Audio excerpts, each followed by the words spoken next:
Hello and happy Halloween, everybody. Ooh. Spooky. Spooky noises. You can't even see us. Whoa. And the stream even, it's very delayed, I think. Yeah, there's like 10 or 15 seconds at least, probably. Oh, I didn't realize it was that delayed. Yeah. But we should have our lovely overlay, our regular overlay, and ironically enough, like all of our little boxes are appropriately colored for Halloween. You got some black, some gray, some reddish orange, some yellow, and some It's some brown. post-it note yellow. Yeah, post-it note yellow. The color of fall. For those who don't know, we are dressed up today because it is one, it's Halloween, and two, it is quite a pivotal chapter in the game. So yeah, we're just gonna have fun. Would you like to... Are we going to start Okay. off with our reveals? I reckon let's do that. That's always a fun thing to do. Oh, let me just have a look to see. Yeah, I reckon we've got enough people in the chat. All right, everyone. So as usual, if we're all ready to go, on the count of 3. All right, 1, 2, and 3. Oh! Ah! Annie, we didn't cure you after all! Oh no! Oh, that's gross. Ah! Oh, damn. Oh wow, you I mean, cannot hi. see my harness at all in this light. Well, you can sort of see do it. got the contacts in though, huh? Yes, I was stupid and I thought I had red contacts. Turns out I didn't, so I am only using gray. Oh, everyone looks so hot. Lisa, such an Everyone in their idiot. Sunday best for Strahd. I kind of just look like Asian Edward Cullen. I mean, that's still kind of on brand of what you're supposed to be, vampire-wise. Yeah, this shirt is coming up way too dark on the camera, so I can't even see my harness right now. Oh well. Harness? Okay, I don't know if you can see that. Is that... Oh, there it is. Oh. King Shane Strahd. No, this shirt is like dark maroon, but I think with the lighting, it's just gonna come up as black. Anyways. Yeah, everyone looks so good. I love 80s juice. This looks sweaty. This is what Juice thinks is like fancy dress, you know. So I think it's very on brand for him as well. It's so bright compared to everyone. Oh yeah. Okay, You're so right, we've all gone really somber and muted, and then there's this party dude Yeah. just He makes everything shiny and bright, and yeah, it's all good. That's how it goes. all right. So God damn it. Okay. You got Brie with I the put it braids. the side of this wig, it's like, just to like, yeah, what is it? Give the idea that she had that side shaved, but it doesn't even matter. God damn it. so I had a feeling that like it doesn't even matter what I do with my hair. The headphones are just gonna squish it anyway. All right. So before we started officially, I did ask my players our usual warm-up question, which is, if your character died, what would they want their legacy to be known as? Does anyone want to share with the class? I'll let someone else go first as I'm fixing stream things. Oh. If/when. Annie's. Well, that's what I said. When? Yeah, Annie's would be to sort of like, if someone could continue her sort of work, not specifically in sort of like Kellamvor's sort of like stead or word, but to at the working sort of like trying to continue on, freeing the souls of Barovia and guiding sort of lost souls to the afterlife, and sort of counseling and I guess sort of like helping those that sort of like fear death or have issues with their morality or mortality to see it as not an end of a chapter, but sort of the start of another one. I need the counselor. Anyone else? I guess Bree. It's very simple though, but I think she just wants to. Yeah, I think how halflings usually are. They just like live a happy life. She wants to be, I guess, remembered as a good daughter, good good sister, good just doing her best. She doesn't really want to leave like a she didn't really ever consider leaving a huge legacy um, ever. So yeah, I don't know. Also her being a small person doesn't. Yeah, she doesn't think that she could leave a very big influence on the world. So she's just like leave it at least. From words from a wise person, leave the world a bit better than how it was before. What was the quote? Leave every place better than you found it. Yeah. Yeah. You got it. Yeah. That's from Critical Role for people who don't know. Mhm. No, that's just a general life quote. Is it? I Yeah, never I heard it think until that was, Critical Role. The motto of the passport in the Yeah. Like, take no thing, leave only footsteps or something. Oh yeah, that. All right. Anyone else?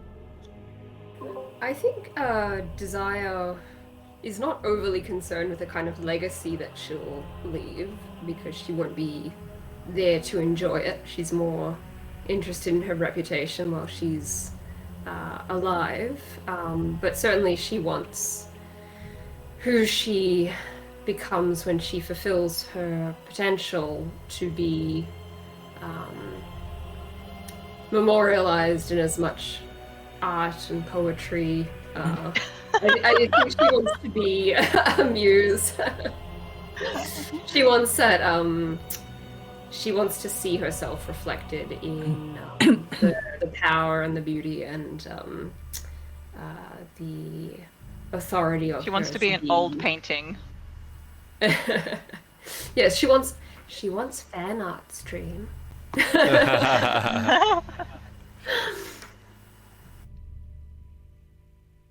Who else? The boys? The boys. All right, I'll Boys. give Morgan an extra couple seconds to think. So Deuce wouldn't necessarily want to leave a huge like world-shattering change or legacy or anything like that. He's obviously way too humble for that. But I think the way he would see it is that he would want to feel like every person that he's encountered in his life, that each of them feels like, although their lives are, guided over by sort of the fates of chance, that they feel like having had him involved in their life in one way or another, that like one coin flip that could have went the wrong way went the right way as a result of him being there. So essentially, instead of having that 50-50 chance that he kind of ascribes as his sort of way of life, he kind of hopes that they felt like they had a 51% versus 49% in their lives to have good stuff come out of it. Good. Marcus?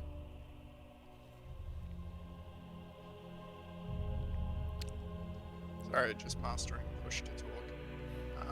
So this one was pretty easy. Marcus is obviously an inventor, an artificer, so his legacy would be his various inventions, spreading around the world and making people's lives easier or better. So when he saw that scene in, I believe it was the Valaki orphanage, with all the orphans making their own versions of the climb crossbow, that was the kind of thing that he would want as his legacy. Go back to Valaki and all the orphans are just massacred each other with the clan crossbow.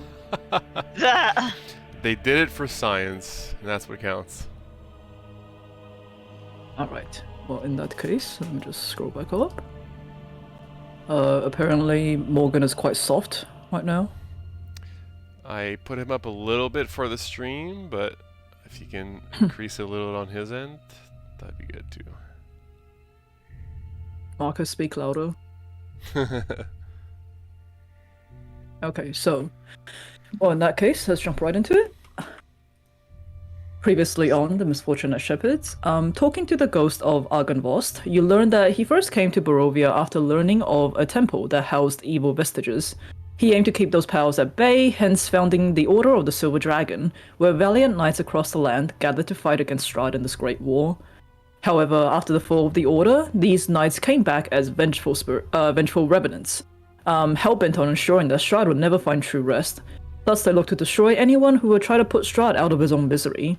You also learn that the Knight Captain, Vladimir Horngard, may be in possession of the holy symbol of Ravenloft, one of the fortunes that was depicted by Madame Eva's Tarot cards.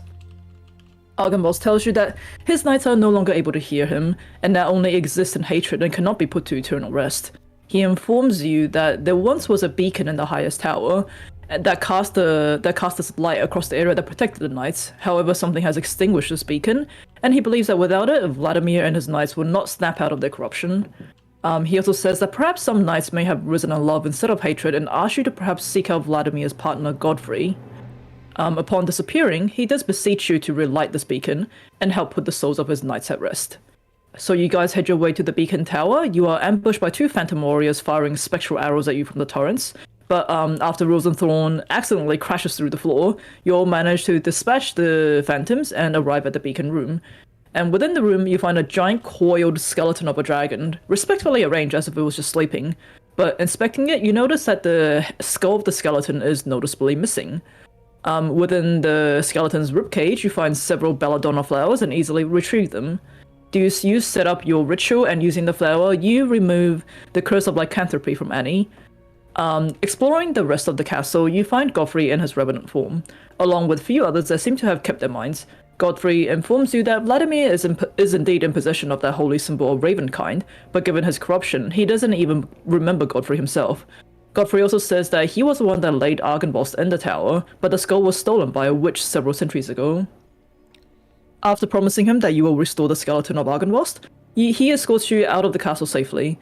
And heading to the graveyard and mausoleum, you solve a statue puzzle that at the front and gain access. Inside, you find the remains of various knights from the Order, along with a painting of Godfrey and Vladimir in their prime. Annie, you tidy up the remains to ensure they're well presented and respected. Before you leave Argynvost, Deuce helps Bree lift her lycanthropy, and you'll head back to Crescent feeling a lot better. On the way, Deuce does ask Marcus to silver some of his dominoes, creating the dart minnows, which I'm gonna have trouble saying. Back in Kresik, you collect your outfits from Mr. Swift and await for Strahd's carriage. Also, I think someone is echoing. I think Annie might be echoing a little bit. No! Okay, so you collect your outfits and you wait for Strahd's carriage. In no time, a riderless black carriage drawn by two draft horses arrive at the gates. Heading inside, you find a lush, warm red velvet interior, along with a platter of food and bottles of wine, labeled Sanguinis Virginis. You close the door, the carriage sets off on its own as you all begin your journey to the famous Castle Ravenloft. So you guys are in the carriage right now. It is nighttime, you guys are traveling through the night. The journey is rather swift. These horses seems to be moving at a speed that's much faster than you expected, yet the carriage is swaying in this comfortable rhythm. It's not like you guys are being bounced around at all. Looking outside to the frosty night sky and the snowfall, whilst in the cozy interior, you're wrapped in these blankets that has the letters SVZ embroidered on it, and you can't help but feel a little sleepy in this comfortable swaying carriage. Aren't we supposed to be picking up someone? Yeah. At the prescribed location, of which I don't remember exactly where that was. I sent her a letter, but I very much left the decision in her hands. It's up to Irina as to whether or not she is content with being protected, or if she would like to break out of that cage. Right. But we will be passing the If she's not there, we can simply assume that she has made a decision to remain in safety for the time being. I'm hearing a lot of feedback on your audio, Emma. Are I you on the thought right so. mic? Well, I only have the. I haven't tested it, sorry, and I can't put a headset on with these horns. Oh, fair enough. I can play around with settings if No, it's the, okay. the sensitivity.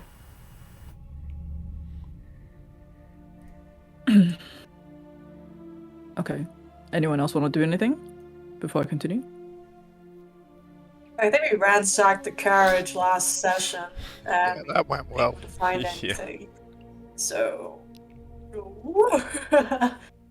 I mean, there wasn't really that much to ransack. There was food, there was wine, there was some blankets that you guys are using now. Yeah, some fancy blankets that we put into the bag of holding because they're nice. Yeah. Because of course you did. Because why not? Yeah, I don't know. It's gonna be a very strange night. I wonder what the Count wants to do at dinner. Marcus, is there anything we should know about fancy dinner? Yes, don't let your second eldest brother trap you in a closet and then surround it with Oh. all the other noble children, and then they laugh at you as you I bang don't on the doors. have any brothers, Marcus. Well, then you don't have to worry about that, Annie. That's great. I'm happy for you. But like, are there rules? Are there rules about fancy dinner? There are strategies, Annie. You walk in the door and you size up the most eligible bachelor in the room, and you make sure that you force your way in to sit beside him. No matter whose name card it is, you put yours there. Okay, I That's might need the your game help dinner. figuring. Okay. Just be I might your need your help charming figuring self, that one Annie, out. and you'll be fine. I Okay. promise you. Okay, I'm a little nervous. Annie, did Yeah. what was it like for like holiday dinners with your family? Like, what did your folks do? I'm kind of curious. Like, It was just kind of like just the 3, 4, 5 of us sort of corporeally, and then sort of there'd be others as well. They couldn't eat, but like they still enjoyed sort of coming around and sharing a good tale or two. corporeal? Huh? What? You never had a dinner with like your folks like in person? Oh yes, yeah, we had dinner every day. Am I the only one who's missing what am I? No? Okay, no one else gonna. Okay. You're fine, Brie. Annie, I think Yes. based on your experience, you've been involved in many a funeral, helping your parents, I presume. Yes, that's a little bit different to dinner, though. I guess Well, there are similarities. Yeah. There's a so lot of preparation involved, Mm-hmm. a lot of respect. Mm-hmm. Some weird customs, and you've also had food at the wake, I presume. Oh yes. So, But we're not dinner going party- to a wake, are we? Oh. Well, I would argue this is more like a wake than a dinner party because most of the people eating are going to be dead. But I guess that's a matter of semantics.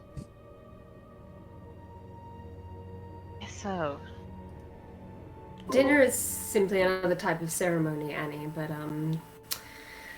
start with the outside fork and work your way inwards. Don't chew with your Okay, mouth yeah. open. okay.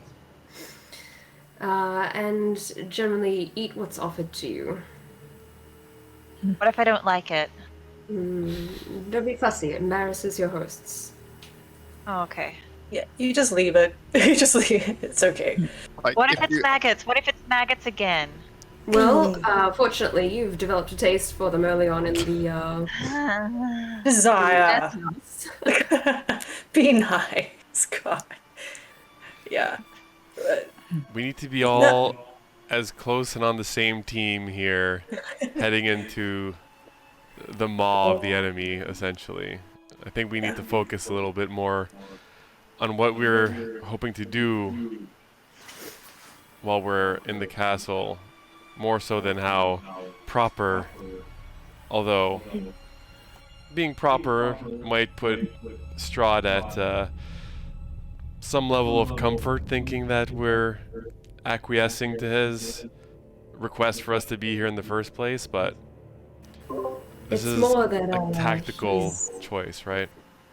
he's a man who looks to mock us and enjoy power over us at any opportunity. Even something as simple as etiquette is a way in which he may choose to look down on us. I want to make sure that we do not leave any chinks in our armor. Oh my god, he's just inviting you to dinner. Uh-huh. But it's not a bad idea, Juice, to go over what we should aim to accomplish, while aside from having hopefully an enjoyable dinner where no one dies. As always, touch wood, and Marcus reaches out to the carriage and just knocks on it 3 times. So Emil, the werewolf mate of Zuleika, we know he's under arrest in Ravenloft. Sergei's tomb, his soul told me and Annie that the sword hilt is in his tomb. And let's not forget Gertruda. Do we know what she looks Never like? forget. Okay. Maybe Awesome. Molly can help. Well, yeah, yep, Molly, you are somewhere around here. Where's Molly? Oh, she's run off again. As she does.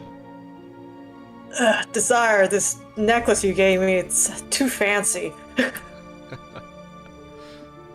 Not sure if I can breathe in this thing. It is pain, Bree. Yeah. Okay, so we go to dinner, we eat whatever we can, and we ask if Strahd has ever come across Gertruda, and if we can please have a sword hilt. I guess we should probably not mention the sword hilt. Since it's his, was it his brother? Yeah, his dead brother, who Who he, murdered. Oh, maybe we'll ask about that then. His brother. Simply ask him about his family, as polite dinner guests may do, and see what he offers up. Yeah. Family talk. Yeah. usually it's good to lead the conversation at the dinner party and then ask your host once you've led it. So some of us could talk about our families and then be like, oh, Strahd, what about your family? Where are they now? Oh yeah, like, what's your brother up to? Is your mother well? I would like to How's tell the renovations someone going? about the abbot and his plans for Irina.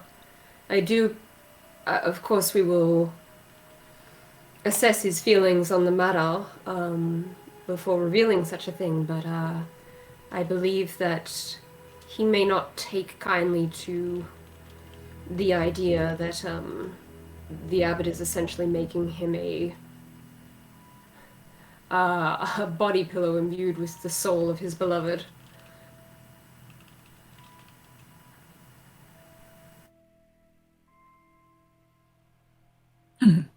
Yeah, I'm not. One of the major forces against each other and have them. If they can deal with one another, all the better for us. we can leave that. I am not gonna bring up the abbot. You guys already know I hate the guy's guts. Yeah.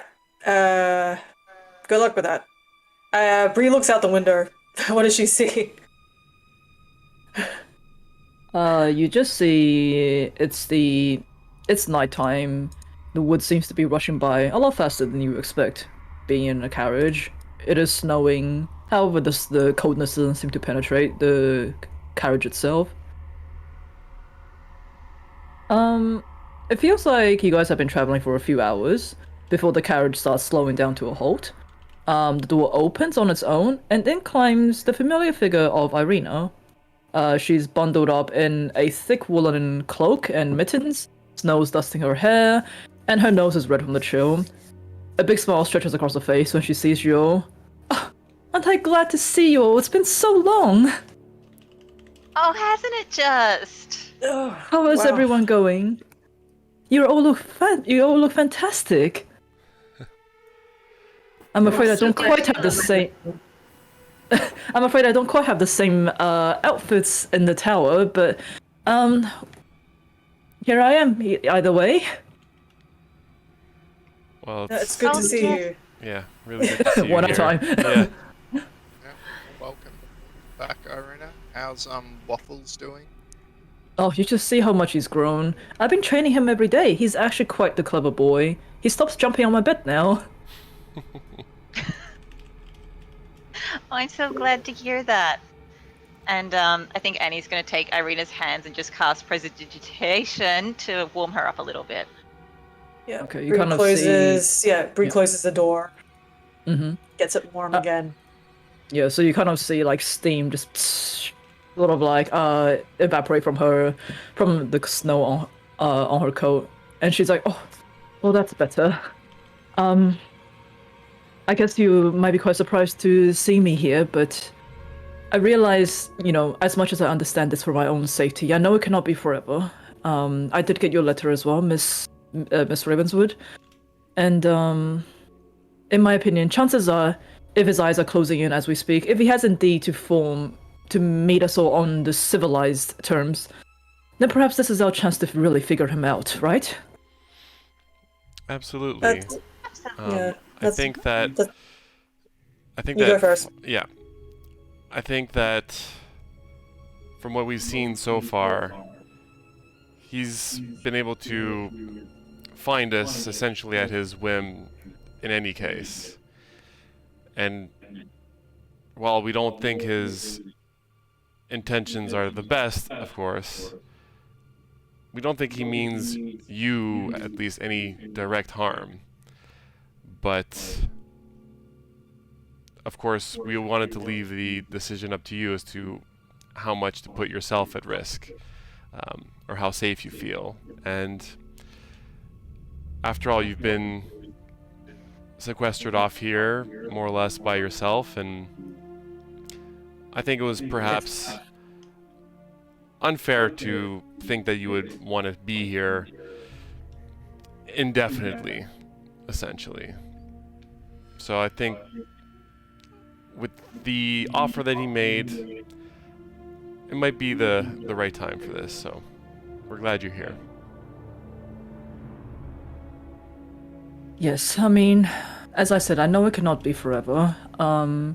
Plus the tower it's shelter, but it is rather drab and broken.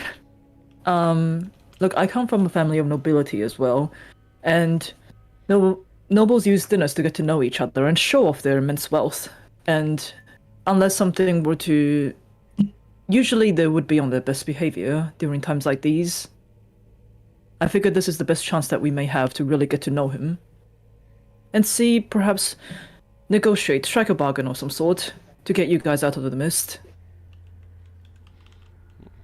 I'm pleased, Irina, that you are showing just as much strength as I hoped you were capable of.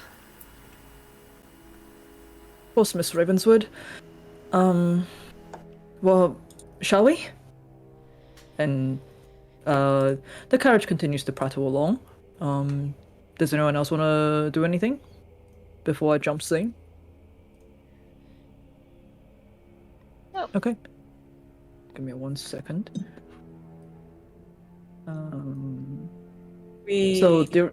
inspired for today. Does anyone know? Does anyone know if we have possible temp HP or not today? Yeah, like inspiring pre-dinner speech. Oh, let me see what I've got. Well, going by what Miss Ravenswood has told us, I believe that dinner is better when we eat together. Oh, that rhymes. Nice. Also, did we You're do not wrong. our foretelling rolls? Don't remember. Probably used it, I think. I think we used it. Okay, well, technically, it's technically it will be the start of the day again as you guys are traveling. So Yeah. we can. I'm happy to do it now. Alright, yeah. Oh, that's a very late dinner. Okay. What was it? Oh, 9 for me. God 9. damn it. Okay. 6 and a 13. Alright. Bad, not bad. All right, 1 second. I am just going to get the music up and going again. So during the rest of the carriage ride, Irina sort of like eagerly asks you guys what she's missed out on, what's happened since she's left. She fills you in on how she's been studying potions and healing and training waffles and painting in her downtime in the tower. But you can sort of get the sense that she is quite, well, not bored, but like getting sort of like frustrated at being cooped up in a place like that.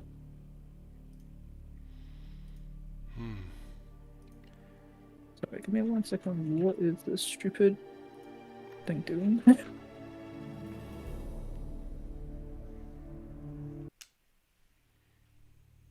Okay, there we go. Can you guys hear that? I think it's quite soft. Music? Yep. Yeah. Yep. Yeah. Okay, and I will put you guys on. Oh, actually, no, I won't. Not yet.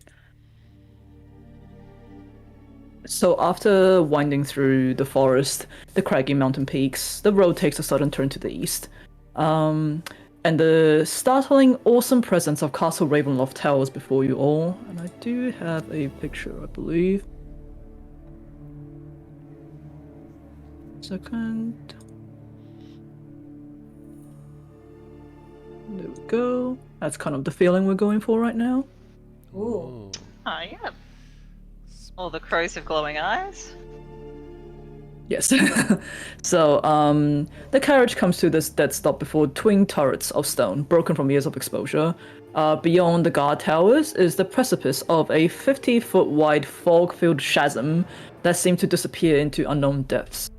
This lower drawbridge of old, short up wooden beam stretches across the chasm between you and the archway to the courtyard. I don't know why it looks like a stone bridge on the thing, but it's meant to be a drawbridge. You see the chains of the drawbridge sort of creak in the wind, the rust-eaten iron straining under the weight. From atop the high walls, stone gargoyles stare down at you out of their hollow eye sockets and grin insidiously. A rotting wooden portcullis screened with growth hangs above the entry tunnel.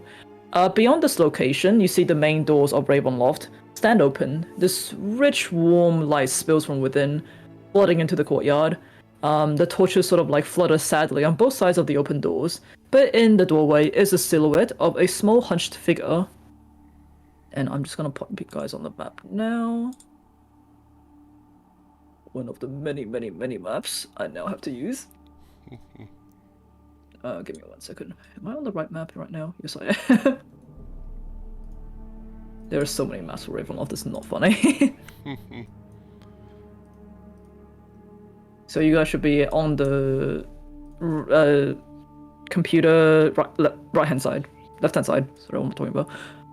Left hand side, yeah, I see us. Okay. So the carriage sort of yes, like yes, yes. Yep, the carriage rattles as you cross the drawbridge, shaking gently as the wheel bumps each beam. It passes the portcullis and stops in the center of the courtyard, where the carriage door just opens on its own, signaling your arrival. Freaking magical doors. Bree steps out, just like trudgily holding her skirt and just getting out of the cart. Sorry, the carriage just really ungracefully. Bree is like the goth girl whose parents made her go to prom and is like, I'll go, but I won't enjoy it. I'm only here for the food. Yeah. Okay, so There as is you one for us.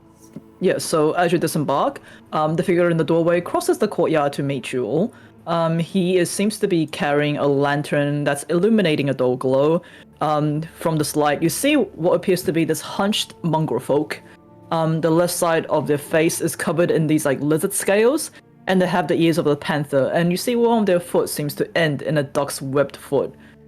Patches of fur curl up their muscular arms. The clothes seems to be sort of like forcibly tidied, and you see that their hair is slicked back with this pungent grease.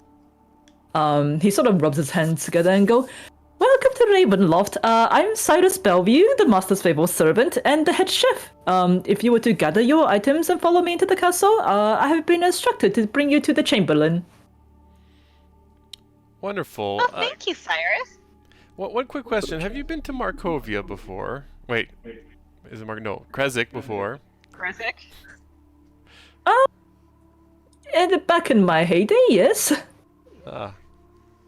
Know anyone there?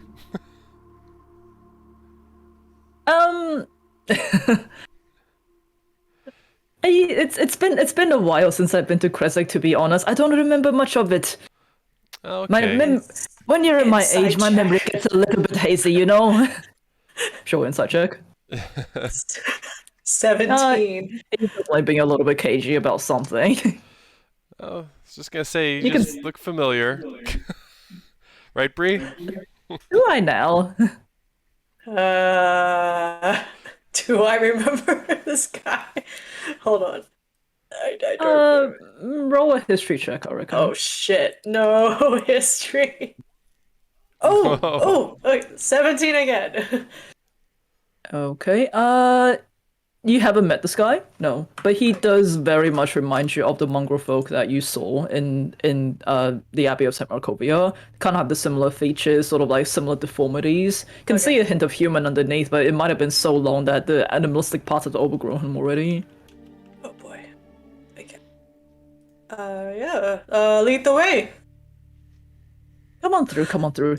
And at this point, it is sort of like, I'll say, because you guys travel through the night, and it does take about a whole day to get here, even with the magical carriage and everything. We are kind of like nearing dinner time, and then the very next day. So at this point, the sun is setting, rain has started to come down, it's getting cold, and Cyrus leads you. Where am I? 1 second. Cyrus leads you across the courtyard itself, and I am now have to find out where all my pages are. Oh, so give me 1 second. Matt, chat. Huh? Jesus. Don't worry. While you're doing your thing, Lisa, I'm just poking Matt. Oh, sorry. All good. Okay. Now I will have to move you guys into another map because this is how big this fucking place is. This is the welcome map.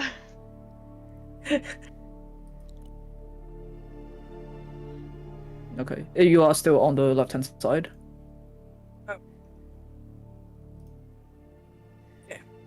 Okay, so you see the ornate outer doors of the castle sort of hang open, flanked by fluttering torches and iron sconces. 20 feet inside the room is a second set of doors, which swing open as you step into the entryway. You hear what seems to be faint organ music coming from deeper within. Overhead in the vaulted entry foyer, which is... Am I on the right layer? Yes. This one here, the little room at the front here. So overhead, on the ceiling, seems to be 4 statues of dragons. They glare down at you, their eyes flickering in the torchlight. But Cyrus pays them no mind as he leads you into the great entry hall. So you guys can move yourself in here.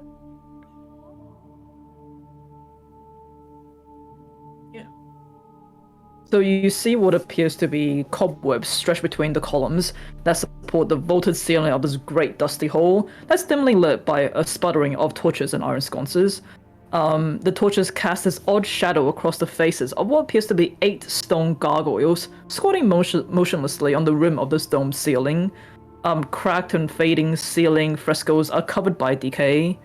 You see double doors of bronze stand closed to the east. To the north, a wide staircase climbs into the darkness. A lit hallway to the south contains another set of bronze doors through which you hear sad and majestic organ tones seem to drift from within. That seems to sort of like echo in this chamber. Organ is not particularly setting a party atmosphere. Could have at least hired a band. So as you kind of like take in the majesty of this entry hall, Cyrus turns around and goes, "Oh, I must return to the kitchen in the meantime. Wait here. The Chamberlain will be with you shortly. Don't touch anything, okay?" Sure. And with that, you see him come down this way and sort of like scurry down the stairs, the spiral staircase there. Is there anything expensive in this room? Certainly do a perception check. That's right. Marcus, open the bag. Marcus.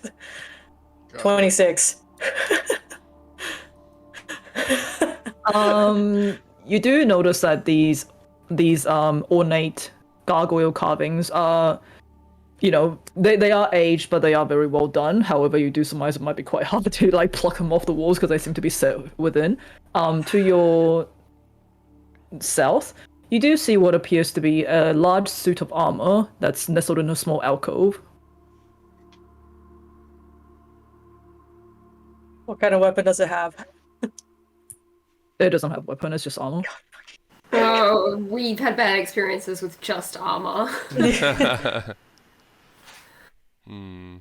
it look cursed? Roll for cursed.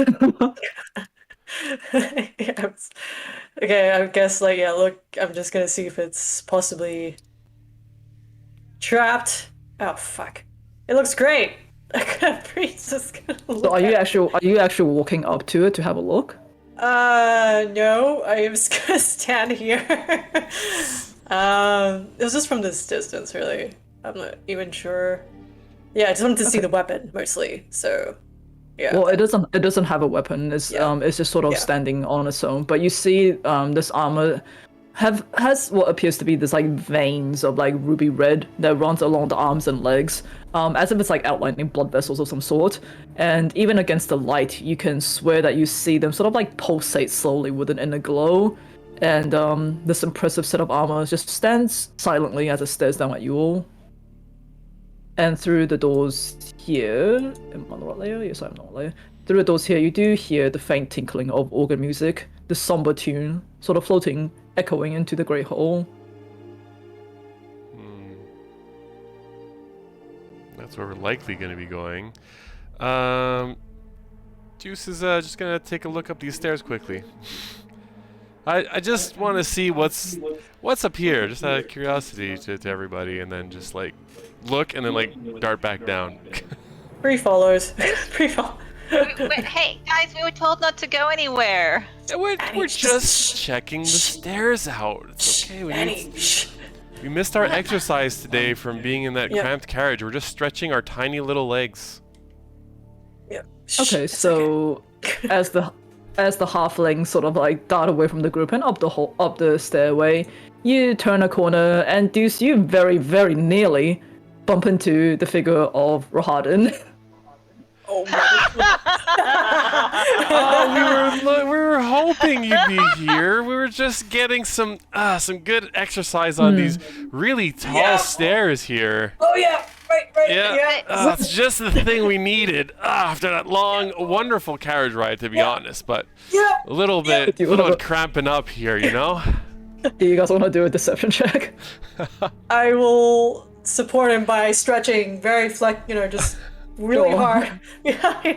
Sweet, Go. sweet. Yeah. You got this. Yeah. It's working. 14. 10. 14. Yeah, I 14 get would advantage. help. Yeah. Yeah. Rahadin kind of like looks down. He's a lot taller than both of you, so you kind of just like looking at him from like underneath his nose. And he kind of shakes your head and go, well, it's good to see that you're all very sprightly and ready for dinner. My master's guests, I do welcome you to Castle Ravenloft, as he sort of like ushers the both of you back down the stairs again. Do we see anything down that way though? Give me a second. Oh, lovely. More top of Wow. stairs. That's an amazing corner. So you see what appears to be like a grand landing of some sort. It is harder to see, like, because you just had a really quick peek before Rahadin almost like ran into you guys. And he kind of standing at like the top of the bottom of the staircase, but still a little bit higher above the rest of you. He kind of goes, I hope your trip here was amicable. Please follow me. The master has set up the guest room for you to tidy yourself up and ready yourself for dinner. This way, please. Is he carrying any weapons on him? Oh yeah, you see he appears to be wearing like a grey cloak that's over black studded leather armor, and he has like a polished scimitar that's very visibly hanging from his belt. So tempting. But Because as you guys- Bree remembers him, so like, from the flashbacks, I'm just like, oh, I really want to stab him. Really. Yeah, later, when he's had a few drinks. Yeah, later.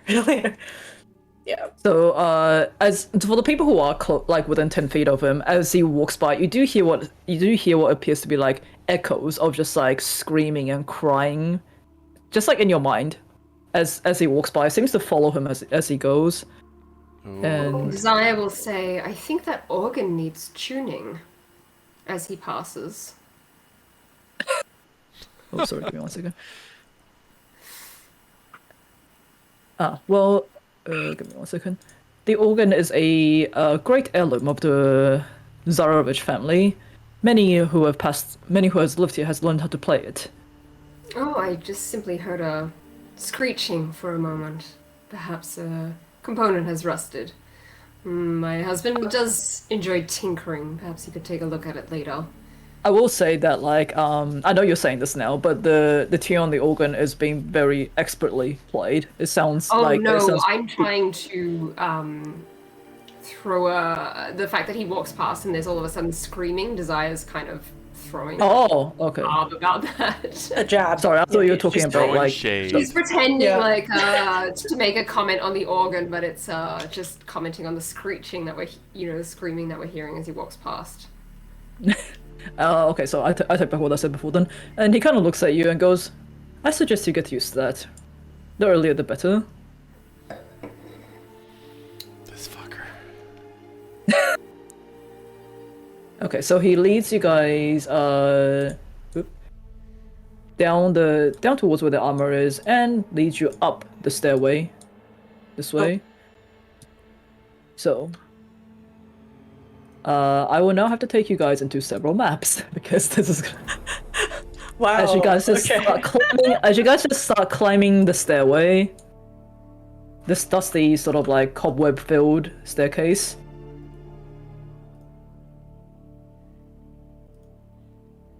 So through... Okay, I don't have your tokens here, don't worry about it. So you guys are just gonna be in this area here, as you guys are just like spiraling up the staircase. So you see like fluttering torches and iron sconces sort of illuminate the spiral staircase. A chill wind rushes down the circling stairway. Seems to kill all the heat from the torch itself. As you guys go up and up, any doorway that you walk past seem to have like faint sounds echoing from the other side. And you see that the stairway is very much choked with cobwebs in several corners. As you go up another 50 feet, So, okay, every single map is another 50 feet, put it that way. And lastly, he finally gets to this area here. So, as you go up another 50 feet.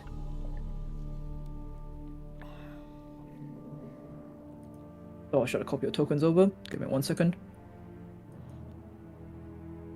This is very hard when there's 2 billion fucking maps I need to jump and take you guys around on. Oh wait, hold on, I need Rahadon with me.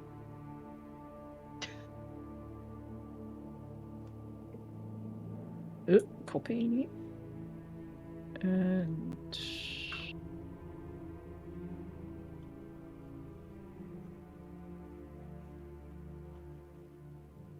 Oh, why has that gone so big?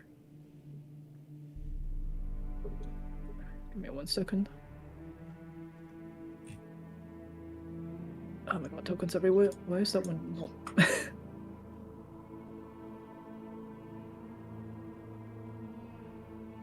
Oh my god.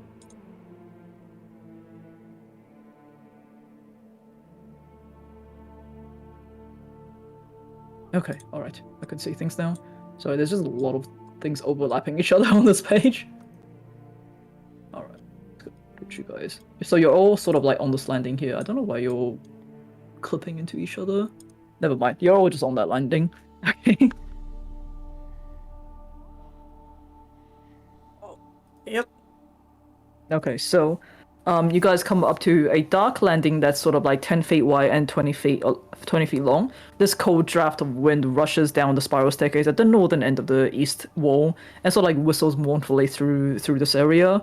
You see an ornate square rug covers the floor to the south. I think you guys should be able to see on the map. Set into the west wall is an iron-bound wooden door with the is an iron-bound wooden door, and hanging on the north wall above it is a framed portrait of this handsome man with a serene yet penetrating gaze. I think I have an image for that too.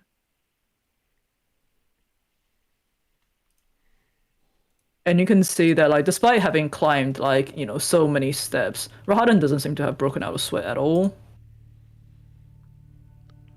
Deep breathe juice, you didn't need to worry about getting your steps in anyway. You're definitely right about that one, Annie. Can you guys see the image? Yep. Yeah. Is there any placard that would say... Oh, it says... Never mind. It says Portrait of Strahd. I wasn't sure for a second. I think you guys can surmise that, like, even without the placard, you can tell that it's Strahd. Does your master commission many of these paintings of himself around the castle?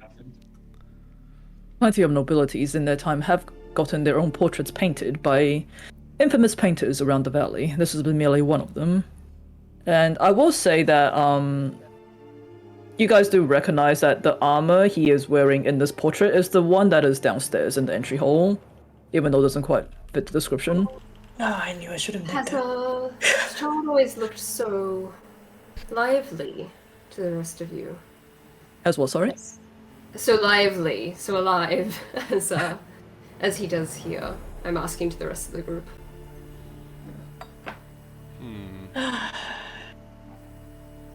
I like the armor. I suspect this is from before he made his pact. Mr. Rahadon, how old is this painting?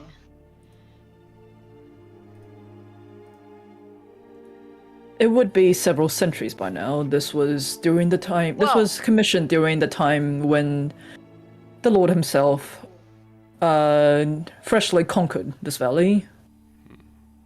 Uh-huh. Is there a significance of the armor? It is what he Is wore that onto the his... set? That's Yeah, the sorry, set go that ahead. was downstairs, yeah?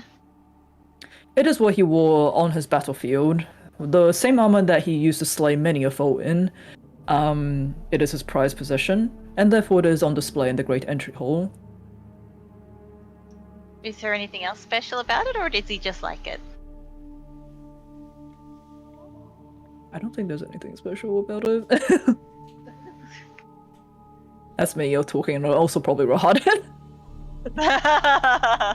He's like, I don't know. Good question. I never thought about that. Yeah. One second. So, Yeah, Bree looks. Is there anything else around the room while people are talking about this portrait? there is the rug that's on the floor that's quite ornate looking and plush. It does seem to be a lot less dusty compared to everything else that's in the area.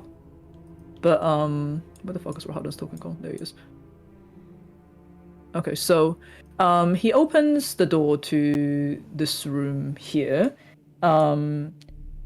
As thunder sort of like shakes the tower, heavy beams groan under the weight of the ceiling. You see 3 ornate lanterns hang by chains from these beams, each casting a dim glow across the room. The curved west wall is fitted with 3 windows of leaded glass and steel latticework. You see what appears to be a bookcase that's on the side. And you see plush overstuffed chairs and couches are placed about the room. Lounging on one chair, however, is a handsome young man whose attire, while elegant, seems to be faded and, like, worn. Get the token up and going. Oops. So I'll say you guys can move your token into the thing. Oh. Oh god, it's like Are you 24 also delay. joining? Oh, I don't. Oh, they are clipping weirdly. Hey. Yeah, they Yeah. are clipping a bit weirdly. Sorry. What the? I think it's okay because and he's you guys. Whoops. You guys won't really need to move things around right now. It's just gonna be. This is mostly gonna be RP, so we can just leave it here. Yeah, it's But it's probably the ratio of and the map for the grid. Yeah.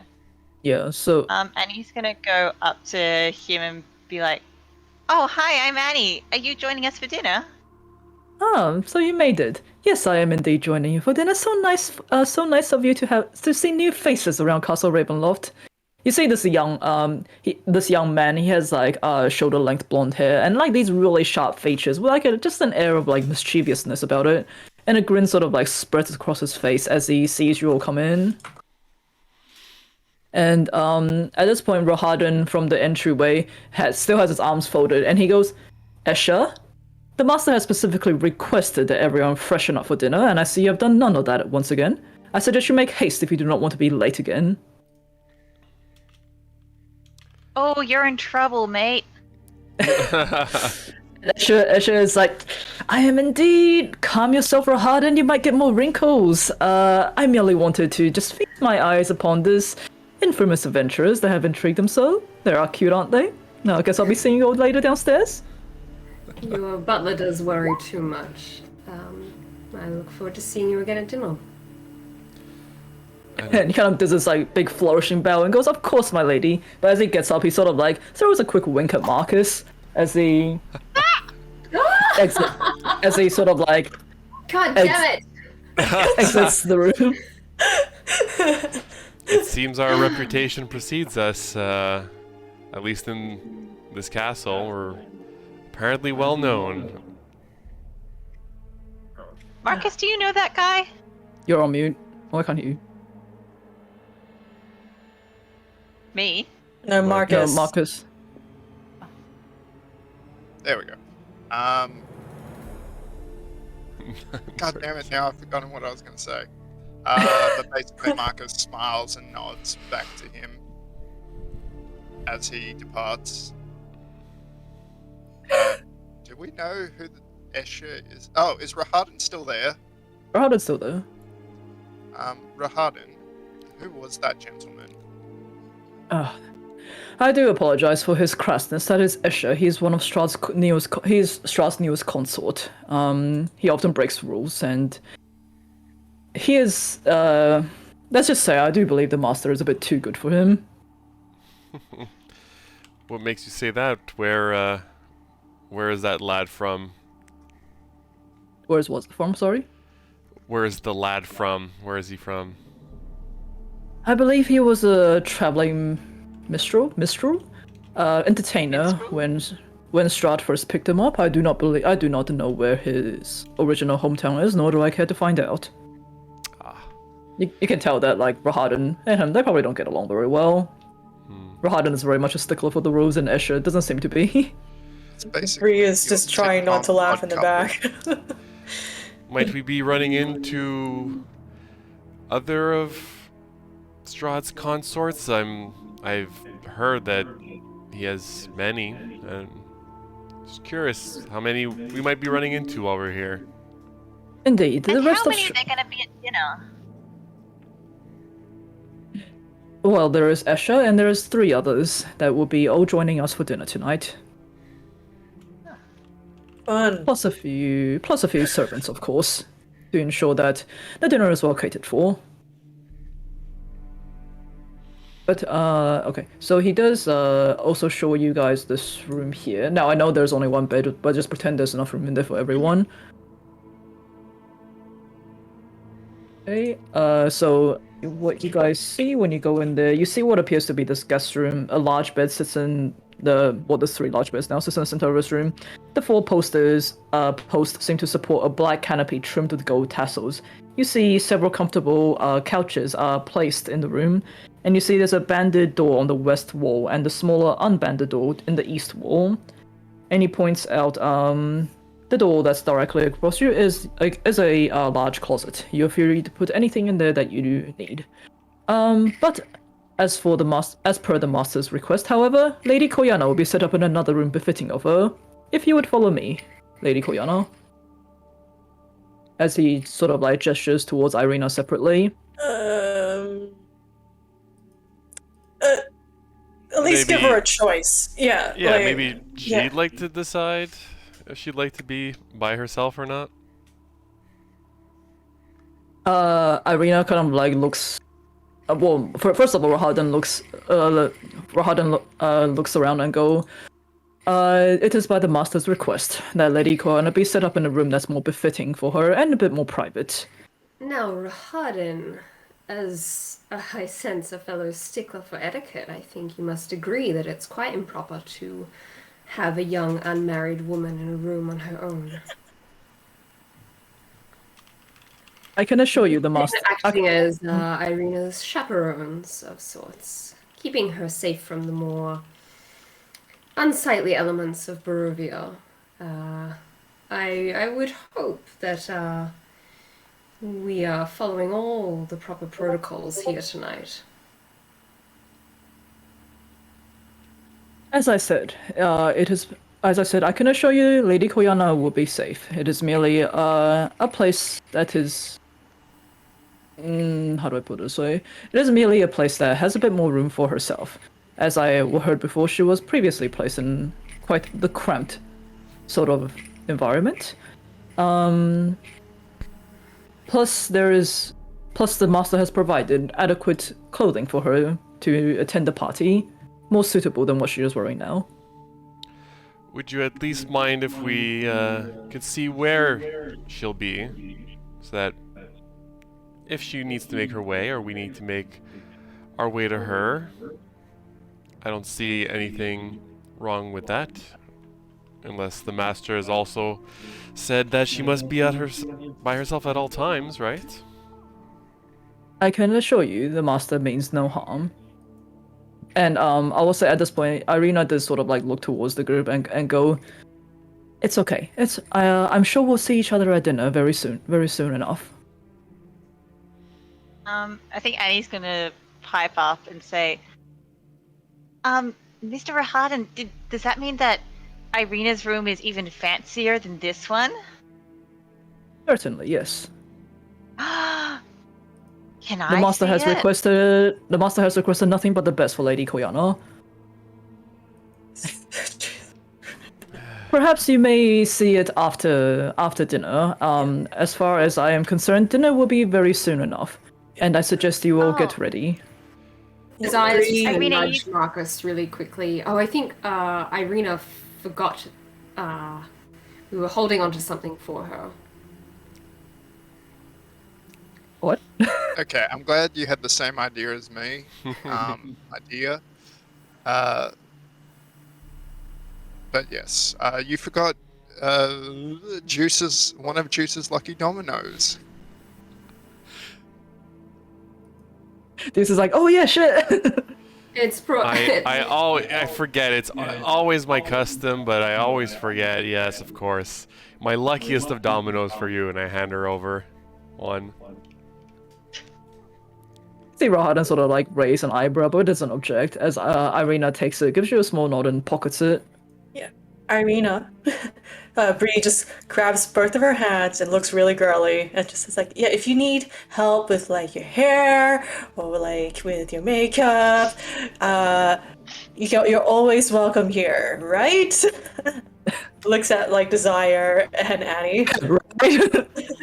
And Desire will look at her and say, if you at any point feel nervous, perhaps a pre-dinner drink to settle your nerves. The gift I gave you should still be in your possession. I'm sure everything will be fine. I think it's best not to kick up a fuss right before dinner. And she kind of looks towards Rahadan in like a, okay, yeah, I'm ready to go sort of way. As Rahadan nods and leads her out the door, leaving you guys up. Before he goes, he does tell you that sort of like to get yourself ready for dinner, and there'll be a maid coming up soon that will take you downstairs shortly. Yeah, I think I fixed the grid thing, so you guys should not be clipping weirdly now. Yes. I thought we Nice. were ready for dinner. How do we get more ready for dinner? Oh, Maybe. Touch up They- your makeup, that kind of thing. We have been sitting in a carriage for however many hours, so... I would say at this point, if you guys want to sort of like describe what your characters are wearing, you can go right ahead. Okay.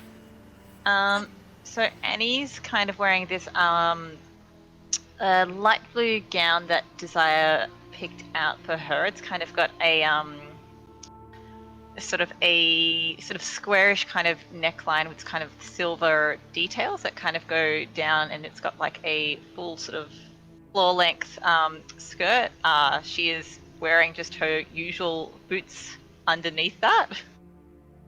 And it's got kind of like some little fluttery sleeves, and her hair is sort of tied back, sort of half up, half down, with the little Kellenfor sort of like hair clip that sexy blacksmith guy helped make for her earlier in the day. I forget his name. Sturm. Gregory Sturm. Gregory Stern. Not sexy black. He is not. I was gonna say, No. was he sexy? I mean, if you're into that. Well, he was having like sexy kind of. The sexiest with Marcus. blacksmith sessions Okay, in well, all I of think we now Barovia. know what Annie's into. Yeah, Okay. I'm just gonna pop sort of like the two dresses that are kind of sort of I think would kind of be a mashup or inspiration of what she's wearing into the stream that I just closed.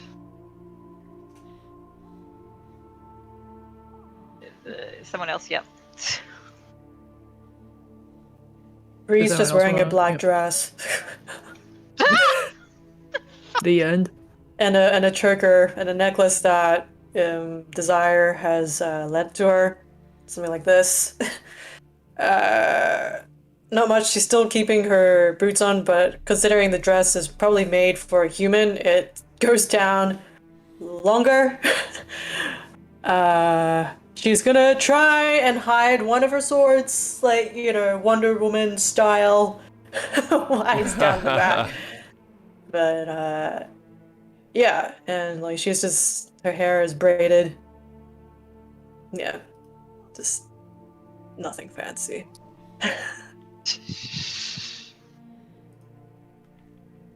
Deuce?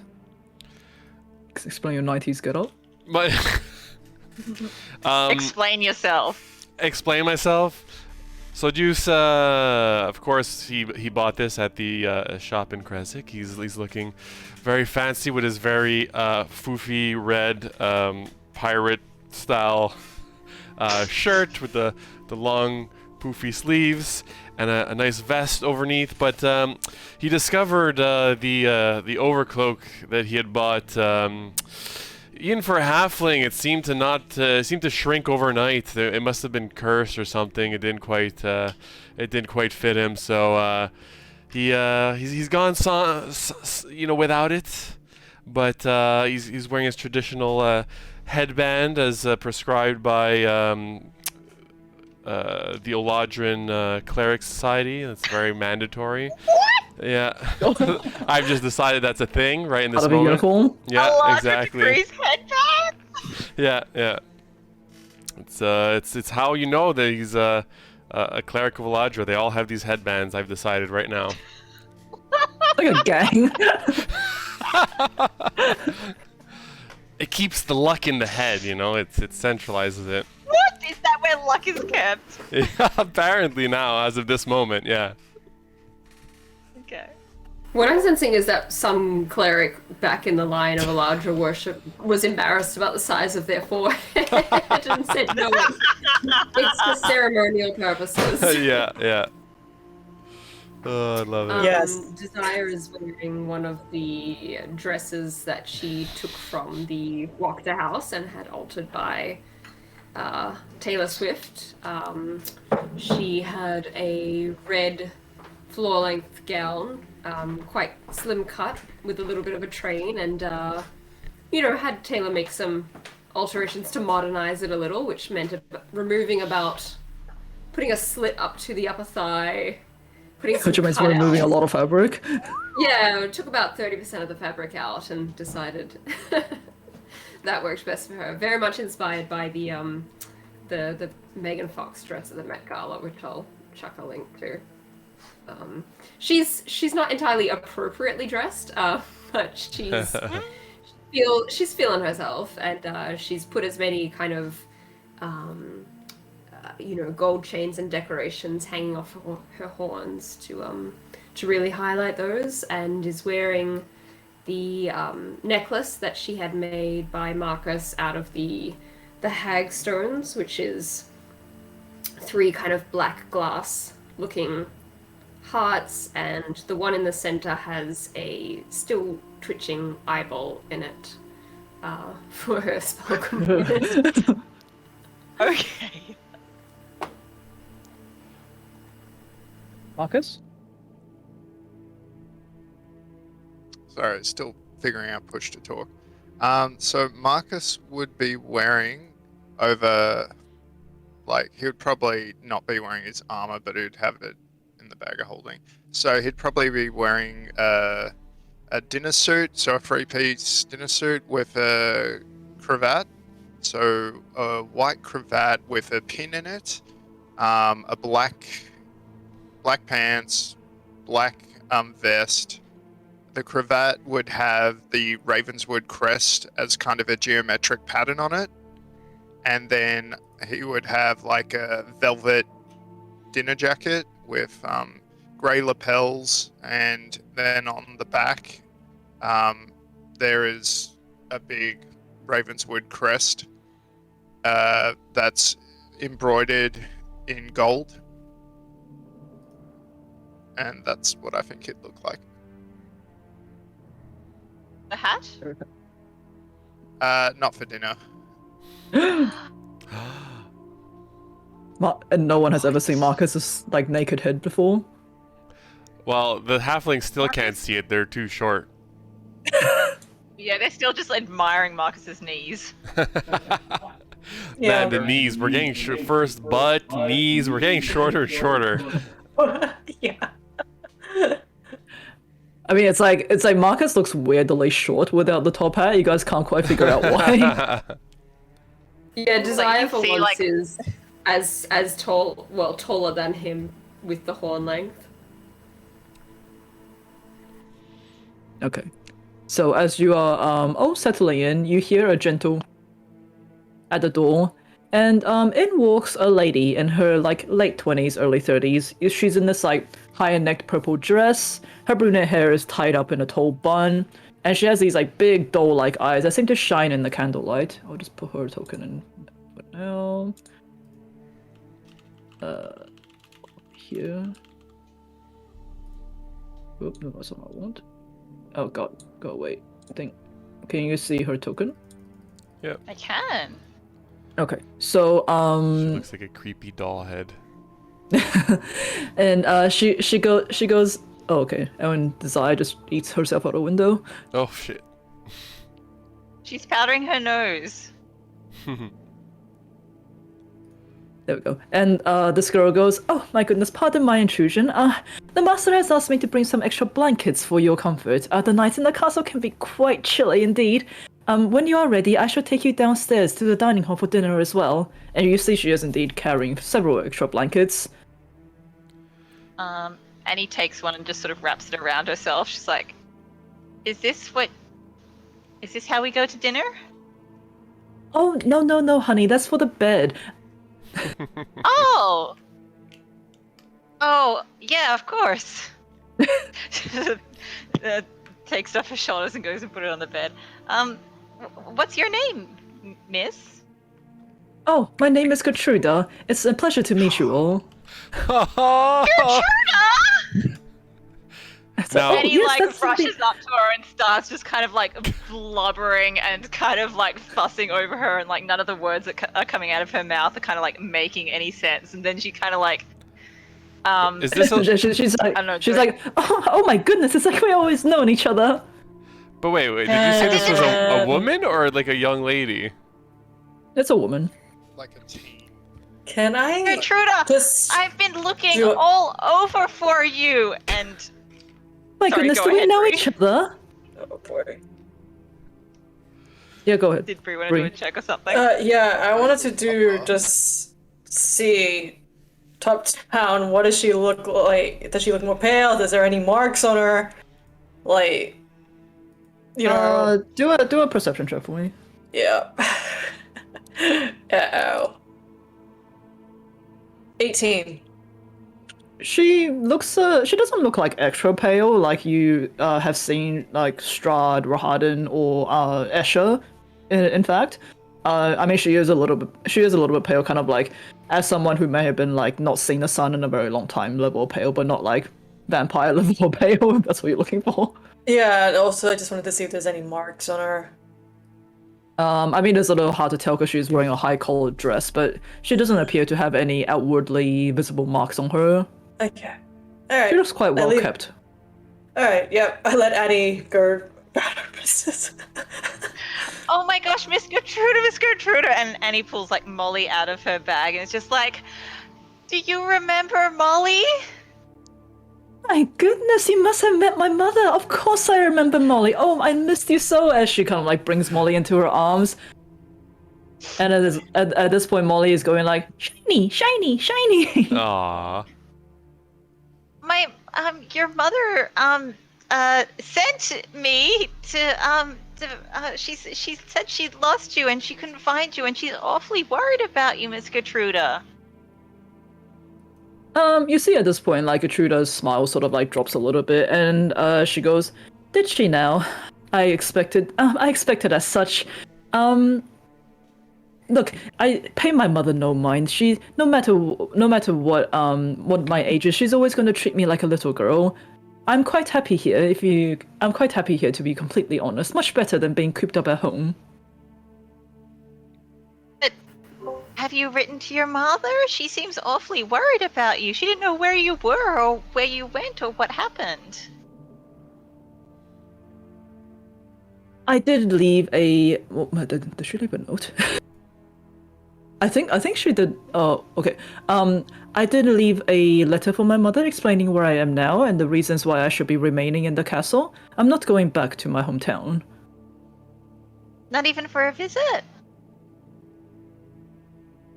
At this point, Gertruda sort of like, you see her jaw sort of clench a little bit, and she goes, "I don't believe my mother deserves that."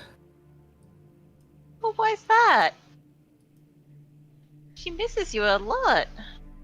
Desire will kind of cut in and say, Annie, sometimes people have. Not everyone comes from as happy a family as you. Gertruda, tell us, how did you come to be in Strahd's employ? Well, every single day, looking out the window of that tiny, tiny little room that I was not allowed out of, it was always my dream to come to Castle Ravenloft. It must be like a princess from the fairy tales. And when I finally made my way out of that room in the dead of night, I trekked all the way up to the castle, and would you know, the Count himself took me in without any without any question. He has been nothing but a gentleman to me this entire time. So you had dreams of being a princess then? I would say it's not so much like dreams, but it's like to her, this is like much better than being locked in the little room that she was at home. It's kind of like, you know, she grew up on these like fairy tales in her mind, and this was her way of seeking it out, put it that way. Could I do, I guess, an Arcana check to see if she's got signs of being like magically charmed? Because Oh. from what we've seen of Ravenloft so far, it is not a fairy tale.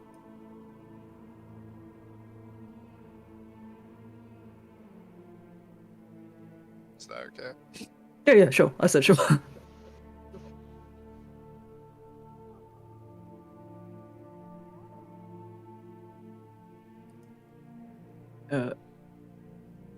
It's a 14. Coming up as grey. It's a It rolled 14. with advantage for some reason, but it's a 14. Okay, so Marcus, you sort of like hone your magical ability to see if she may be under some sort of spell, and she's not. She really isn't. Oh boy. Are you happy here? Oh, much happier than I ever was at home. I can understand the impulse to spread your wings, particularly if your family of origin is, how shall we say, in less than ideal circumstances. But surely a beautiful young woman like yourself had hoped for more than to be a scullery maid. Oh my goodness, that's as I said before, Strahd has treated me with nothing but kindness since I arrived. He has promised to turn me into one of his consorts once I reach of age.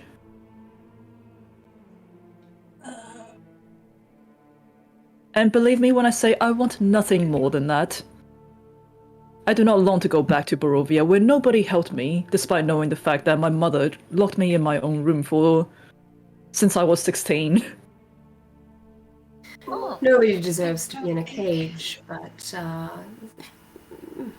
perhaps this is simply just a bigger one. You are so young and full of potential.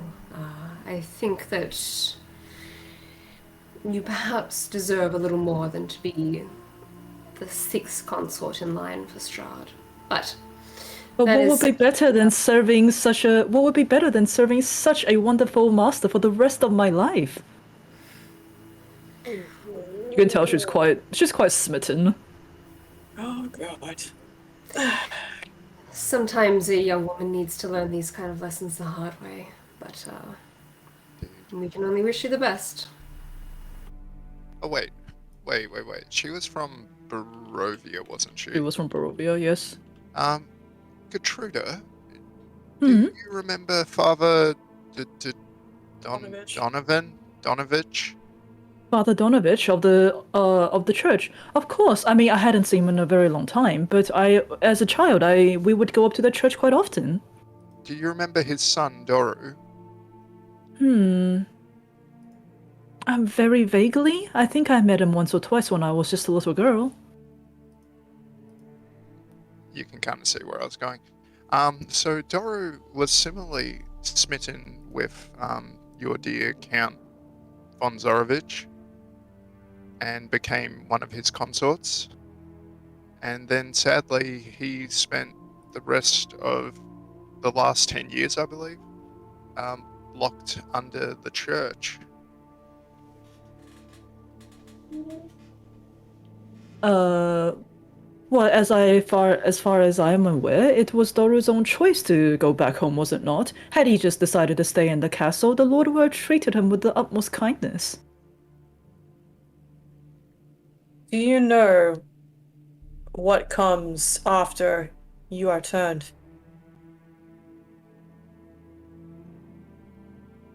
I do know, yes, and I know it sounds very scary, but it is much better than the life that I had before. In here, I have everything. I have the man who loves me, I have sisters who care for me, and I have And this you- big castle to myself.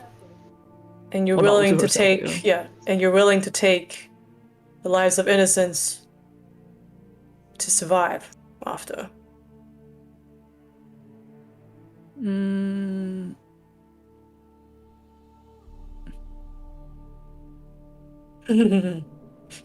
Sorry, I didn't. Yeah, Brie doesn't chuckle. It's me. Sorry. It's just like. Yeah. well, as the master told me, we do what we can in this world, and if that must be the case, then I shall rise up to the challenge. I think what she's trying to say, okay, sorry, I might not be saying this correctly. I think what she is trying to say is that compared to her life before, where she was nothing, at least in this new life that Strahd has promised her, she can become something. So she's kind of like rising up the social ladder, put it that way. Yeah. Yes. And like, you know, she was born, she was born in Ravenloft. She's seen like, you know, death and people being taken advantage of. It's not exactly like, you know, new to her. So to her, this could be just another way of like, this is what has to be done. This is what, you know, climbing the social ladder means, even if it means trotting down the people to get on top of it. This may be as high as one can climb socially in Barovia, but where I come from, a woman of your beauty and grace might have many more options available to her than being one of many.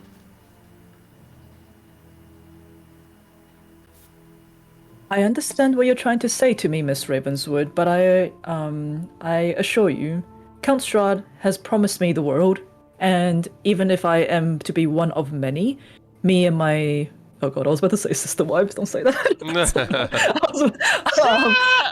the I truth. mean, You're not wrong. if the shoe fits. I mean, it's a harem.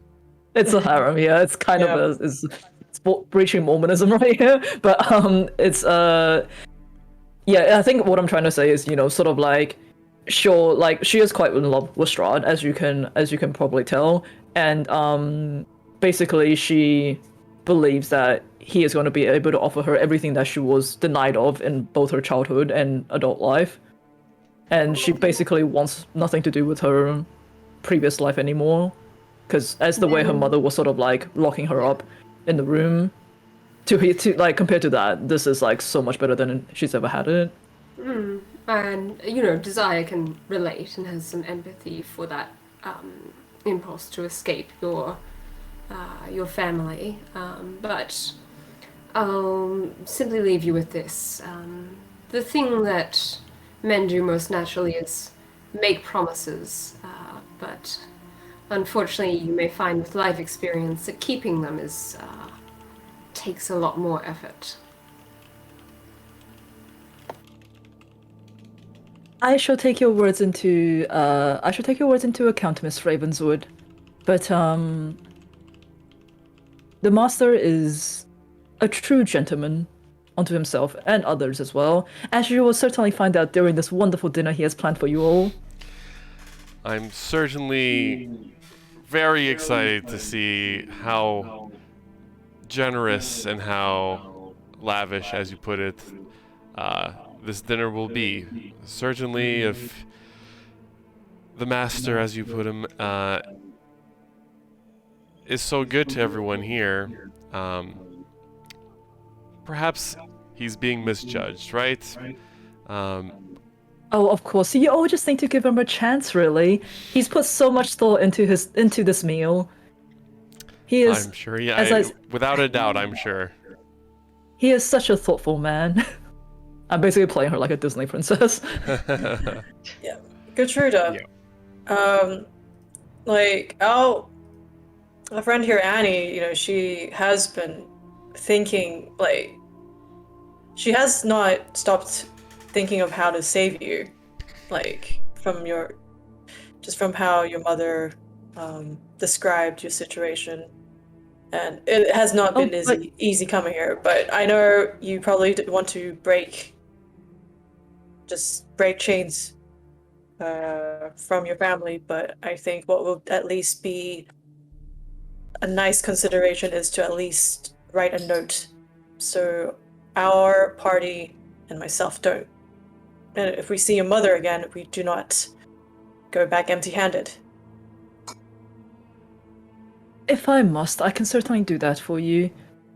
But please, and she kind of like holds your hands, holds both of your hands, Annie, very earnestly, and like Molly is still dangling off her arms right now. She goes, she goes, you must understand, I have already been saved by the man that I love. Oh, okay. Yeah. Okay. Well, yeah, just give us something that we can take back to your mother. She was very worried, and I don't recall her mentioning locking you in a room and never letting you out. Of course she didn't. But I guess all You we must- can do is Mm. tell her Yeah, that sorry, go ahead. you're happy and Molly I misses you. I have never been happier, believe it or not. Ever since I came of age, Mother has locked me in my room, too scared to allow me to be my own person. I mean, you must understand, she didn't get the name Mad Mary within a week, right? Everyone in Barovia knew, but nobody even raised a finger to help me.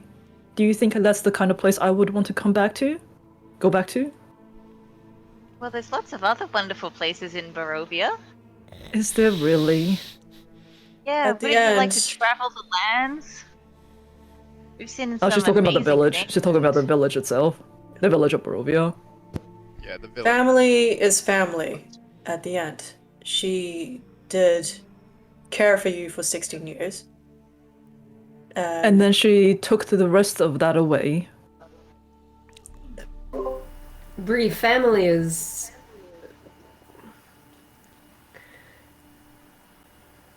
a chain that some people use to keep their children on the same path as them. Although I do not agree with Gertrude's decision to attach herself to Strahd, I have to disagree that one is bound to their family of origin. If she chooses to escape her mother, that is her choice.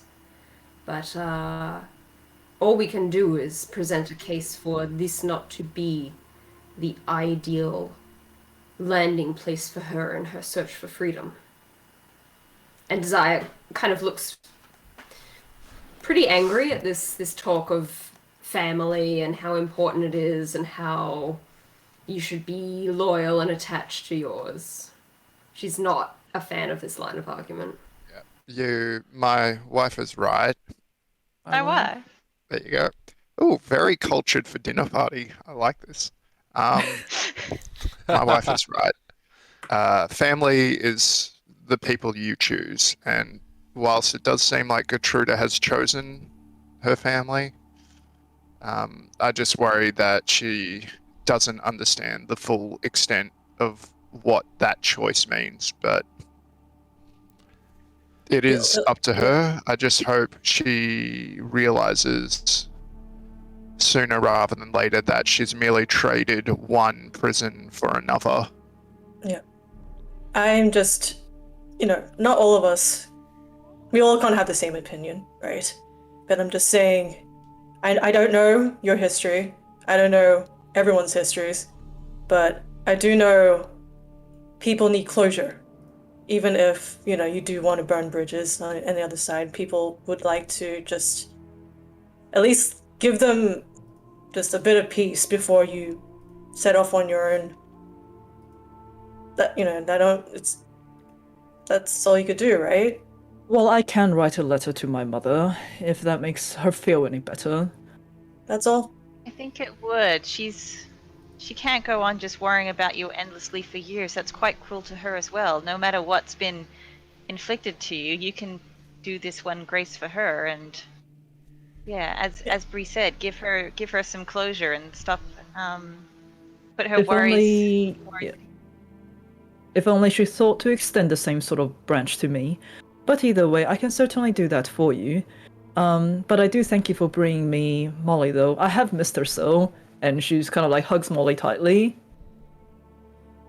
Oh no, there goes Molly. Wait, we're giving up our favorite non-party character?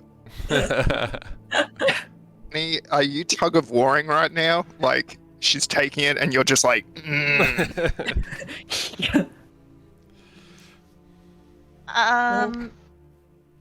Do you need Molly?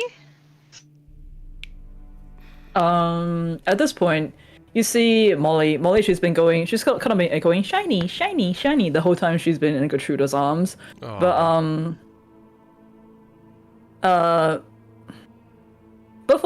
but then like the doll turns around, the head just swivels like 360. Oh no. The head just like swivels 360 towards you, Annie, and for the first time you hear. You kind of see her little arms come out towards you, Annie, and like for the first time you hear shiny, shiny, shiny, Annie. Aww. oh god, it knows your name, Annie. As it's sort of like as it's sort of like trying to like reach out towards you in Gertruda's arms. Oh. And and Gertruda goes. Sorry, you go ahead. You go ahead. No, you go, you go. No. Oh, okay. Well, Gertruda sort of goes. Oh, well, it looks like she may have already found a new friend for here. Well, I am no longer a child. I am indeed a woman now. So I think it might be best if you were to take Gertruda on your adventures. Not Gertruda. If you were to take Annie on your adventures. That's me. Oh fuck, Molly. Molly.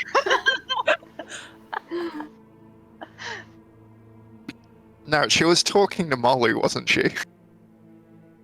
Yeah, Molly, take Annie on your adventures. Yeah, look after her, Molly. Annie. Oh, I think Desire thank you, will, Gertruda.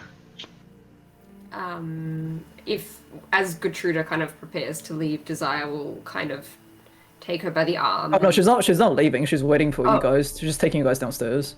Oh, Okay. okay. Oh, she's chaperone. Okay. Yes. So we follow her. Desire will lean in and say, I know what it's like to desire freedom from your family. But I believe that you are capable of more than this. But should you like to talk to a kindred spirit, I am open.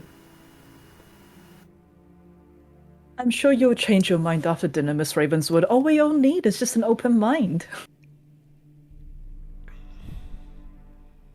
I hope one day you find yours. Oh god. Stab. Okay. Said with as much honeyed sweetness as Desire can muster. She's not trying to insult Gertruda, she's just frustrated that she kind of can't see what Desire sees. But yes. Yeah, well, not everyone has sort of the same life experience. When your life has literally been in one room and now in the bigger room. Yep. I guess so. We follow her. Yeah, so Gertruda leads you guys back downstairs, the spiral staircase. I'm just gonna put you guys straight back into the entryway hole because it's easier that way. Just give me 2 minutes while I set all of this up. You guys talk amongst yourself for a second. Anyone else got like that one bobby pin that's just like, I'm gonna go into your skull? Not today. Just more like the whole wig is like, I want to go into your skull. Get me in your skull. Yes. Yeah, Oh my god. my big fat head So pissed. is always in the Yeah, you contest told- against the wigs. It's like, you will stay on, head. There's just this one bobby pin that's like, your skull. Let me What into do your skull. Seems like a warm place. I Okay, need to be. I think Kitten wants to be allowed Released. to go roam free. Yeah. She wants freedom. Okay, I'm just gonna go bottom really quickly, but we will come back into the scene. She's so cute. So basically, Gertruda is if Annie was locked away. She's leading us to the room a few meters away in front of us, Marcus. No, this is Morgan speaking. Okay. not- I'm not like, if you want to stage whisper it, let us know. um, basically very. What do they call it? The ingenuine or whatever? Ingenue? Ingenue, thank you. My word, no good.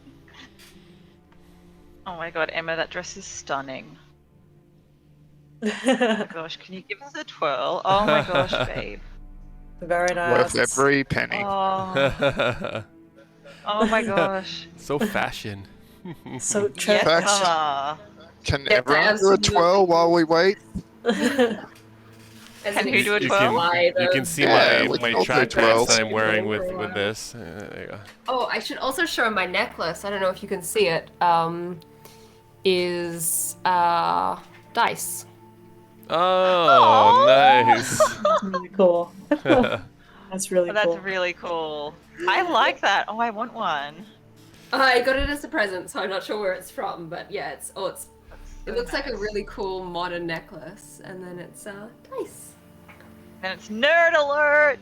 Very fashion. Marcus, you look like you're gonna be giving like a jungle tour, like like a machete, like through the middle of the.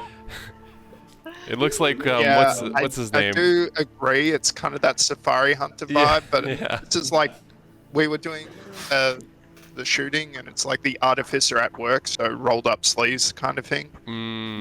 That makes sense. Jungle Cruise, yes. You do look like That's someone what I on was a looking cruise, yeah. Wait, wouldn't that make me the Rock? I am on board for this. I also have need to- stupid long nails on that I'm I really love struggling them. to Oh, I message. did think about putting nails on, but I'm like, I have too much shit I need to No, type. I regret it because I can't type anything, and I'm like trying to message Marcus like how I Hacking. do my HP. Yeah, I've been Cat doing typing. a lot of the hand Whoa. stuff. Oh, organ I gotta time. lower that. Sorry, it might be quite loud. So, as Gertruda leads you back into the entryway, directly in front of you, you see the large double doors hang slightly open, and a steady, bright light escapes through the opening. Swells of organ music come from behind the doors, spilling the melody of power and defeat into the hall. Gertruda leads you to the double doors and just like pushes it open ever so gently. All right. Hope everyone's hungry, right? I'm so hungry. So, you see what appears to be 3 enormous crystal chandeliers brilliantly illuminate this magnificent chamber. You see pillars of stone stand against dull white marble walls, supporting the ceiling, and in the center of the room, a long heavy table is covered with fine white satin cloth. The table is laden with ornate plates, silverware, and crystal goblets. At the center of the far west wall stands this massive organ, and its pipes sort of blare out this thunderous melody. Seated at the organ, facing away from you, is a cat. It's not a cat. It's a cat! Fifi! Oh, she's in a costume. Yeah. Oh, She has So her marvelous. adventuring scarf on. Venturing gear. Adventuring gear. Yeah. Yes. I think she wants to go back into your study, Matthew. Okay. Let's sort cat out go first. in, cat go out. Oh, there she. Yeah. Yeah. Child. Fluffy child. Oh, she's such a cute child. So yes, as you see, what was I up to? So you see, seated at the organ away from you is a single caped figure that's sort of like hitting the keys in this ruptured ecstasy, as he's kind of seems to be like stuck in his own mind. That's the biggest organ I've ever seen. I kind of want to get excited and just mess around.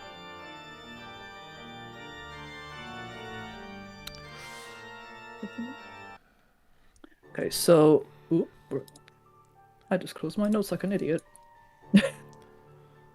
Okay, so as the song sort of like fades to an end, you hear a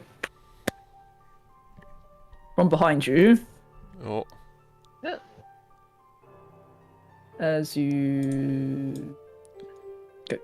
As you're turning around and you see the figure of Strahd von Zarovich approaches, his claps echoing throughout the hall. Behind him, you see several people dressed in elaborate formal clothing, sort of following in silence. You see Strahd himself is wearing this blood-red waistcoat that seems to be adorned with gold armor, with filigree pieces.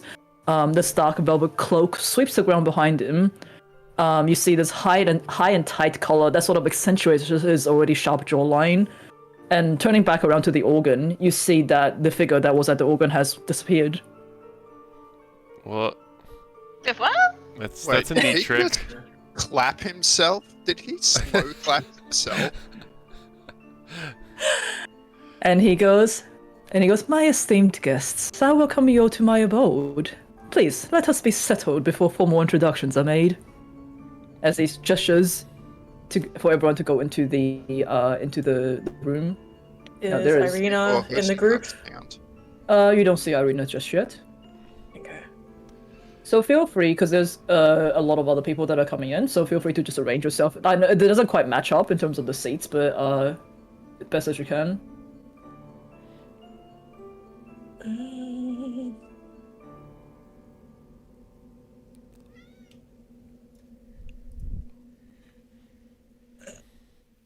Okay. Well, it doesn't quite matter exactly where everyone is sitting because it is going to be more just RP'd No, out. But fine. That's there's a lot of people. That's all I'm saying. Bree wanted to sit at the very end of the table. Yo, can I swap seats? She kind of Yeah, give me 1 second. yeah, no, she Bree's like Be between you and Juice then. You still have to sit next I to can her. slide over to the end there. We can do a seat my shuffle. friend and I we just we prefer the exit, the aisle seats, So you're speaking. okay? You're speaking to this one here, yeah. Yeah, the person to my right. Okay, so you see she appears to be a little bit younger than the rest. She kind of like looks at you, sees your discomfort, and goes, "No, I like the seat." Pose. Fuck. Alright. Bree just smiles and like, alright, that's fine. Stop you You'll be later. fine there. It's okay. It's gonna be fun. Oh god. Bree is looking around for other exits around the room. I'll let you roll a perception check because you're not really investigating. You're just scanning. 19. Seems like, as you can see by just a quick glance, it's only the door that you guys came through in. My life. Okay.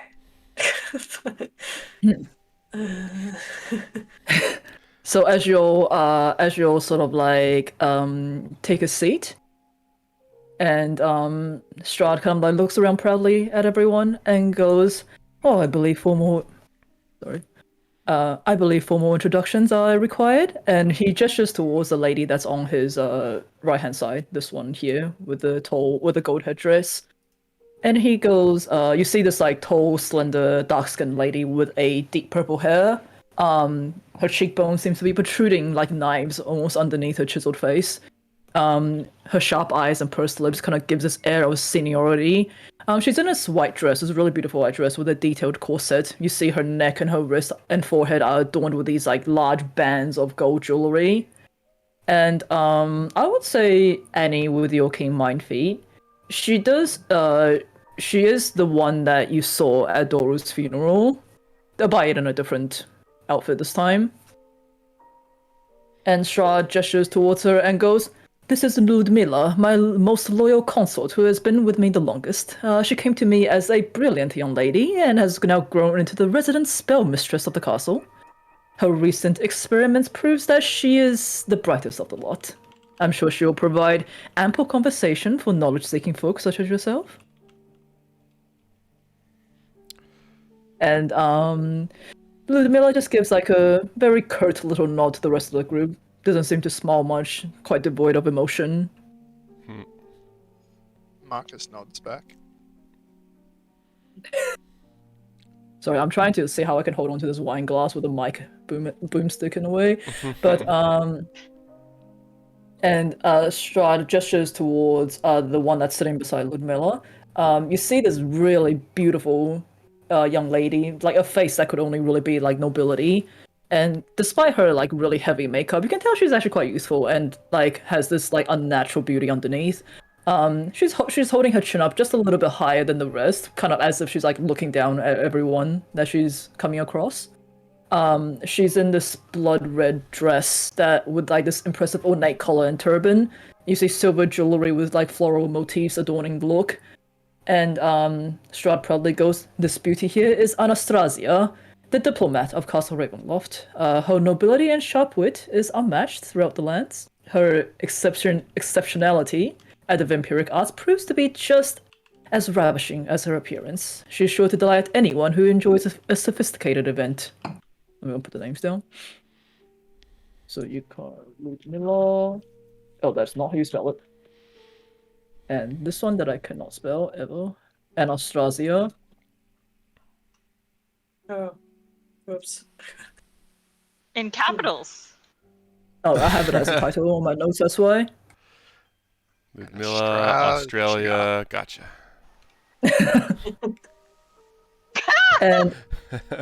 And like Anastasia sort of like gives a little just sort of like very sort of Onesama style chuckle at what Strahd said about her.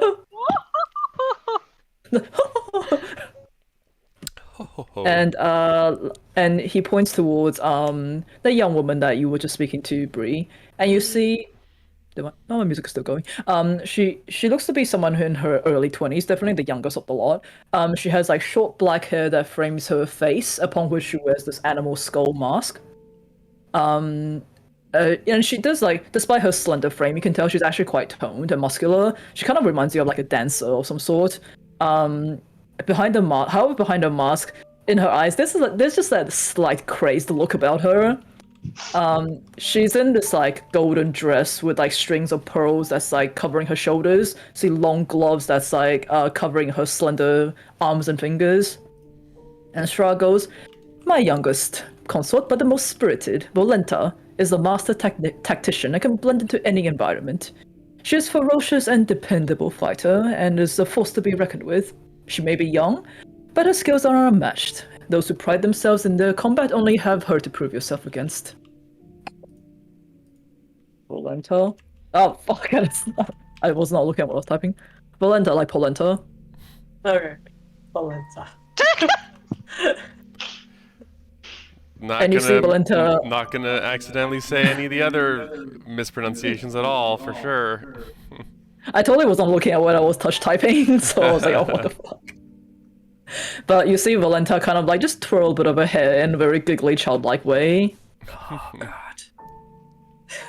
And Annie beside you is the familiar. I just saw cattail move across the screen. Yeah. And beside you is Escher, the one that you met upstairs. But this time he's back in this like beautiful fine lilac coat and this like off-shoulder cape, and you can smell the strong aroma of like roses from him, like a cologne. His thin fingers are covered in these like numerous silver rings, and he kind of gives a cheeky wink at you all, and Strahd goes, "And lastly, my newest consort Escher. He came to me as a traveling minstrel, and his exceptional social graces and musical talents impressed me. He may be a little ambitious, but his beauty certainly makes up for it." And A very handsome and eclectic group. Marcus nods to each of them after they're introduced, just politely nodding. and Escher kind of like looks at you, Deuce, and goes, "Oh, you're not so bad yourself." Love it, love it. Finally, a horny bard. As the host, Count, would you care to do the introductions of our party? to your esteemed compatriots? Who are you talking to? I just kind of want to hear how Strahd would describe us. Oh, but are we missing poor Rahadin? Does he not get a seat at the table? Oh, actually, no, he would be standing right beside Strahd. So you He do see. stands in the corner like a butler. Well, so you do see Rahadin is standing just he or like everyone else is seated, but Rahadin is standing, kind of like like arms back, shoulders chest out, sort of like very sort of bodyguard style way. And in the corner you see Cyrus, you see Gertruda, and you see this other red-haired lady who's in a similar purple dress that Gertruda's wearing that you haven't seen before. However, her expression does seem to be a lot more like worried and almost frightened in a way, from what you can see. Like this whole thing is making her very unsettled. And Strahd does point towards all of you and go, "Well, now I believe introductions shall be made. Why don't you tell my family a little bit about yourselves? Well, not all at once."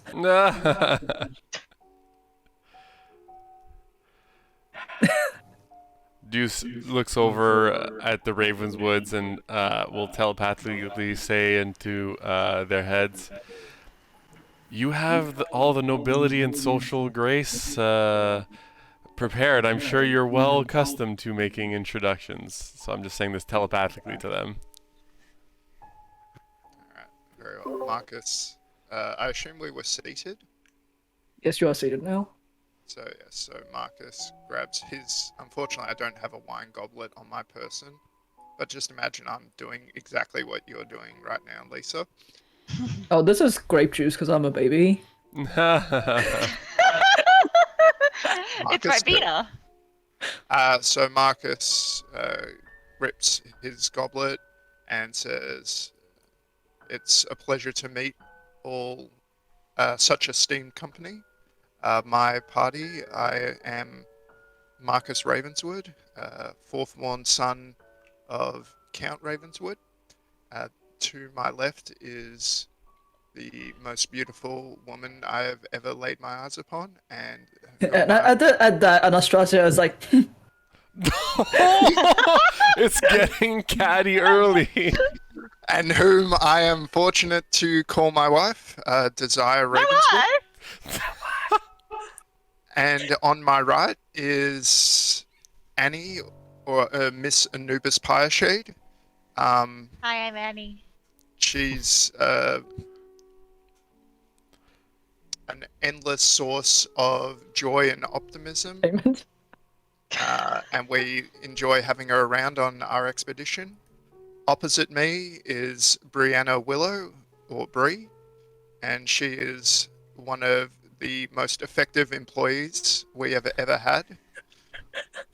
And then seated next to her is Juice Wildura, who has taught me so much about luck, being lucky, and how to praise the gods in a suitable manner.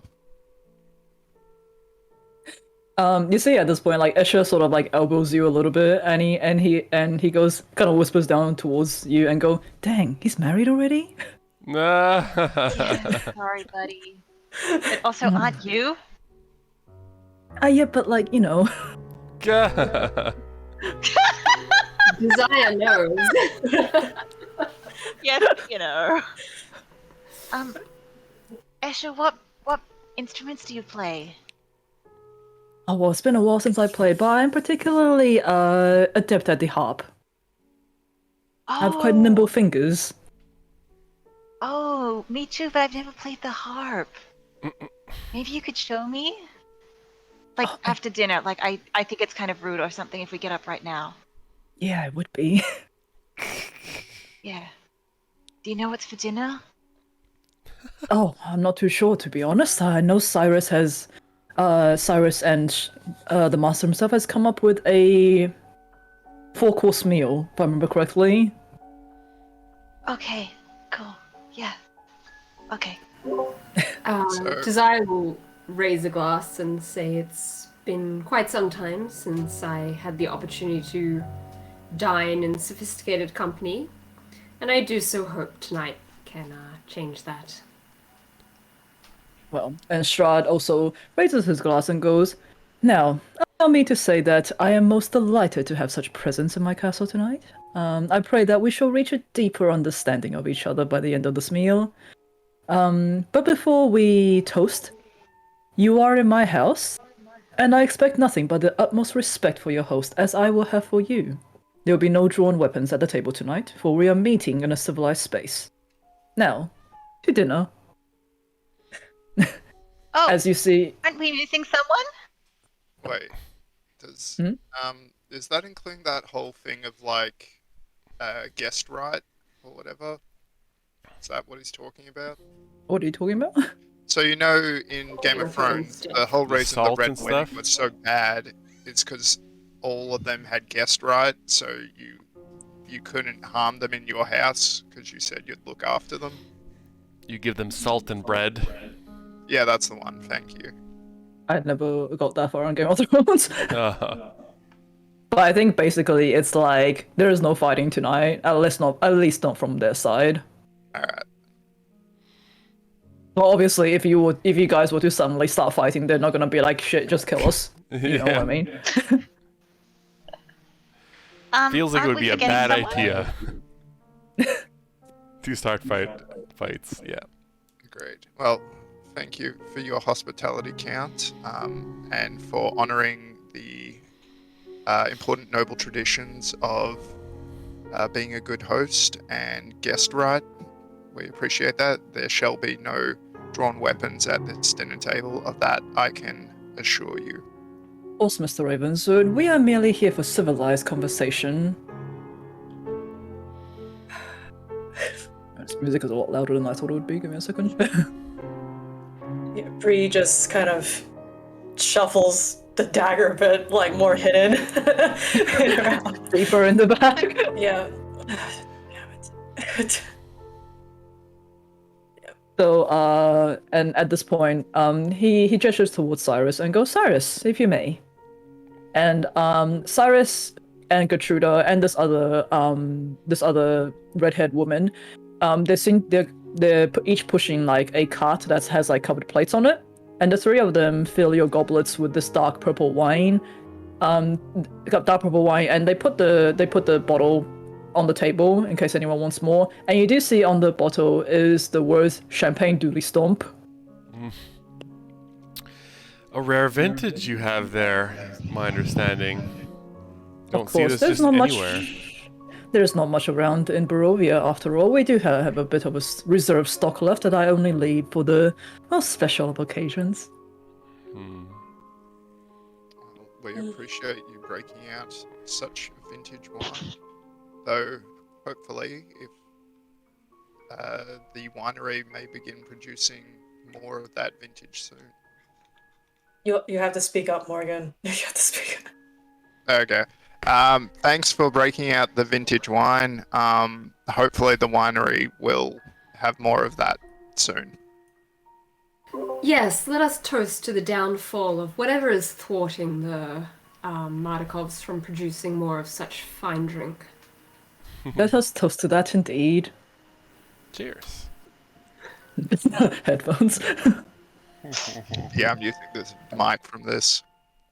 Okay, so as Cyrus goes around and dishes out the food, and they're like lifting the covers off the plates as they do, you see what appears to be this beautifully arranged platter of small braided bread rolls, sesame and salt flakes sticking to this glazed surface.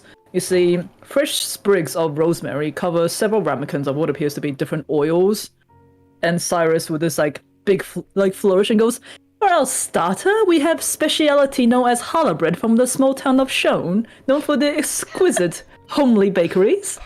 These fresh rolls can be paired with any number of herbal oils that have been provided and fermented right here in the castle."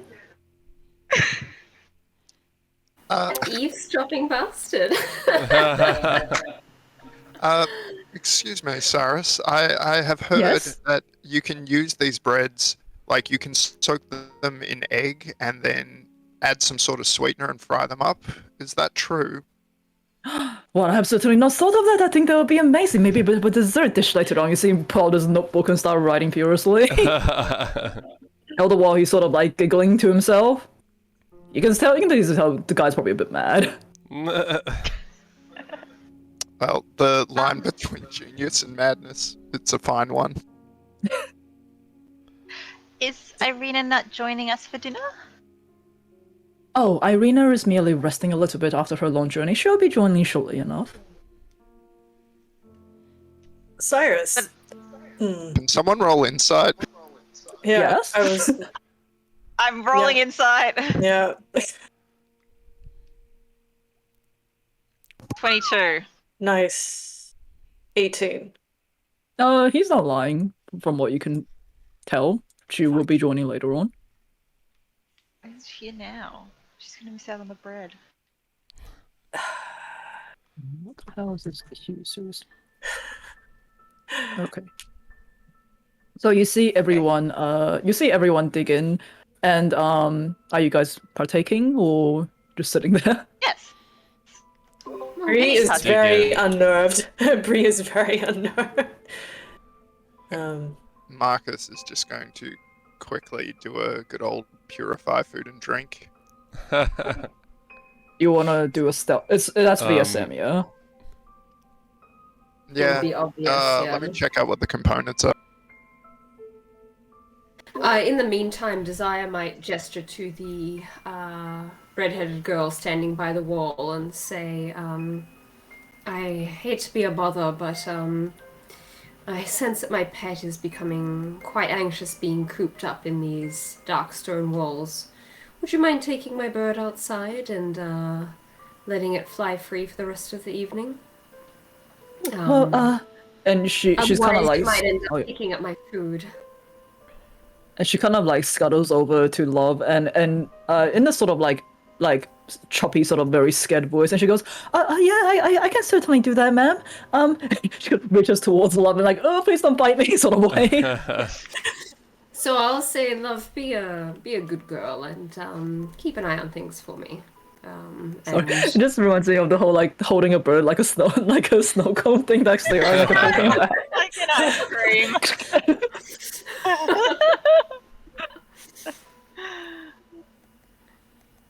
So yeah, she holds Love very gently and scuttles out of the room.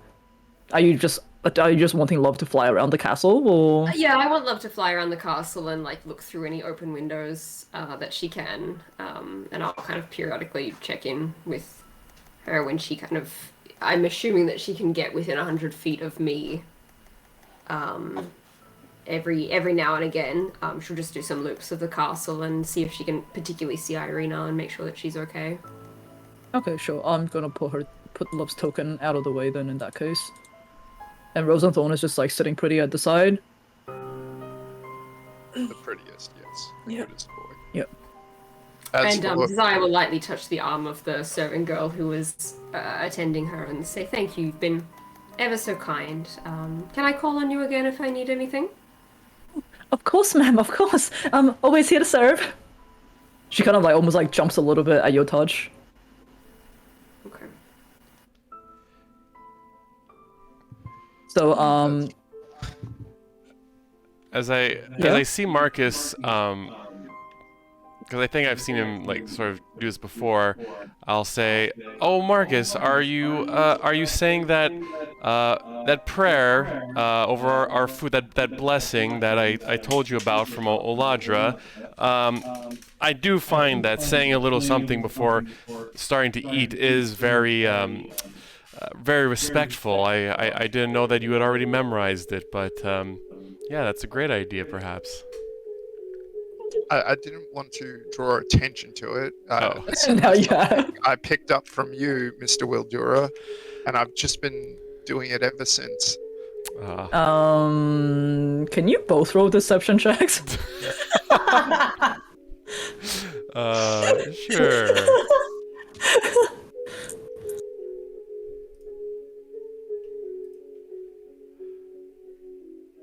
Oh, nat 20 for 23. And a 10 from Marcus. that evens things out. And Strahd is like, a prayer, is it? Is that something that you do often in your family from where you're from? Are you speaking to Um, me or to Marcus? Marcus, because he's the one who's pretend praying. Yeah. Tell me all about it.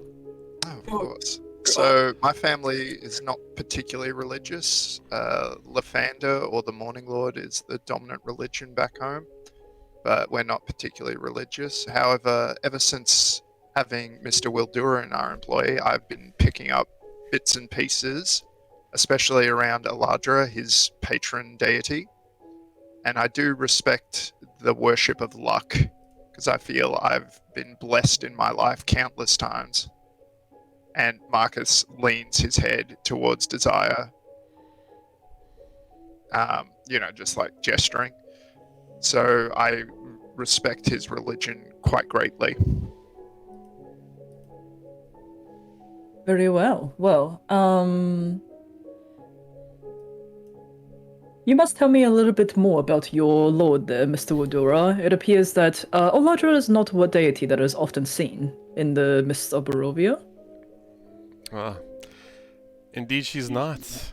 Other than myself, I've only met a handful of other clerics and holy men who profess to Aladra, but she's definitely part of everyone's everyday life, whether they know it or whether they acknowledge it at all. To those that curse the gods for their bad luck or thank them for the blessings that they've received, whether it's directly in her name or not, she definitely hears them. But of course, anyone who succeeds at anything in life and don't mention luck are pretty much kidding themselves that her hand hasn't guided them in some way. That's You what I think more believe. about... Yep, sorry, you finish. That's something that I learned when I was very young, and I was able to find her and realize that a lot of it was her doing. And since then, I've hoped to ascribe to that and teach everyone that I can about her, and to be thankful for everything that she's bestowed upon them, but also to recognize that if she takes things away, that's just the other side of the coin. And there's no deity that doesn't work in the exact same way.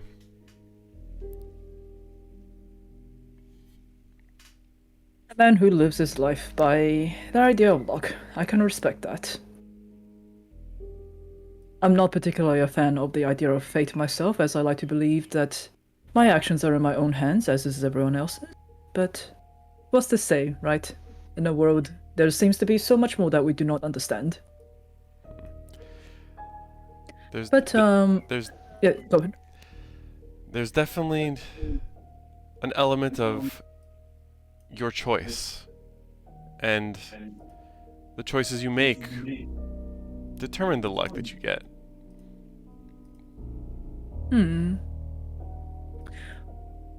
Well, it's great to hear a little bit more about you and where your faith comes from, Mr. Odora. Now, surely through your adventures, you have heard the stories and histories of Barovia and my liberation of the valley itself. But it's come to my attention that I hardly know anything about you all.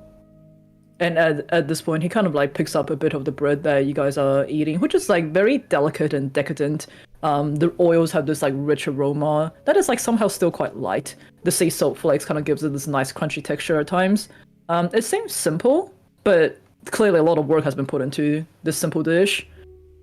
And Shaw kind of picks up a bit of it and goes, I believe this bread is a native to your hometown, is it not, young Brianna? Did you ever try your hand at baking as a child? I'm sure you, with your nimble fingers, would have been very good. Yes, we were taught how to bake when we were young. What do you sound like you're lying? She's just very unnerved. How how did yourself or your chef get this recipe? Oh, for this dinner, I asked my Vistani comrades to bring in many different specialty ingredients from beyond the mists. All to cater to your palate, shall we say. That's very kind of you. He just see, I takes like little bits and just like takes small bites out of it and just trying to be polite. Just like one of those kids who are just forced to eat at a table, but they don't really want to be there, so they just The full sit at the adult table. and they're just like You see, at this point, beside you, Valento has already finished her plate, as she just like quickly reaches over and steals a bit of bread off yours.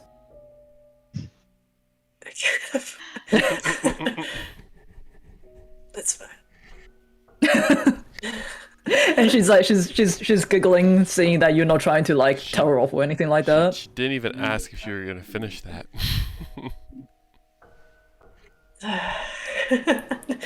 Like Bree just like her fist just tightens like the hate. What is that? The Arthur meme, just like the fist clenching and then releasing. Yeah. But I don't know. Can she see if there's any, I don't know, tattoos or just eye-catching like jewelry or whatever on Valento? Do a perception check for me. Yeah. Perception. Can it be advantage since her arm was right in front of my face? It's fine. 14. Sure, I'll allow for advantage. Okay. 25. So I'll say, I wouldn't say there's like very obvious sort of special jewelry or anything, but you do notice very quickly that there's parts of her shoulders that do seem to be like covered in like very faint scars of some sort. Okay. Bree just continues eating quietly at the table. Really, yeah. Oh, Miss Bree, please, you must tell me a little bit about your hometown. After all, I had someone go all the way there to find this recipe. Just for you, really.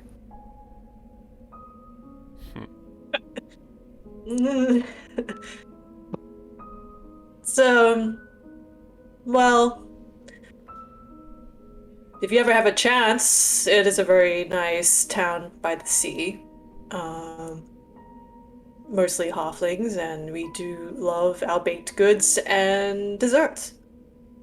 Just how did someone who grew up in a bakery fall into the field of assassination?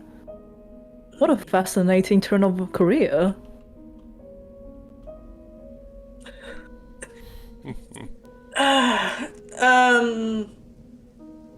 Let's just say, yeah, I was younger and I killed a vampire. Oh, did you know? And Valento is like, ooh, she killed a vampire. Yeah. And butter knife.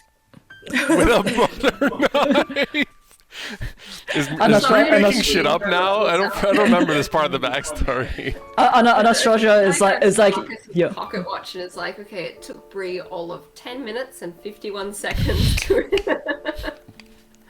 to insult our host. That's joking. You see Anastasia sort of like raise an eyebrow at you and go, "You kill a vampire? I can hardly believe it." Neither can I. The bread's amazing. It was surprising. It was surprising to me the first time that you said that. I had to believe that Oladra had a heavy hand in letting that happen. Obviously. Perhaps you just got lucky. Exactly. Valenta, at this point, Valenta kind of like grabs onto the side of you and go, "Ooh, tell me all the details. How did you kill that vampire?" What do I get out of it? Did you stab him really good? Did you, like, disembowel him? I might tell you later. I might tell you. Bree just No, I want to know continues drinking. now! Well, she ignores her. Ludmilla is kind of like, Valenta, would you calm down now? You're harassing our guests. We do not want such gory details at the dinner table. But Valenta does go on and go, but you're an assassin? Who has your hardest mark been? How did you take them down? Not an assassin. It's more of a hunter for things that will hurt villages or just innocent bystanders that are not from our world. Can you? Because you do have a background of assassinations. Can you roll a deception check on that? I didn't really assassin. Okay, whatever. Like whatever. Let's see. Oh shit. Oh, wait. I will switch that to 13, so that would be 18 in total. Okay. And she goes, a monster hunter, eh? Oh, that's so fascinating. Like, I love hunting monsters myself. I always make sure I take the longest time to kill them. Really draw out that kill, you know?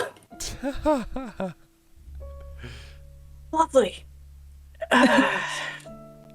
You can tell she's taking glee and sort of, like, making you really uncomfortable. Yeah. Bree's And gonna enjoy that wine, that very expensive wine. And Strahd goes, do excuse Valenta, she enjoys the thrill of the kill, shall we say. But Bree, turning from a baker to a monster hunter, that's quite a flip. Surely you had a teacher of some sort. One does not simply find their own way into the line of monster hunting when you had such what seems to be a comfortable life as a bakery girl. Can I insight him? Can I insight? What are you trying to figure out? Just want to see if he knows more than what he's saying. Like 18. You can tell there is a bit of like a bit of a goading behind his questioning. Okay, so it's not like kind of like a knowing look, but just a. Oh, it is a knowing look. Oh fuck.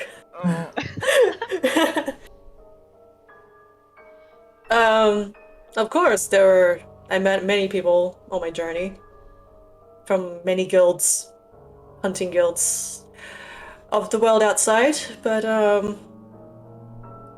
yeah, I don't know. It's a bit lacking here in Barovia. You're out of monsters to kill, are you?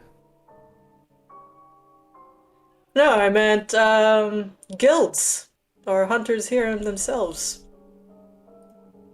Yes, well, it is a bit hard to establish guilds when you're so far removed from the material plane, and people cannot come and go as they please. You're just left with whoever is already in the valley to start with, and perhaps a few travelers who have found their own way into the mists.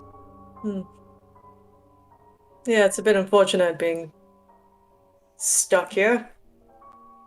It's also unfortunate when the young, the promising new hunters that we met turned out to be made of little more than snow and ice.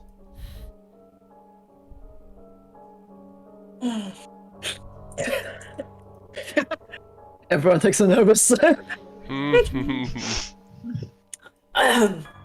Whatever do you mean by that, Mr. Ravenswood? Please elaborate. Fuck. I'm just talking about a certain, shining young man we met after the festival in Vallaki by the name of Vasily von Holtz. It is such a shame what you did to him. That spell is not easy to cast, and you just turned him back into the pile of snow that he was. don't fret. I believe Annie still has what remains of him. If you would like it as a gift.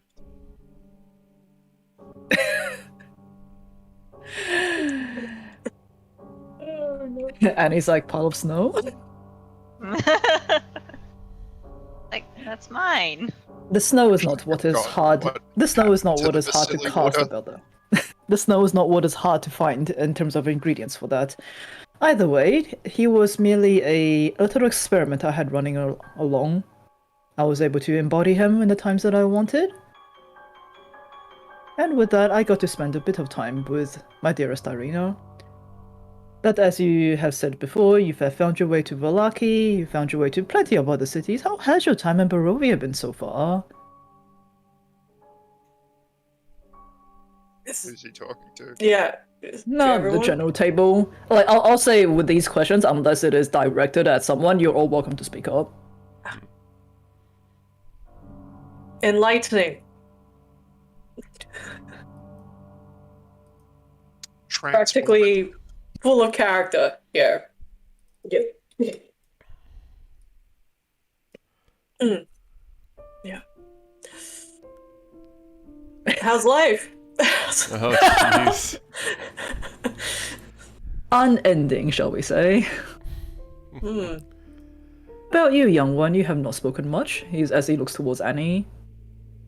Yeah, the bread's really good. Oh, I'm delighted to know. Cyrus has put a lot of thought into these meals. How does it compare to the food you have in your homeland? Oh, yeah, it's pretty on par. Very delicious. Well, you should be glad to know that there is something from your homeland as well on the menu tonight. Oh, I hope not. I can assure you, Cyrus has put the utmost respect and recreation into the dishes that you are familiar with. Oh, that's gonna be very difficult. But either way, how But does I'm looking this? forward to it. How do you feel? Because I don't think you actually specifically said where you're from in your backstory, Annie. So just we won't address it by name. But how do you feel that your homeland has compared to Barovia so far? Are you enjoying your time here? I think I'd enjoy it a little better if it was a bit warmer, and if the spirits were less trapped. You see, it's very quiet. I have sort of a an affinity for those that have passed, and when they simply cannot move, get recreated, it's a bit of a lonely existence.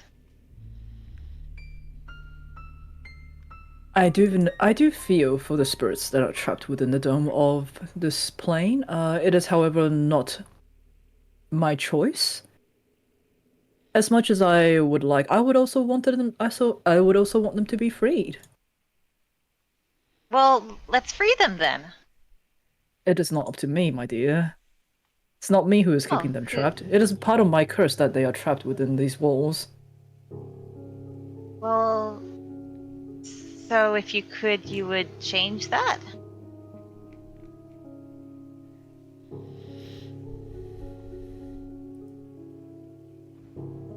If I could change that so the spirits may be freed, then yes, I would. Or Personally, maybe there's a way. perhaps. There's well, what do you have in plan?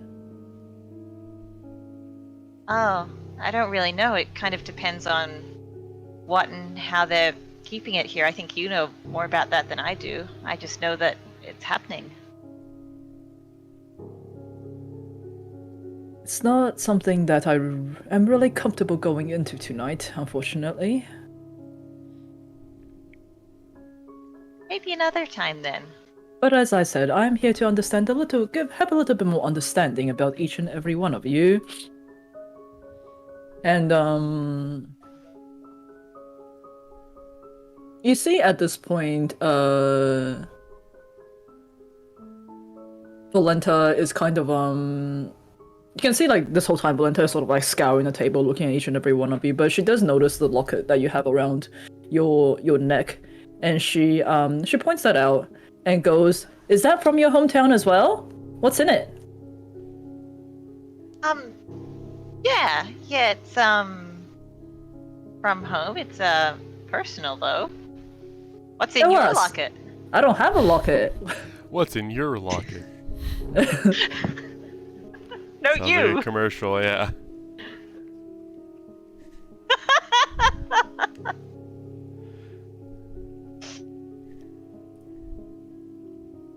Well, if you're not going to, well, you're no fun if you're not going to show us.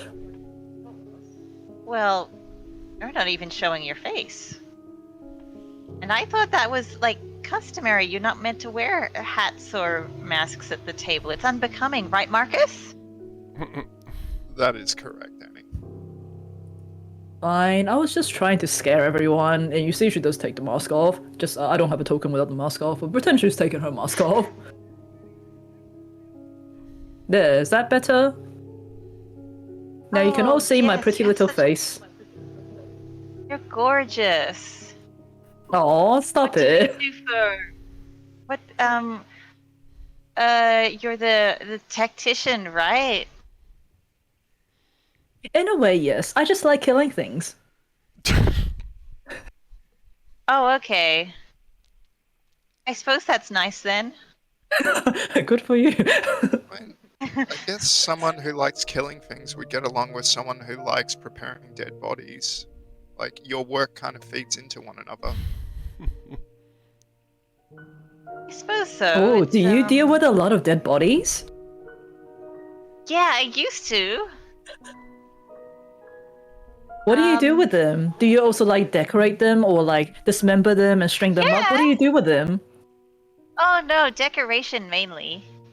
Decoration, restoration, embalming. Kind of depends on what like the clients want and what their sort of like religious structures entail. Oh, you do the normal things. Ugh, that's boring. Annie is quite a The deft normal hand with a things. makeup brush if anyone at the table would like tips. And Desire will cast a little glance at Anastasia. Anastasia and goes, I don't believe in the skills of a lowly village girl. I'm more than happy to do my own makeup. She is quite practiced at applying it to dead bodies. This is a very fast going downhill. Yeah. Oh lord. I don't know if she knows how to Really? Like, yeah. match my complexion, really. And Escher is like, Escher kind of like goes to, and he's like, "It's okay. You can apply makeup to me later. It's okay." Bree just kind of gives like this like oh like a well done like gesture towards Desire. I'm like, oh yeah. But at this point, Strahd does go, "But Mr. and Mrs. Ravenswood, surely you're not too unfamiliar with events such as these? I'm sure back in your hometown, you also threw numerous parties for your own noble friends." It was a favored pastime of ours to entertain and delight our guests with spectacle. Although, like any good party, it is always important to know the time at which to go home. So, like Annie, I do so hope that we can find a way to resolve this particular quirk in the curse of yours. At this point, Ludmilla does pipe up and go, "Nobility, such as yourself, eh? Tell me a bit more about the Ravenswoods. What's your lineage?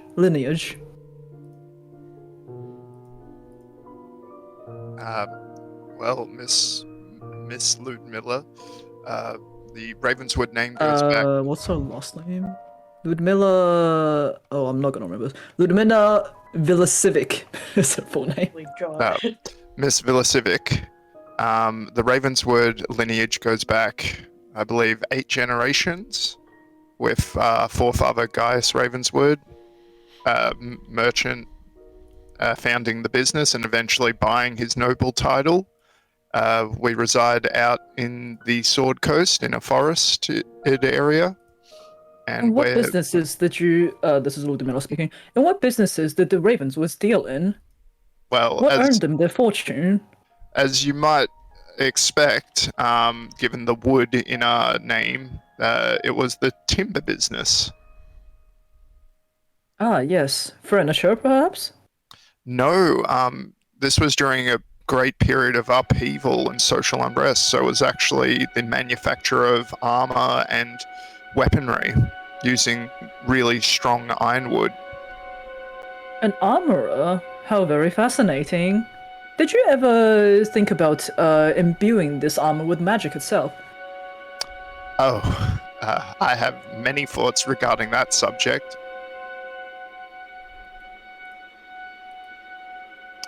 For example, actually, no. Our host did say no weapons drawn at the dinner table. So perhaps another time I can show you some of the arms and armor imbued with magic.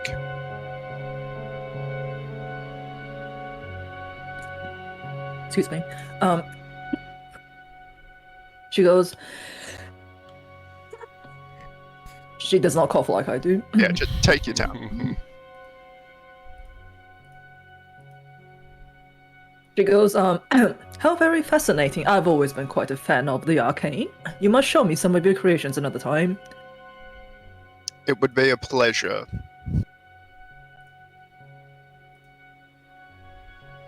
It's not often I meet someone who is interested in the arcane.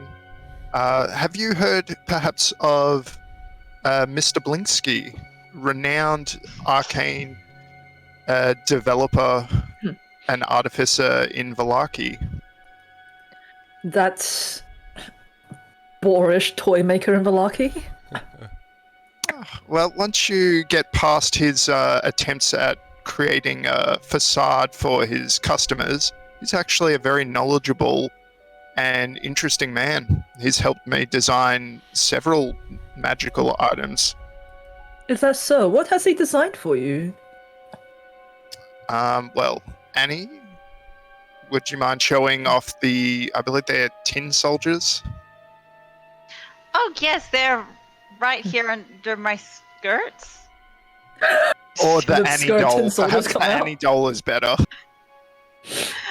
Oh yes, she's right here. She's right here. So children's toys.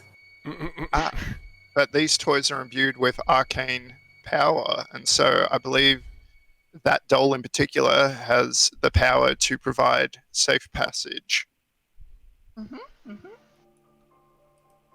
It is such a waste to see Mr. Blinsky's talents used in such frivolous ways.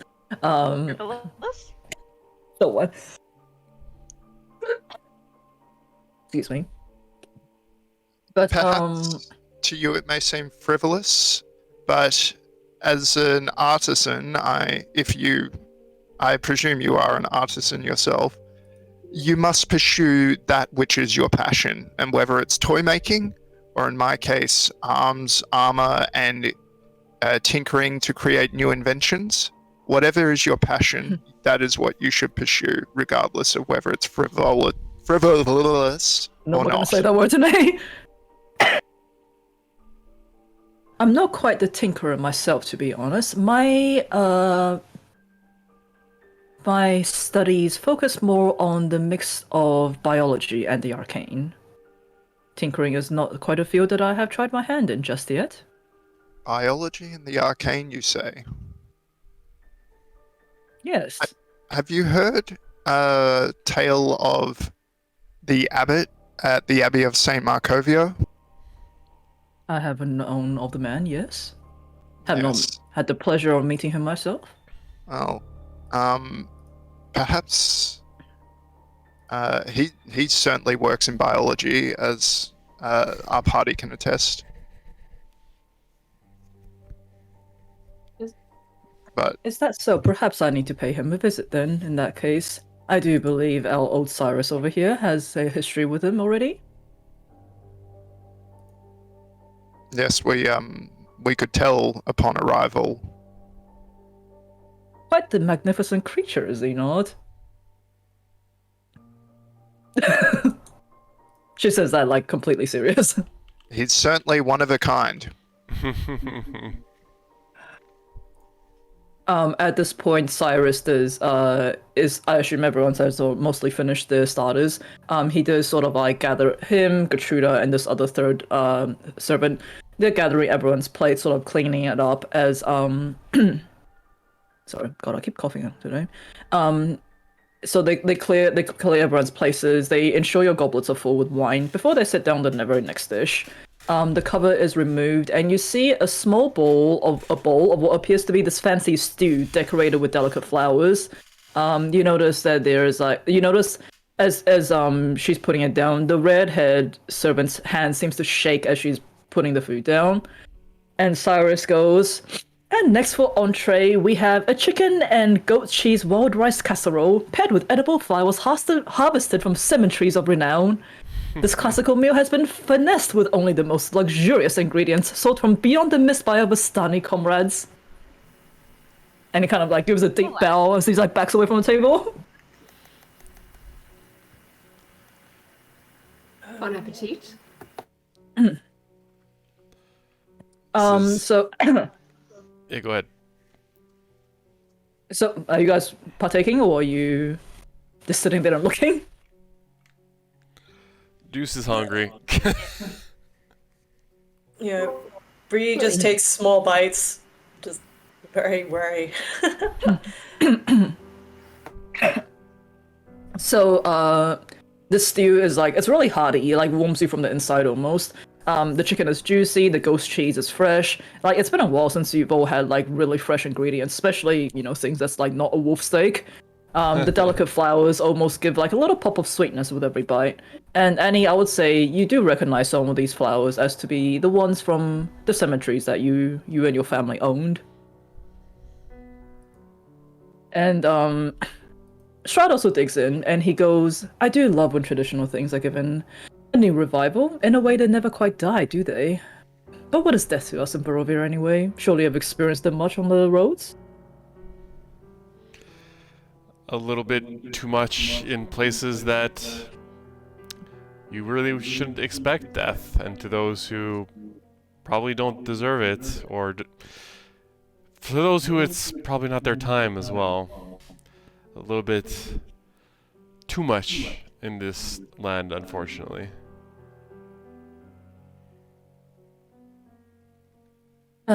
This land can be quite cruel to those who are not built for it, shall we say.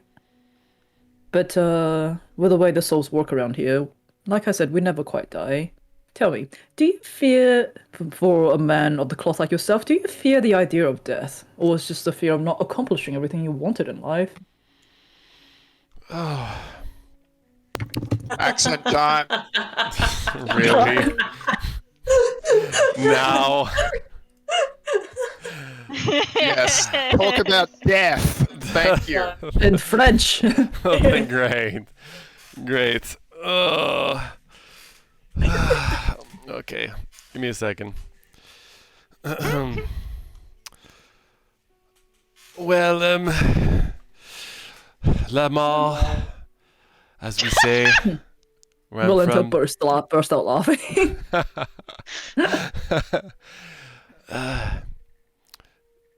For me, it is something that I know will come eventually, of course, but something that hopefully will not happen for a long while. It is not a fear, but just a consequence of what will happen one day when the tail side of the coin is going to be face up instead of the head. There's nothing in particular that I feel that I need to do before that day, but there are many things that I would like to let surprise me between now and then, let's say. Really? You do not have any aspirations you hope to accomplish coming into Barovia? Well, let me say, it was not my intention to be coming here in the first place. And Is that so? I was under the impression that you were all here together. Did some of you come against your will? let's just say I think we wandered a little too far from the beaten path, and we did not get here seeking out specifically to enter Barovia. But we do understand, and as has been mentioned a couple of times now in the meal, that the Vistani can come and go as they please. How was it exactly that those people had such a deal with you in the first place? It is quite curious, no? The Vistani and I have a long history. They were the ones that saved me from the battlefield when I was on the brink of death, when they could have easily have left me. And for that, they have the freedom to go in and out of the mist as they please. Them and all of the ancestors and like lineage, like everyone who's a Vistani. Is this a gift you chose to bestow? It is a gift that I chose to bestow, yes. Only to those who have shown me great help. So it is perhaps within your powers to do as Annie requests and allow people to pass freely through the mists. Oh, of course. Not so much the souls itself, but the living bodies, certainly.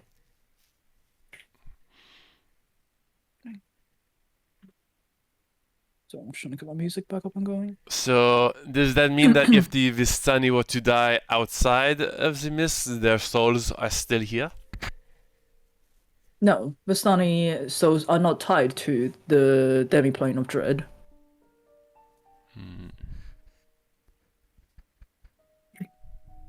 Do you fear death?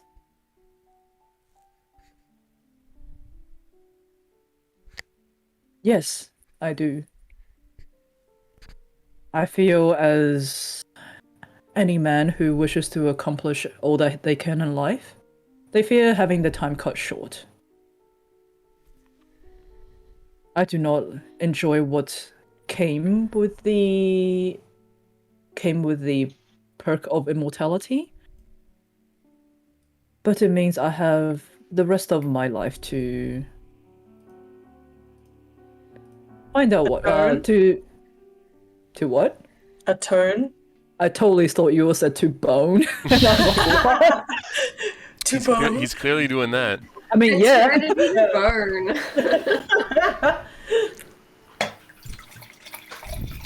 Atone for what exactly? I don't know. You've lived a long life. I assume there are many things that, mistakes that people make. No one's perfect, right? Oh, hardly.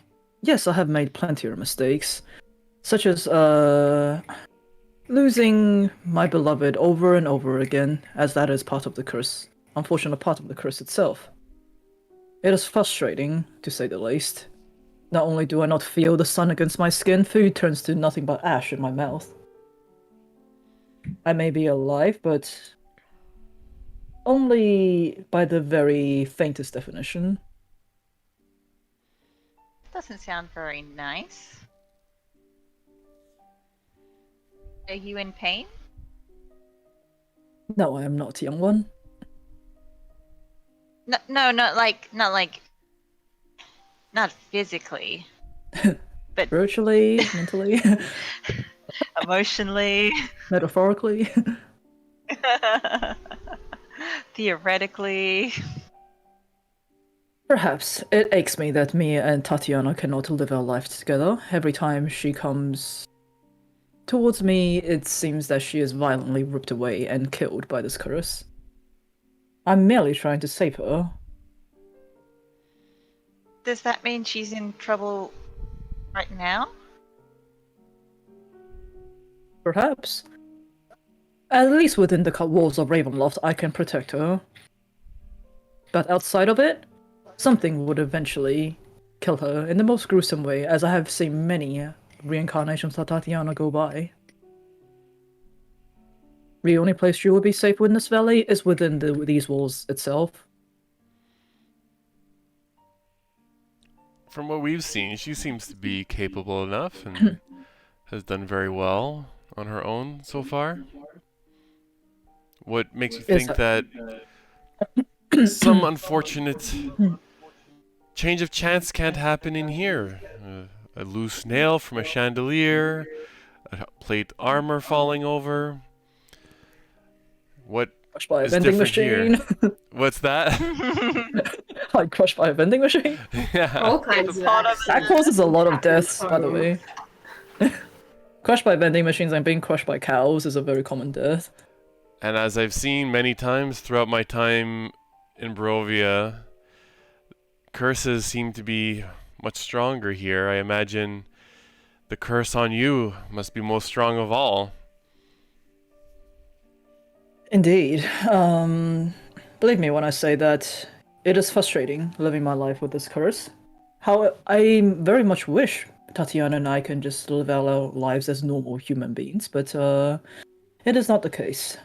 And at this point, Volanta does pipe up and go, "Oh yes, I totally remember one time when the old Tatiana died. She got totally disemboweled by a bunch of wolves right in front of us. Oh no. It was fantastic." Oh no. And Strahd kind of just like shoots her like a glare, and she kind of sits back down small. Can I see, like, how are the other consorts reacting to pretty much us talking about her? Roll a insight check for me. Okay. 15. Okay.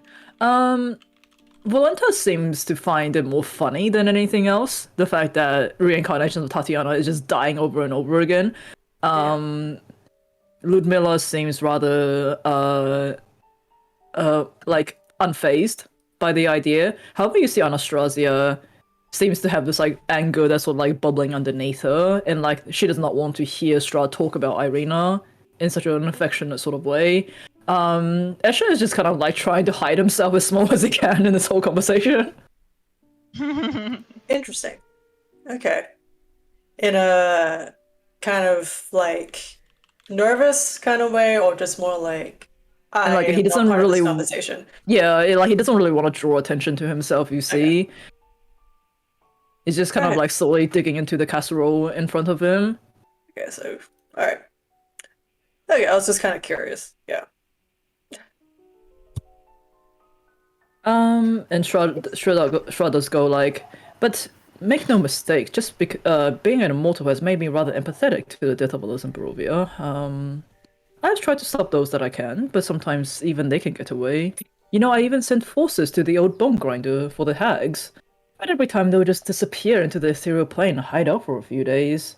Rather inconvenient, to say the least. But that potion of etherealness, what a brilliant idea! Just who came up with that?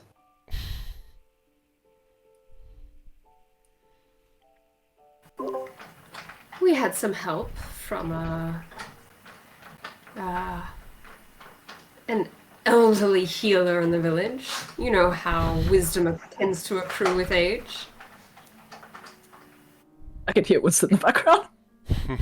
He's eating. I'm sorry, Montreal. Just like small crunch in the background. Yes, I think we'll get like That's Yeah. Frozen Dawn in the corner, like chomping on a bowl of nuts or whatever he eats.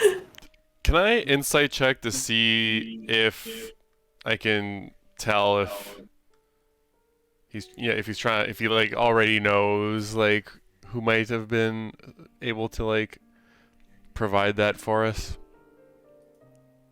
Sure. Insight check on that. I am also going to order my Uber Eats now, so we'll probably have a break very soon. That's a nat 20 for 25.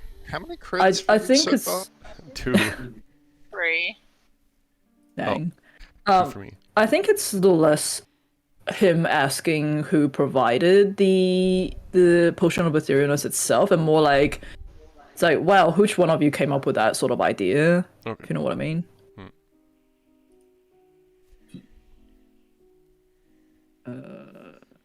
Okay. I, as a player, don't remember. Yeah, I'm I, as also a just DM, also like, don't remember. Actually, the Yeah, NP, neither. it was Jenny, but Yeah, I know. I don't know whether we asked her anything in particular. can't recall. I don't know. I took Annie and Bree to see her, so maybe one of them asked her about it. But yeah. Surely Yeah. ingredients for the potion of Etherealness would have been particularly hard to find in this land. It was Van Richten. Just as a player, it was, yeah. got it.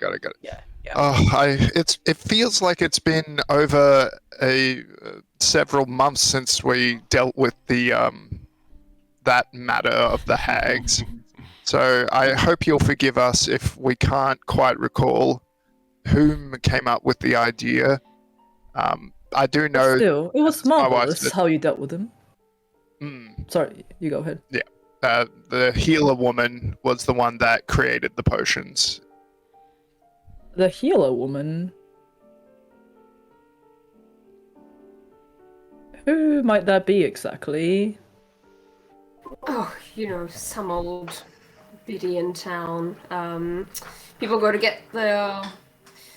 her if their cow is giving sour milk and the like, but some kind of rudimentary knowledge of herbalism, it seems. I hear she's also well known for helping men grow hair. Anastasia kind of like gives a. a. Be interested. Anastasia kind of like gives like a sort of a chuckle and goes, my lord, I'm sure whoever they have in these drab little towns is no match to what we have in the castle. You can tell she's kind of like, she's probably trying to get Strahd's attention. It doesn't like the fact that he seems to be focusing on you guys so much. You do seem to have quite a lot of access to whatever it seems you may want here. This lavish and lovely feast is certainly proof of that. I am. Oh yes, we are quite well provided within the castle ourselves. I am curious. You do seem to have access to all of these lovely luxuries, and it seems from the towns in Barovia that we've visited, the rest of the population seems to be quite lacking. Many of which relying on dream pastries from unknown sources just to cope with their everyday life. Does the general Well- well-being of the populace not concern you? Well, as you have very aptly put it, the dream pastries are of no more thanks to your help. How do I answer this? Sorry, let me think. I'm buffering. Just wants to know why this is not more of a socialist country. Yeah, what is the government doing? What's the Yeah, why don't you care about the They don't people? care about us. Juice, eat the rich while you're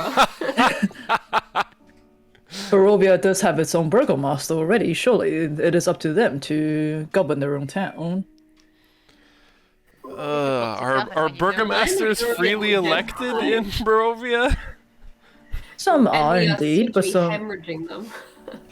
some are indeed. Some come from a family of burgomasters. As I were to recall correctly, with the death of what the fuck his name is. I can't remember his name. Well, the death of Ismark's father, Ismark himself has now become the burgomaster. Jeez, I just had this idea. Basically, like Strahd is like Scott Morrison. He doesn't care for his states. He just kind of leaves the states to take care of themselves. He's got his favorite, which is the castle, and that's that. And that's it. Yeah, he's like, Victoria, fuck you. You go take care of yourself. Yeah, Ravenloft is the capital territory. But I think what I'm trying to get across is that one, he is a very sort of like tired and exhausted ruler. He doesn't really It's like he's like hands off from like the actual ruling of Barovia itself. It does seem like if needs be, he will step in if something gets too out of hand. But for the most part, he's content to just let them deal with it themselves. You hear someone echoing like everyone should take a drink to hydrate themselves of this lovely meal that we're having. Yes, please let us have more wine. Cyrus, if you may, goes around, pulls everyone more wine. That is so sweet. That Ribena. Okay, so you see at this point, the remains of the casserole dish is quickly cleared away, and the larger Cyrus, Gertruda, and this third lady. This larger plate is set in front of you, and with another flourish, Cyrus uncovers a dish to reveal a plate of what appears to be sliced tender beef steak, cooked rare, bloody, drizzled in this dark sauce, and framed by these vibrant greens. You see a small bite of foie gras, and caviar is placed in front of you separately. The smell of this freshly cooked meat is really tantalizing, much better than all the wolf steaks that you've been having. Cyrus goes, and mains are served. Here we have fresh tender beef, cooked rare as the master prefers, of course. A thick bordelais sauce made with our own sanguinis virginis, fresh green salad from beyond the mist, as well as this delicate foie gras and salty caviar harvested from Dakon. It is truly a dish of wealth, only befitting of those in the upper class, as he just bows away.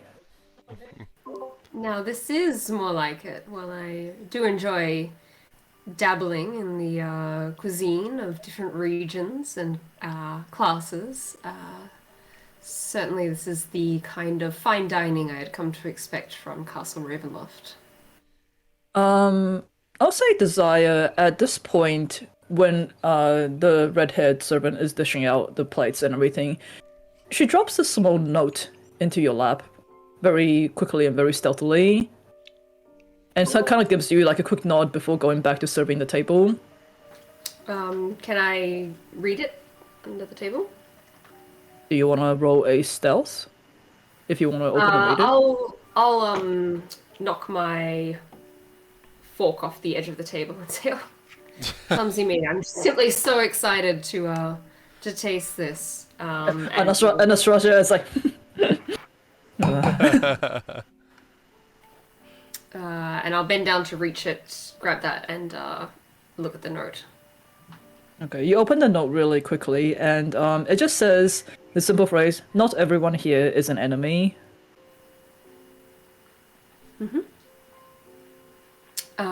I will tuck it in one of the many cutouts of my dress. Tuck it onto a boob. I have so many pockets. Okay, Strahd, looking at this meal, does go, I do hope you enjoy your meat rare. There's no other way to have it, really. I find that slight aftertaste of blood can really get the heart racing. Surely you're not too unfamiliar with these meals yourself, Mr. and Mrs. Ravenswood? You know, tell me, has it been hard traveling without your usual luxuries? And with people of such different social standings? Surely they do not relate to your compromise. Well, of course, it's been an ordeal. Certainly I can say that we have not slept well in months. But that has been due to the lack of hospitality among certain locals more so than the company of our employees. Sleeping rough for a lady such as yourself is non-befitting, shall I say. I can assure you, the guest rooms that we have set up for you tonight will be the most comfortable sleep you've had in this valley. And I greatly look forward to it. But yes, meals such as this do carry a certain fondness of home. We would so often entertain. And I do find that the bloodier the meat is, the more one is reminded of how vital we are ourselves, the thin line we walk between life and death. Doesn't it remind you to enjoy life while you have it to the absolute fullest? While we have it, shall we say. of course, it is very rare for us, even us ourselves, to have such. Actually, no, it wouldn't be for them. Of course, meat like this is not easy to come by in Barovia. This was sourced directly from the city of Darkon. That is not too far from here. But I would assume any kind of gestures towards Bree, Annie, and Deuce, and goes, surely this must be the first time you've had such a decadent meal. Oh yes, absolutely. I definitely can't say that I've been fortunate enough to dine at nobles' halls very often before this. I may have stolen a few necessities here and there in my time, but yeah, I do understand that eating something from where you're from or where you're comfortable with definitely definitely would bring back memories and thoughts of home. Before you got to Barovia, Strahd, or I also want to say like thoughts of your family and whatnot. Mm-hmm. Before you got to Barovia, uh, where where were you from, and did you come here with any family? I don't think I quite remember where he's from, but yes, he did come with his family. Give me one It's second. mostly about the family part that I'm concerned about. So Yeah, so um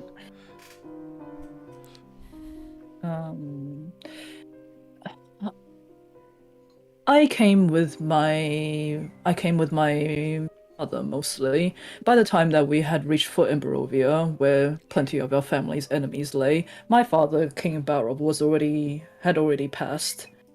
Because of that, we waged long and bloody wars against these enemies.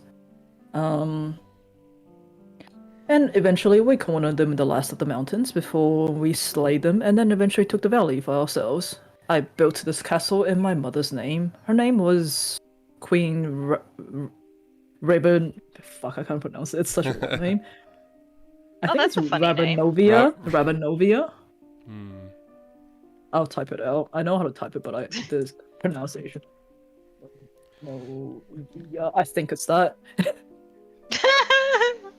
I imagine, like anyone else, you must miss all of your family greatly. Did they all pass recently, or has it been a long time? Do you enjoy any food you've been so kind to offer us? Our food from so far from places we seem to know. Any favorite dishes of your family on the menu? Not quite tonight, no. And as you may not be aware, we don't actually need to eat. Not anymore. We can, of course, for pleasure, but it is not a necessity. We merely just have to drink to sustain ourselves. So it has been a while since I've had food, and for a while that Cyrus has gotten to cook for all of us. There is no dish, however, tonight. Now that you mention it, I probably should have added something like that. That is from my own personal hometown. I thought I would tailor this meal to match all of your palates.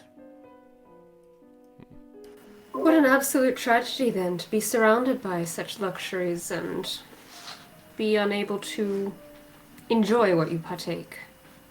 It must I'd make say the it's days not. quite tedious. I say it's not as much tragedy as not being taken away from all your luxuries as you have, Mr. and Mrs. Ravenswood. Surely you were not made for a life on the road. No, I was not made for a life of poverty.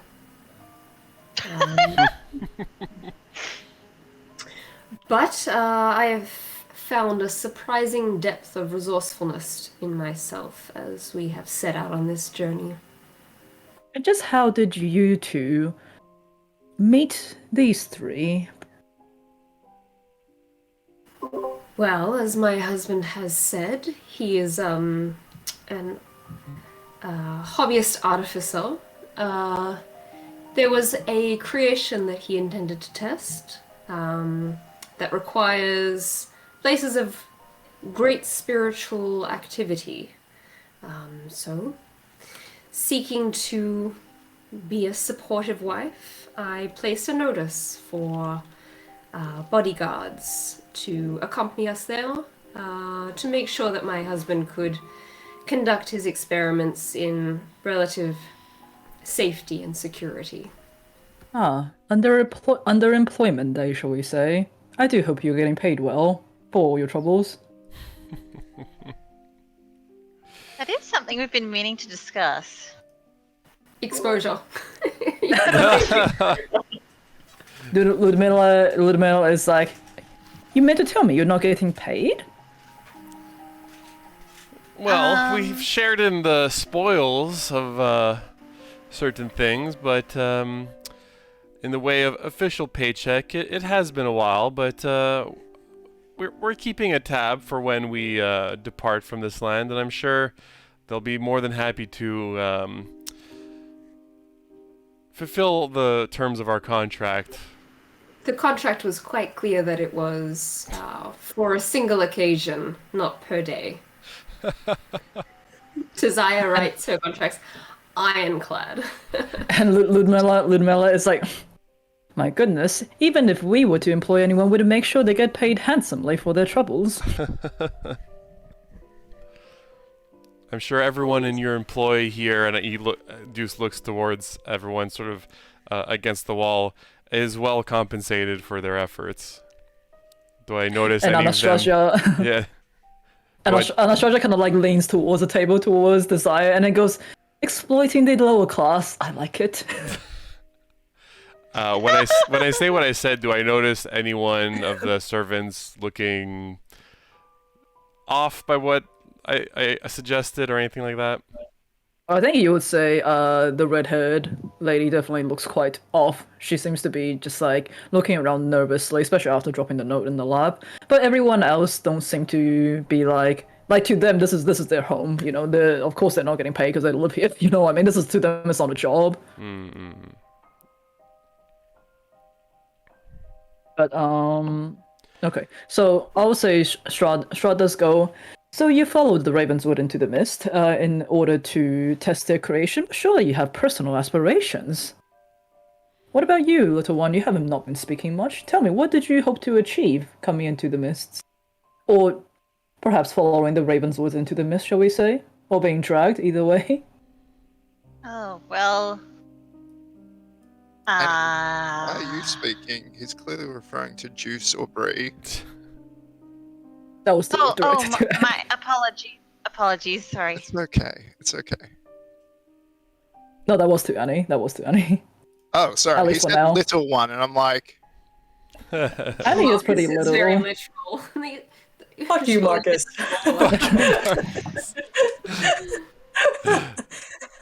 yes, just a jest, just a jest. It wasn't a jest.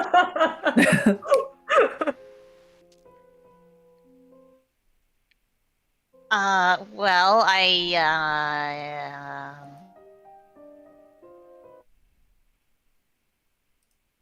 yeah,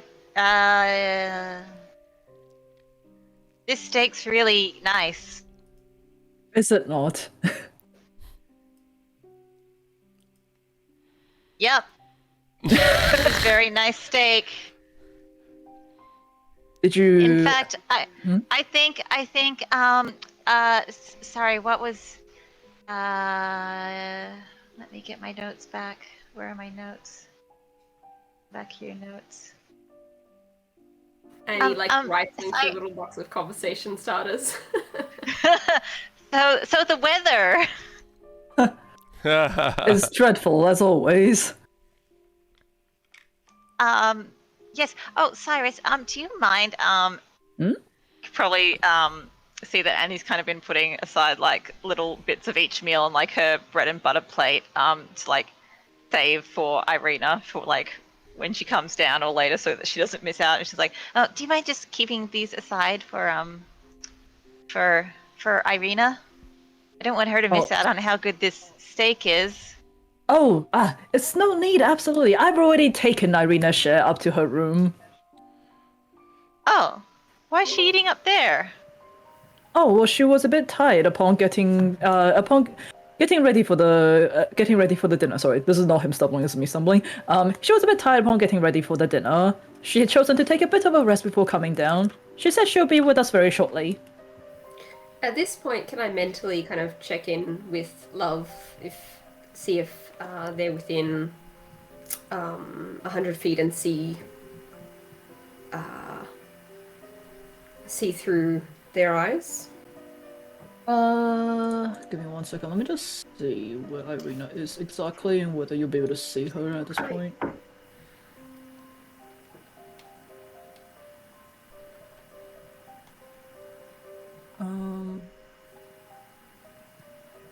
Yeah, okay, so I will say you do see Love is sort of like flying around the front of the castle.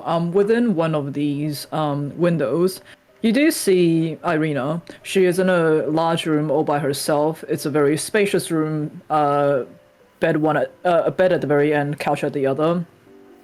She seems to be trying on this really gorgeous red velvet dress of some sort and kind of just like adjusting herself into it to get more comfortable. You do see through Love's eyes that there is a table with like a meal prepared for her already.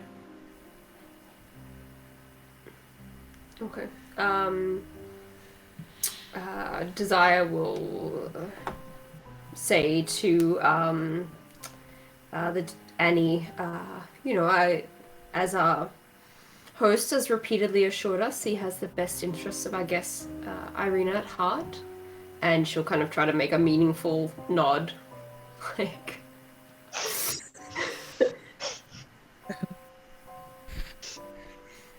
Okay. Okay, well, that's Nailed good. it. I'm curious, how exactly like Annie's mother's casserole was the one that Cyrus cooked? I would say it's almost like even like a more expensive version of what you're used to. It's almost like they took like a very traditional recipe but like zhuzhed it up with these very fancy ingredients. Kind of like fine dining tends to do. Like kind of like in Ratatouille, how they did like a very peasant dish into like a very fine dining dish. Cyrus, do tell me, how did you go about getting your hands on this recipe? Oh well, we had the Vistanis go all the way to wherever you came from, and they were able to learn the local delicacies and bring us back some fresh ingredients. Oh, that would have been quite a sight to see. My hometown, they generally don't like anything out of the usual.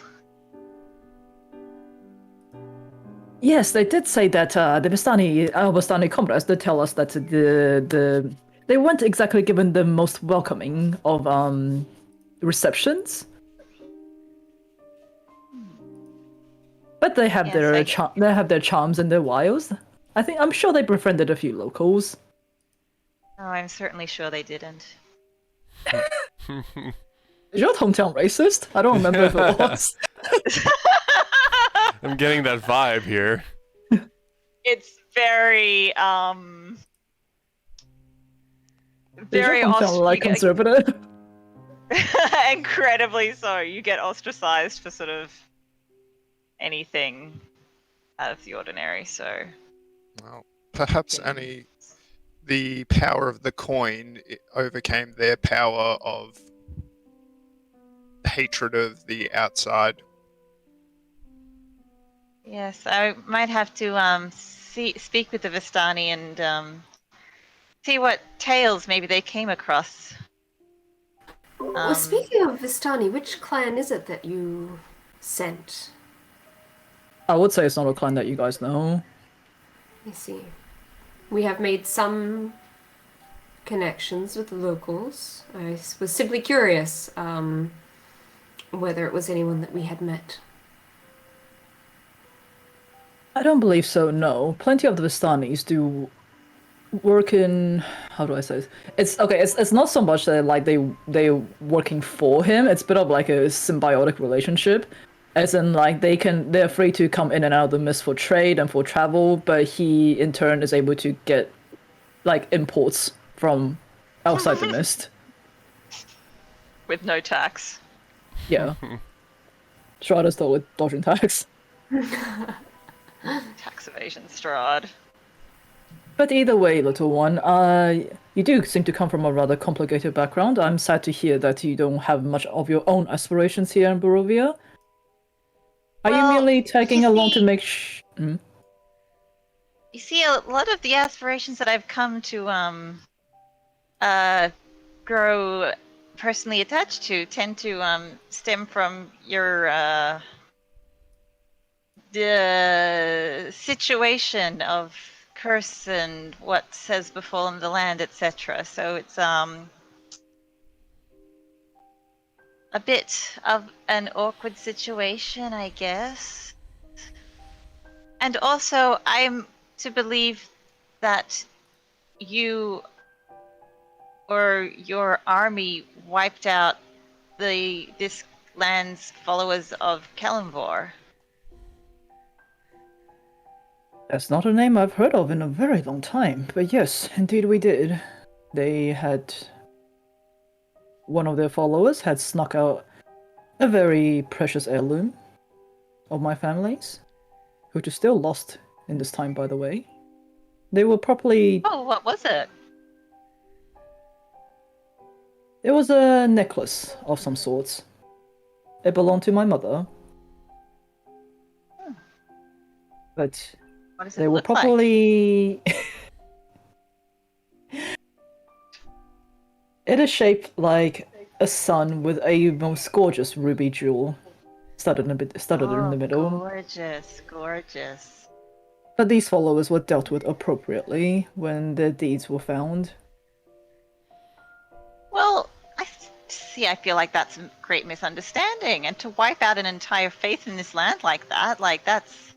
Plus, they were getting too I powerful just don't for think I their... agree with that. Is that so? Well, yes. Maybe? No, is Yes, it? they were Marcus? getting... I guess What sorry. dear Annie means to say is that it's unfortunate for any belief or group of people to be completely obliterated so that their legacy has no chance to continue beyond their passing. Well, if the rules Yes. of Kalimavor are really to be believed, then surely they are able to continue their beliefs after their passing. Either way, they Well- were getting too powerful in this land for their own good. They tried to plan an uprising against me, and as such, I made sure they were put down appropriately. Well, I intend to. I am a follower of Kalimvor. What is it that you will do with me then? If you do not get in my way, then absolutely nothing. If there's so many people that would want to rise against you or act out in some way that you don't agree with, why not just show them the door through the mists?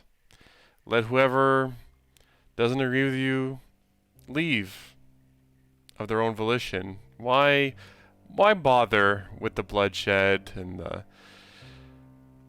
all that effort when, like you said, with the Vistani, you were able to let them go? Why not just do the same for anyone else who isn't very happy here? It seems like you They allowing the were- people that you like here seems to be working out for you. Why not just make it an even smaller, closer-knit community in all of Barovia? I think what I'm to say, like the one that, so say people like the followers of Kalimavor, say the Order of the Silver Dragon, they were very actively rising up against Strahd. So it wasn't just like even if Strahd were to be like, off you go, out of the mist, they probably would have like stayed and try and sort of rid the land of Strahd. Okay. So it wasn't so much like they're fighting just because they're trapped. It's so much like it's more like they're fighting because, they knew that this was a tyrant that needed to be taken down. They believed in the just cause. Am I clear? I just want to make sure that Sure. I'm I get you. coming across correctly. I get you. Still, Juice, being in power demands that you have people around to exert that power upon. Or else how could you ensure your superiority over others? I suppose so, but let It'd be a me let lonely me life let me indeed. ask you this: if you could assure, if you could assure that, if you could trade all of the people's freedoms that you had to break the curse, like if you were able to be with your Tatiana, and the cost was the power, the luxuries, everything else that you have, would you take that deal?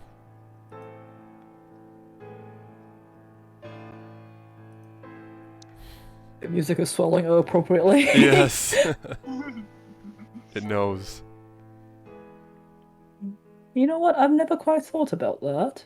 It's a very interesting question you have put forward, Mr. Wadura. I am one of a nobility such as being a nobility such as myself. I do find it hard to live any other life. Perhaps I'll get back to you on that one. That's both me and him saying it at the same Yeah. time. I'm glad it's something that you're mulling over. It was my understanding that sometimes interesting philosophical questions are appropriate at a fancy dinner such as this. But Miss Ravenswood, what you said before about keeping people around to ensure that you, well, how did you put it before exactly? You, There's no such thing as being in power without having people around to exert that power upon. you understand me?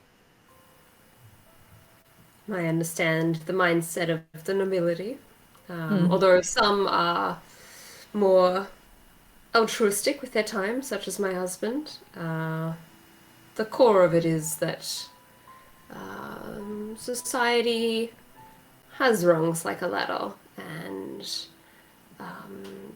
to climb up it, you sometimes have to step on the shoulders of others. Use others as stepping stones.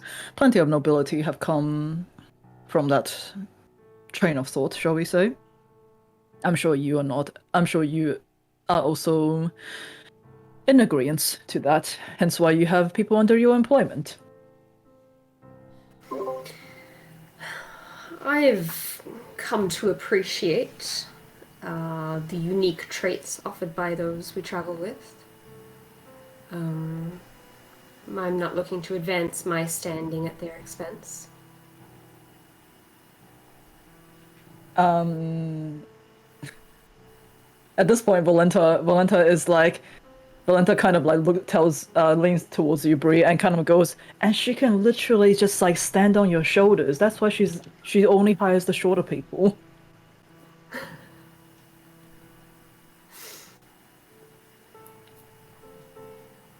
Bree is just blowing her nose, but I think Strahd It's very does. drafty in this dining hall, I have to say. I think Really, The one with one door.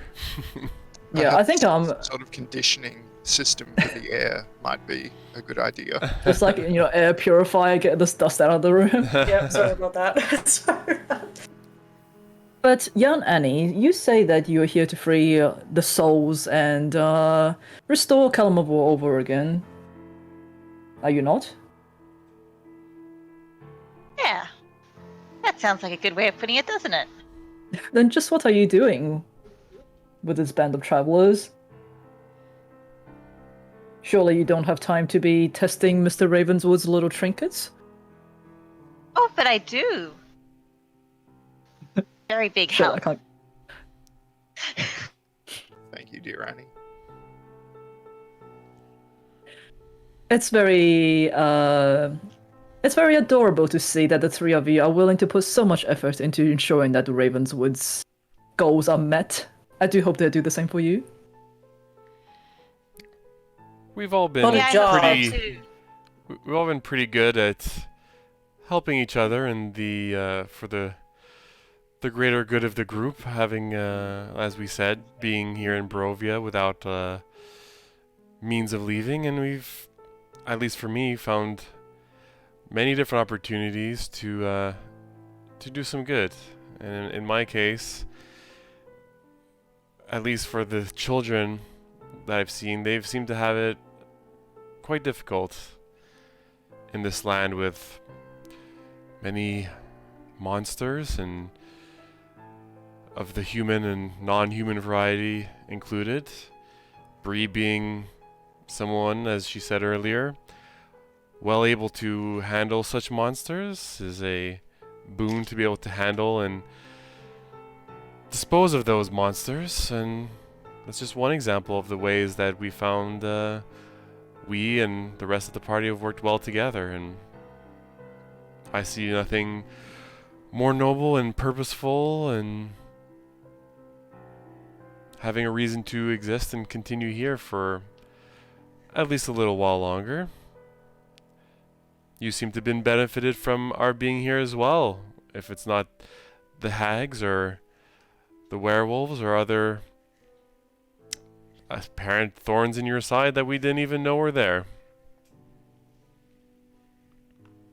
Well, it's great to see that you have found your own way whilst helping someone else find theirs, shall we say? I do hope you Certainly don't. nothing like a common enemy to bind people together in the midst of strife. I do hope you don't. I do hope you do find time to achieve your own aspirations within the mist itself. But I'll say lastly, the main plates that you guys had, that's cleared, and a last smaller dish is set in its place. Cyrus sort of like excitedly almost like chitters as he like signals the other servants to take the cover off, and you see what appears to be this like dainty looking white cake that's covered in cream and has like shaved bits of white that's centered in the middle, and it's arranged in almost like arranged around it almost in like a bouquet like way. It's like an assortment of fresh fruits, plenty of which you have never seen before. You see like this bright yellows and reds, like picked at the height of the season, like seems to stand in like the stark contrast of all the lack of color around you. And Cyrus goes, and lastly, my most delicate creation tonight, a cream cake made from coconut, a tropical fruit from a faraway land of the Chondelwood. Accompanying it is fresh fruits from the woods itself, all in season, of course. All have been expertly stored and preserved to ensure their natural sweetness. And as we are coming to the end of our dinner, there is also the option for tea, old-fashioned whiskey, or even hot chocolate, as the master knows it is popular amongst the group. What a lovely way to finish a lovely meal. What is the expression on Strahd's face? like, What do you mean? just want to know if he's like, is he being smug or just being buttering us up? entertained? Is he like, who is he looking at like right now? Like, Oh, kind of everyone, to be honest. He's kind of just like sussing everyone out, shall we say. He is quite entertained. He just wants to sort of like get to know everyone over this meal. oh, we lost Annie. We lost. Yeah. And he fell off a chair. What is Rahadin keeping an eye out on? He's just sort of like scanning the table, making sure that none of you are like drawing your weapons, none of you are out of line, everything is in order. That kind of stuff. Desire will lean forward and say, "You are, to Strahd, you're asking a lot of questions about our lives, but you've played your hand by showing your knowledge of our likes and dislikes at the table. There's no need to be so coy. Simply come out and ask what it is you wish to know about us." Hold on, do we have climb back before I continue? Not yet. No. Wait, that was directed at Strahd. Yeah, Desire's just kind of pointing out. He's asking all of these questions about our hometowns as if he doesn't know, but he's sent. He's showing us by this food that he does know. So, what is he hoping to get out of this line of questioning? Can I just close roll 20 by accident? I just closed roll 20 by accident. Sorry. Yeah. Theater of the mind. Hearing all these descriptions of delicious food and not being able to eat ourselves. That's what I blame. Sorry, last course, and my food is coming soon anyway, so I do want a bit of a rest. Just want to make sure Clam is back and can hear us before I say anything else, though. Yeah, that's okay. But I'm really disappointed that Marcus's like dry crackers don't appear that he eats while working. Look, it was very hard to try and figure out a way to fit Marcus's food in here, so I'm just using his drink instead. Alright. You could always put dry crackers as like, you know, the after dinner mints on the beds. I still don't want them. No, it's not an appropriate food for that. Okay, But Marcus- so Clam back is probably. needing to restart. Oh, she is listening? Okay. No, she fine. needs to restart her. Oh, no, she says she's listening on the stream. Oh, okay, cool. Okay, cool. Okay, so I will say,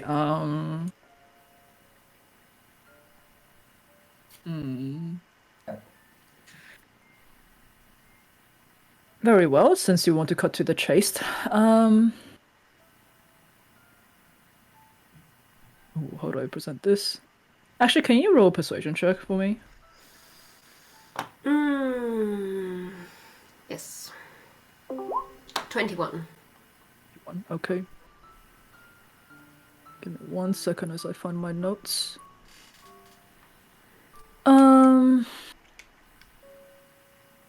Very well. In that case, to be clear, I am looking for a successor. I cannot leave Barovia under my curse, as I am indeed the Dark Lord of this domain. So in order to gain my freedom, I will need to find a suitable replacement. And I believe that some of you may be quite what I am looking for. A replacement. You sound Perhaps as you if don't you're. know it. You sound as though you're expecting death sometime soon. Death or to be freed from the curse. I don't think it's quite Why death, do to be you honest. It's think probably you're more going free to- from the curse. I think it's retirement. Why do you think you're going to be freed? Because even myself, I cannot leave this domain. I'm just as trapped in here as the rest of you are. But to find a successor means they will take my place as the Dark Lord of Barovia, and I will be free to live my own life with Tatiana. Does But the couldn't escorts you just go respond and- to this? Sorry. Yeah. The escorts? What? Yep. What, you mean the Starts consorts? working. Consorts. Close enough. Close enough. The harem. Yeah. Hmm. How do they respond? I will say a few are quite surprised, especially ones like Anastasia, Valenta. Ludmilla does seem unfazed by it. There's almost a bit of relief on Escher's face, I'll put it that way, when he hears that. Interesting. Okay. And Anastasia is immediately like, "My lord, you cannot possibly be suggesting that one of these common folk take your place." Excuse you, madam? You have two of the finest nobility here. So, yeah, do you want to continue? Fine. I do not mind your besmirching of myself, but to besmirch my wife's reputation, I will not stand for that.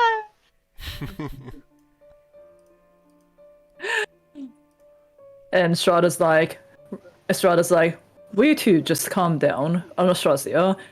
Anastasia, you're embarrassing me in front of our guests. Does I Oh, look no!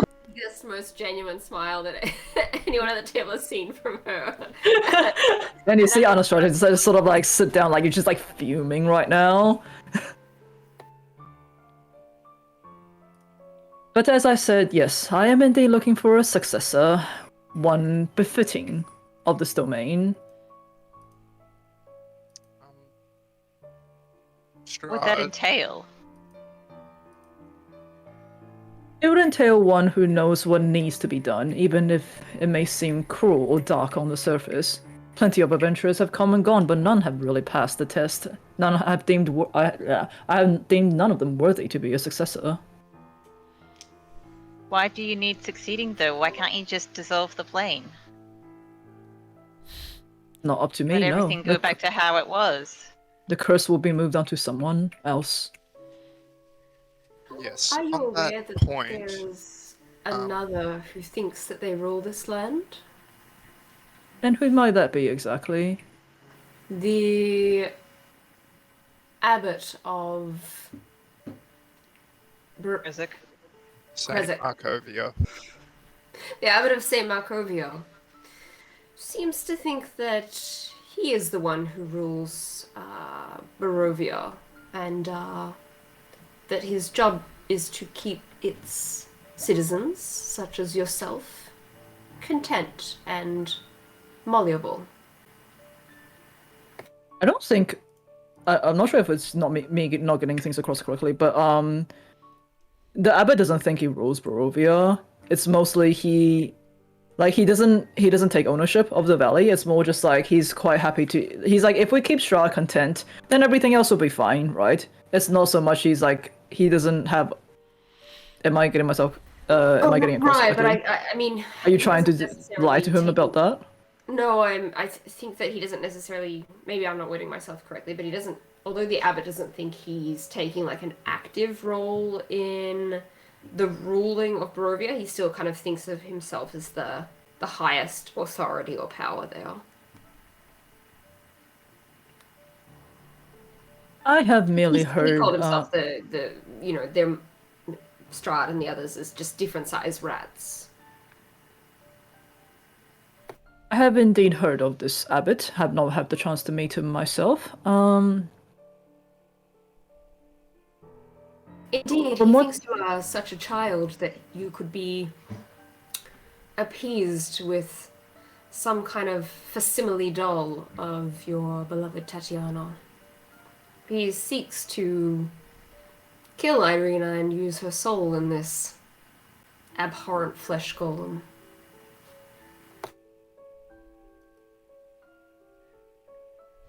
Then I see that he may just be part of the curse that has befallen both myself and Tatiana. Another danger to her, perhaps.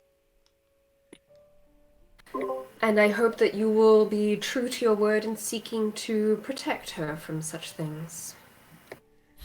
Perhaps that is something I will need to seek out to see what his deal is, shall we say?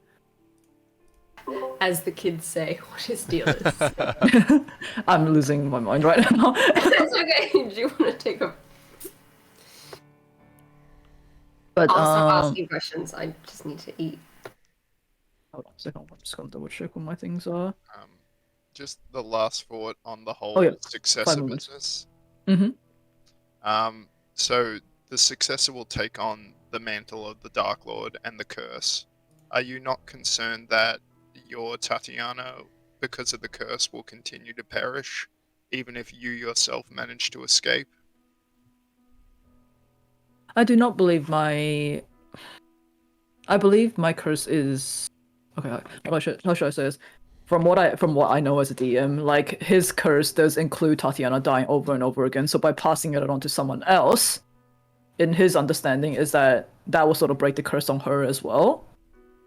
So they will both be freed at the same time. Am I understanding that That's correctly? true. Well, you're in for a rude surprise.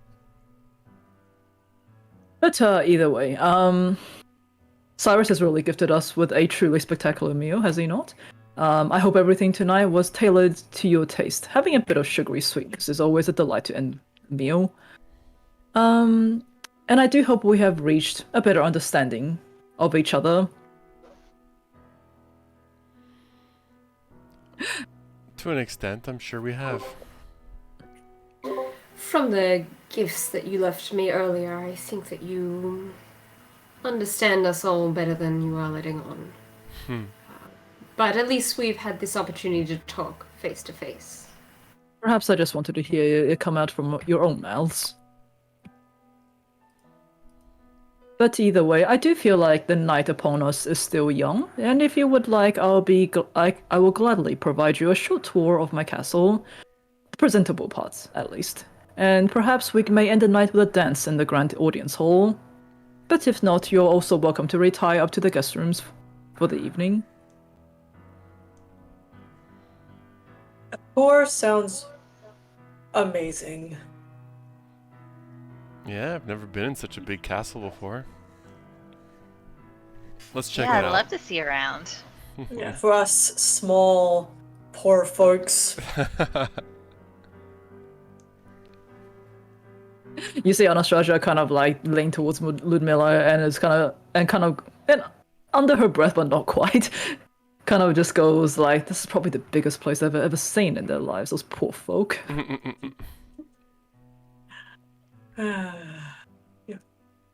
Desire mutters under her breath, biggest place you'll ever see because you're stuck here. Are you trying to be stealthy? Let's see. What do I have to do? Shit. Stealth? Deception?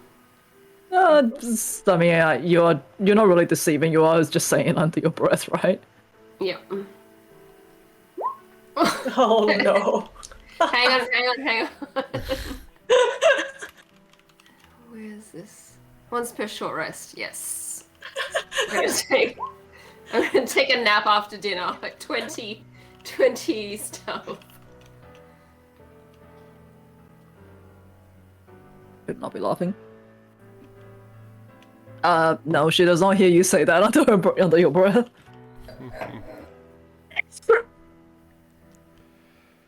Whew.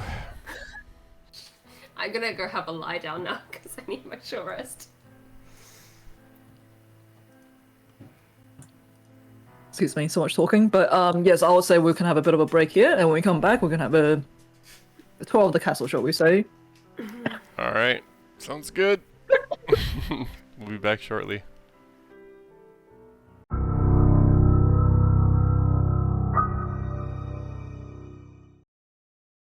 All right, we're back. Time for the tour of Ravenloft. Ravenloft. Mm-hmm. Yes. $1 Million Homes, Barovia edition. Yep. Barovia Cribs, yeah, let's go. Strahd thinks he has the forward to- dopest of Great dope fight harems there. in this house. Let's go see where they sleep. Okay, I was hoping we could go extreme home makeover, but okay. No miniature homes. That's the better one. Oh, now my Uber order gets here. Thanks. Quick, go grab it. I might do that. Give me like 2 minutes. I'm just gonna go grab it and bring it Yeah, go inside. grab. Yeah. Go grab.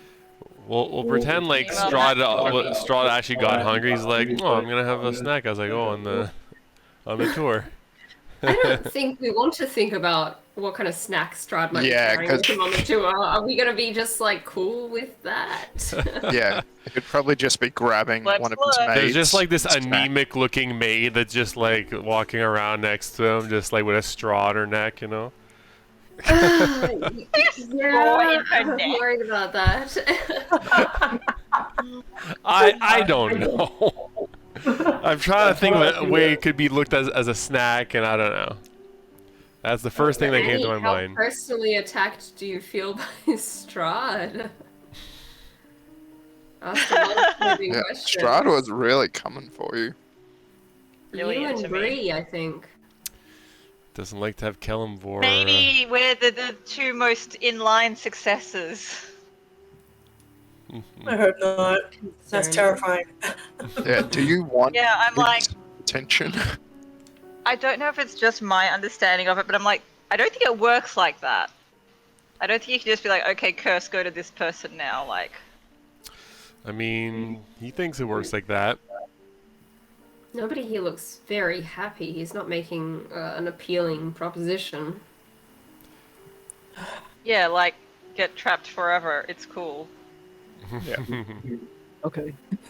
So apparently they're actually like doing postage today because look what just arrived. Oh. Oh. Nice. Now I'm just waiting for the rest of the tracksuit to arrive. That was meant to be my Halloween costume. Oh man.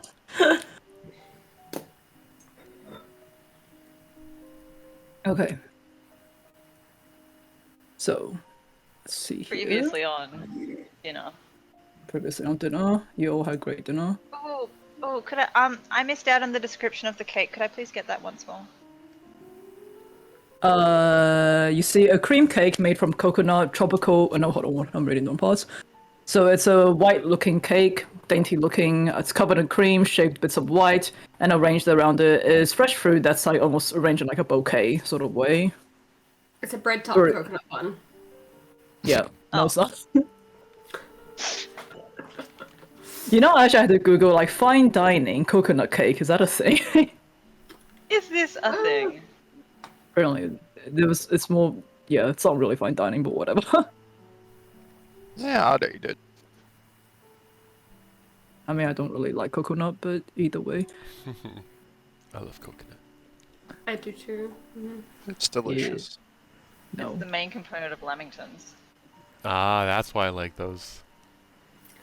I Yeah, just like mine's dust also the the lamingtons best. off. No! Don't spank the lamington.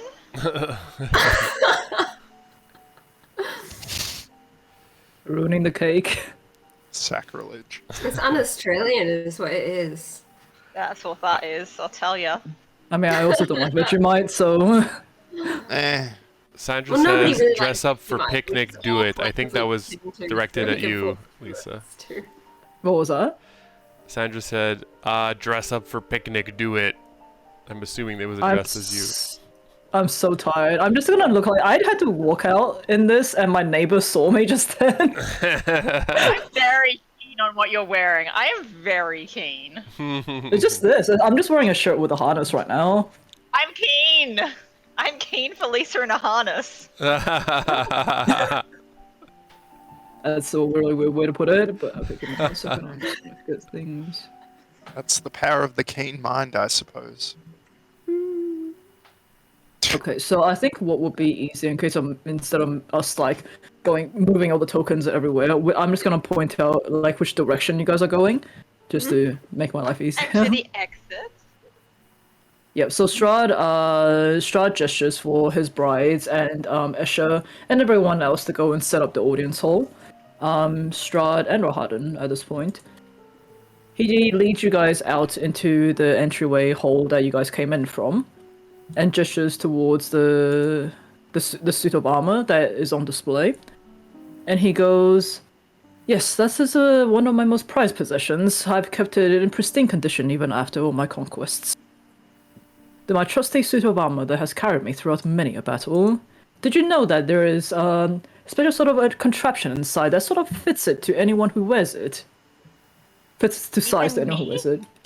Yes, Even anyone. Bree? Even Bree. Can we try it? I love Annie so much.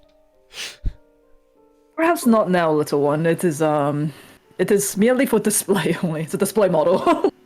I have to say, it's a story. This one so doesn't actually have outlandish. the contraption. Yeah, it's keep in box pristine condition. Okay, when you sell it later, anyway. Yeah.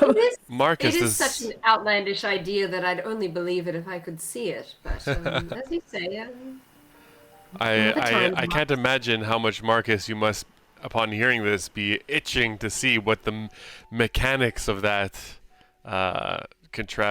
the contraption that auto fits to someone's size must be.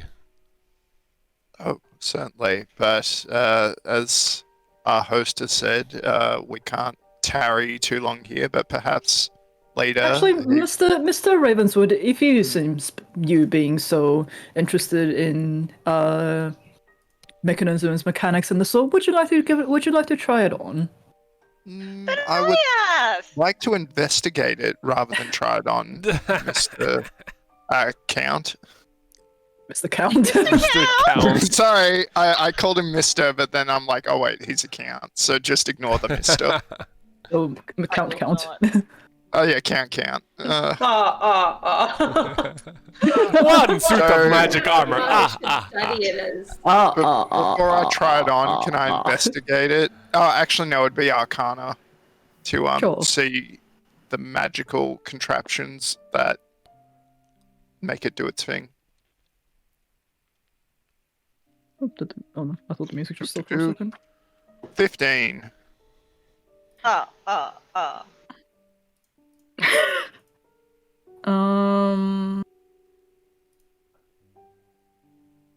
You can tell it's less of like a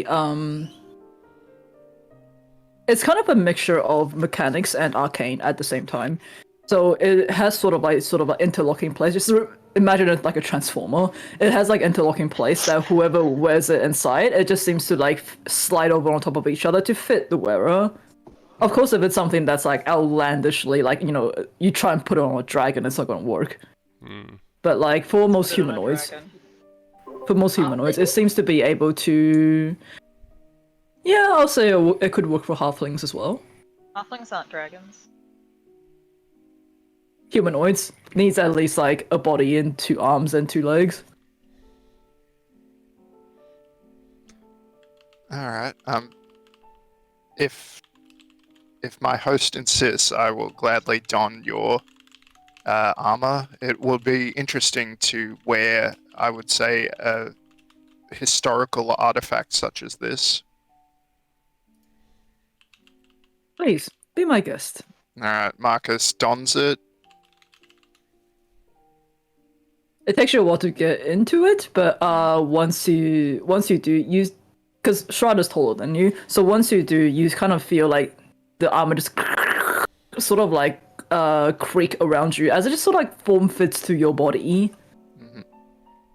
And you surmise that it is a type of full plate armor, conferring to a +1 in AC. And there's like sort of like adjustable straps within the armor that seems to keep it like in place on you. Jolly good. So I just, test it out, check, how does it move, like moving the joints and stuff. Yeah, it seems to be quite fluid, like a lot more fluid than any sort of like full plate armor you've ever experienced. And the pulsating sort of veins on the armor, you could say, almost sort of like goes brighter and brighter as you're moving around within it. It feels very comfortable. And Strahda's like, well, you look very commanding, Mr. Ravenswood. It looks good on you. Thank you very much, Count. I'm sure you, based on the painting upstairs, you certainly looked quite striking yourself in this armor. You're not too bad yourself, Mr. Ravenswood. stop. You'll make Esha jealous. All right. Well, I would like to obviously put your armor back in its rightful place. Certainly, and he does with helping you a little bit. He kind of helps you doff the armor, and Rahada pops it back in the same place. I just got the master of this entire realm to help me undress. Sorry. Yeah. Were there That's any amazing. any They've always lingering done. touches like around the shoulders? Small with the back. I mean, he's taking his time, put it that way. Oh my god. God. Marcus is like, my work here is done. Yep. I'm giving the people what they want. Okay. Oh, A thank you. fanfiction prompt. Indeed. Well, thank you for letting me try such a wonderful invention. I'll certainly have to concoct something of a similar nature if I ever get the chance. Don't say what you're about to say.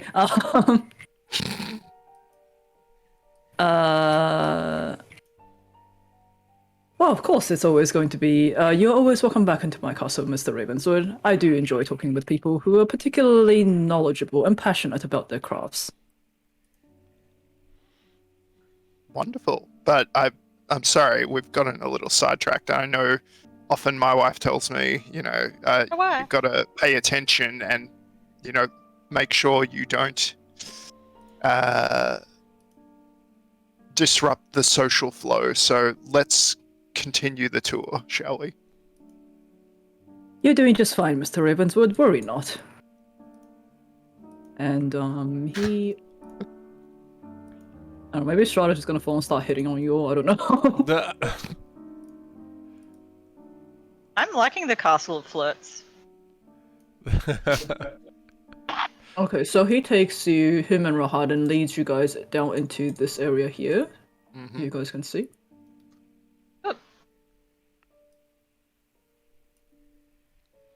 So you see that this grand hallway is kind of like it's choked with dust and stretches into darkness ahead. There's a door at the very end. Webs hang from the arched ceiling like drapes almost. And you see life-size statues of knights line the hallway on both sides. Their eyes seemingly watch you almost. Is everyone following or? Oh yeah, I just thought we weren't moving. Yeah. Oh yeah, sorry, that's what I said, didn't I? Yeah. Okay, yeah, and Strahd kind of gestures around and go, this is what we call the Hall of Faith. These statues of knights that have served me well in their past lives. We have commemorated them here in statue form. I can't talk anymore. Do any of them look familiar? Yeah. Roll a history check for me. History. I mean, she has keen 12. mind. I do have keen mind. It's not someone you met before, and I would say no, it doesn't look familiar. Because Keen Mind is only like to what you've actually seen before. It's not like you just know everything. But no, it's none of these knights I will say look familiar. But you do notice that when you walk past them, it's almost as if their eyes are just like following you as you go down the hall. Creepy. It was like Beauty and the Beast, and then when they were walking in the car, kind of like Yes. Are these more statues or suits of armor? These are statues. Statues. Wait, statues? Statues, yes. Yeah. So Strahd is just like walking straight in Yeah, the he's hall, kind of- right? He's walking straight in the hall. He's kind of gesturing to things as he's like talking about the history of the room. Okay. Your loyal knights, are their souls still present in the realm?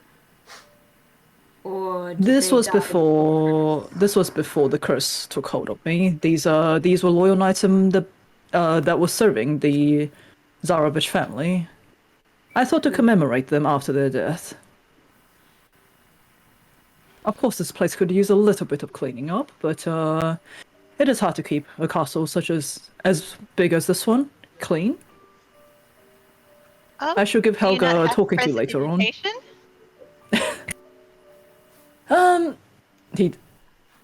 He does, but I think it's more just like the castle has sort of fallen into like disarray as time went on. But he does go, I shall give Helga and Gertruda talking to later on, ensure that the place is kept clean, especially for when guests arrive. It is quite a lot for two servants on their own. This manor is enormous. And surely it is the pride of any wife to keep their household in order.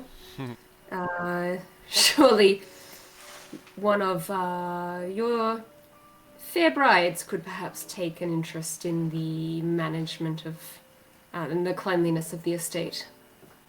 Ludmilla does look over the administration of the castle, shall we say. Her along with Rahad, and she does offer plenty of unseen servants to Gertruda and Helga to ensure the place is kept clean.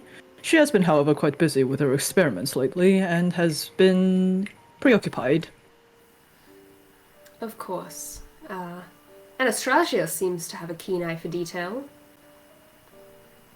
Anastasia can be brass, despite her upbringing. She does indeed have a keen eye for detail, but perhaps more onto her own than things surrounding her. I shall give her a talking to as well. She is meant to have a hand in keeping the castle presentable to our guests especially. Such tasks can help broaden one's perspective, after all. I'm sure you get a lot of cleaning done yourself too, Miss Ravenswood. I, similar to Ludmilla, I took a more administrative role in the management of my household. And that is where my strengths lie. And I'll say at this point, Strahd leads you past the double doors at the very end, and you come into this Just- huge. Just right, like as he's Yep. getting to the hall, I want to be like hanging back a little bit, so I'm kind of like a little farther from them as they're talking. And since it seems like it's just us in the hall, and when he's about to go into the third door, I just want to like cast detect magic to see if I feel anything within 30 feet of me as I'm walking, doing this tour, at least for the next 10 minutes. Sure. Well, you don't actually detect any magic from the statues itself. It does seem to be kind of like an optical illusion that the heads move with you. Obviously, you've sensed magic in all of your friends or your surroundings. It does go through walls, yeah. It says it can penetrate most barriers, but it's blocked by a foot of stone, inch of metal, lead, and 3 feet of Okay. wood or dirt. I will say where you are now, you do sense that there is a bit of arcane feeling, inherent arcane vibe within the gargoyle statues that was in the entry hall. Okay. Okay, good to know. Is Rahadan following us, or is it just Strahd? Rahadan is following you, yes. Yeah, Oh, everyone's fuck. here. Just we're not bothering to move. The husband Whoa. and wives aren't here. Oh yeah, Yes, everyone the except husband- the consorts. Yeah, the consorts aren't here, the servants aren't here. It's just Strahd and Rahadan right now. Yeah. He leads Well, their you ship name, Strahd. Oh god. Rahadovich. Oh my god. Believe me, I have seen some like Curse of Strahd like ship stuff already. Oh no. Surprised. What dark webs you weave. I didn't wave it. I just found Yeah, it. but you jumped in to the web. Okay, anyways, so I will say he leads you into this what appears to be this huge chapel, humongous really. You see this dim colored light sort of filters through the tall, broken and boarded up windows of the stained glass, illuminating the ancient chapel of Ravenloft. A few bats sort of like flutter near the top of this 90-foot high domed ceiling. You see a balcony run through the center of the west wall, 50 feet above the floor. So this is like I think double story. So you think about this as like if you look up, it's like it goes up way higher than what one floor is meant to. And you see what appears to be benches coated with centuries of dust. They lie about the floor in this like just like jumbled disarray. Beyond the debris lit by a piercing shaft of light, you see an altar standing upon a stone platform. The sides of the altar are carved with reliefs of angelic features intertwined with like grapevines. The light from above falls directly on the silver statuette in the middle of the altar, and you see what appears to be a cloaked figure draped over the altar, and a black mace lies on the floor near its feet. This is Oh, who's certainly this an man? interesting look in this room. Yes, the chapel of Ravenloft has been unused in quite a while. This man here was a burglar, shall we say, a little adventurer who found his way into my castle, tried to steal the icon of Ravenloft, and found himself dead by its hands. We thought it might be Oh. best to leave him here to warn other travelers that this is not a place to be reckoned with. The icon of Icon, Ravenloft. it just kills people? I can't. And he gestures towards a little statue. It seems to be this like small person who is kneeling down with like its hands out like that. So what does it do? Good question. Let me get to that page and read it for the first time.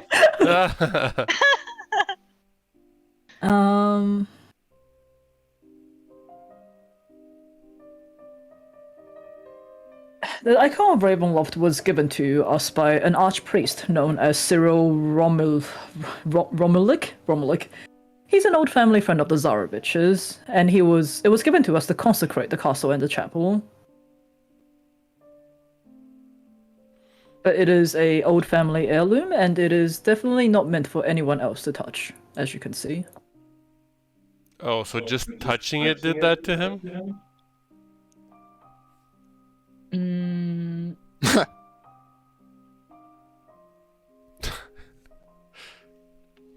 Why is this contradictory? Oh, sorry. Okay, for some people, yes, that will do it for them. You also see that this icon seems to be made of the purest silver that hasn't even been tarnished despite everything else around it. But you also see this corpse that's slumped at the altar. It seems to be wearing this handsome fur-lined black coat that's like embroidered with like this gold thread. You see a suit of chainmail and a black mace that's just like clattered onto the ground beside him. I do apologize for such an unsightly being. Shall we continue upstairs? Juice's eyes are just glazing over and looking at the silvery thing.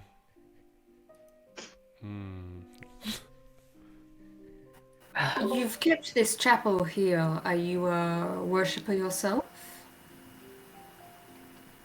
Of course, my mother was a devout worshipper of the Morning Lord, and this chapel was built for her. And you can see he starts pointing out like the stained glass, which has like all the symbolism of like Lathander and the Morning Lord and all the good deeds and the legend that he's done. It's like a church, basically.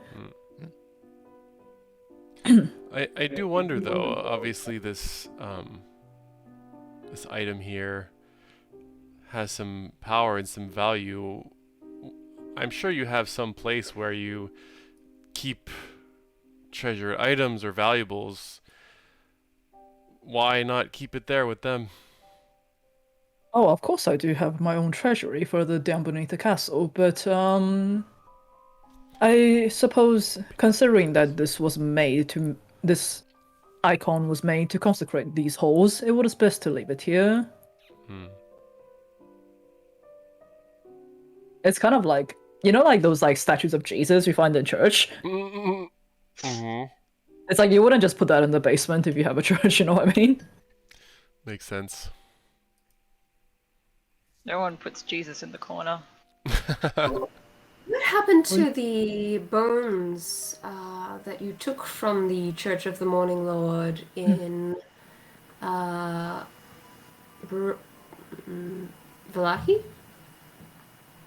Lucky. Vallaki. You mean the bones of St. Andrews? Yes. Did you put such a holy relic in this seemingly purpose-built space? Didn't he burnt the bones of He St. Andrews in front of he you nuked guys? them. I don't remember an NPC name. Don't expect me to remember plot. I knew he took them. I forgot that he burned them. Okay, never mind. But even so, you seem to treasure almost the worship of... although it is not your religion, that it honors your mother somehow to preserve this place.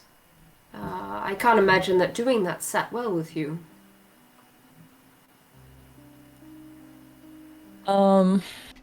This castle was built in dedication of my mother and all of her achievements in life. Also, as you said, it may not be what I believe in. It is something that we have kept aside especially for her, even though she does not, sadly, has no use of it anymore. It is... I think it's what he's trying to say, that, like, yes, just because he doesn't believe it, it's still kept in, like, it's almost like he kept it in remembrance of his mother. Yeah, and I think Desire Excuse me. kind of poke at that a little to be like, did it feel... She's just curious about how far his devotion to what his mother believed extends, because she clearly worshipped the Morning Lord enough to build a shrine to him. How did he feel about burning the bones of a holy man from that religion? Ah, I get what you mean. I have to come back to you on that. Okay. I think it's more Yeah, let me come back to you on that. I think that needs me. I need to think a little bit more on how to answer that. But so it comes up to here in this little alcove here. You see what appears to be like a little access to the upper floors. You see this arch room connects a vast chamber to the east and a staircase in the back. You see what appears to be 8-foot tall sculptures of helmed knights with muscular builds. Seems to be like guarding the entrance of this stairway. But without paying them no mind, he easily walks up the stairs. You can kind of hear that like the landings seem to creak as creak really loudly as you guys are walking up the stairs with him. And now I have to take you to another map.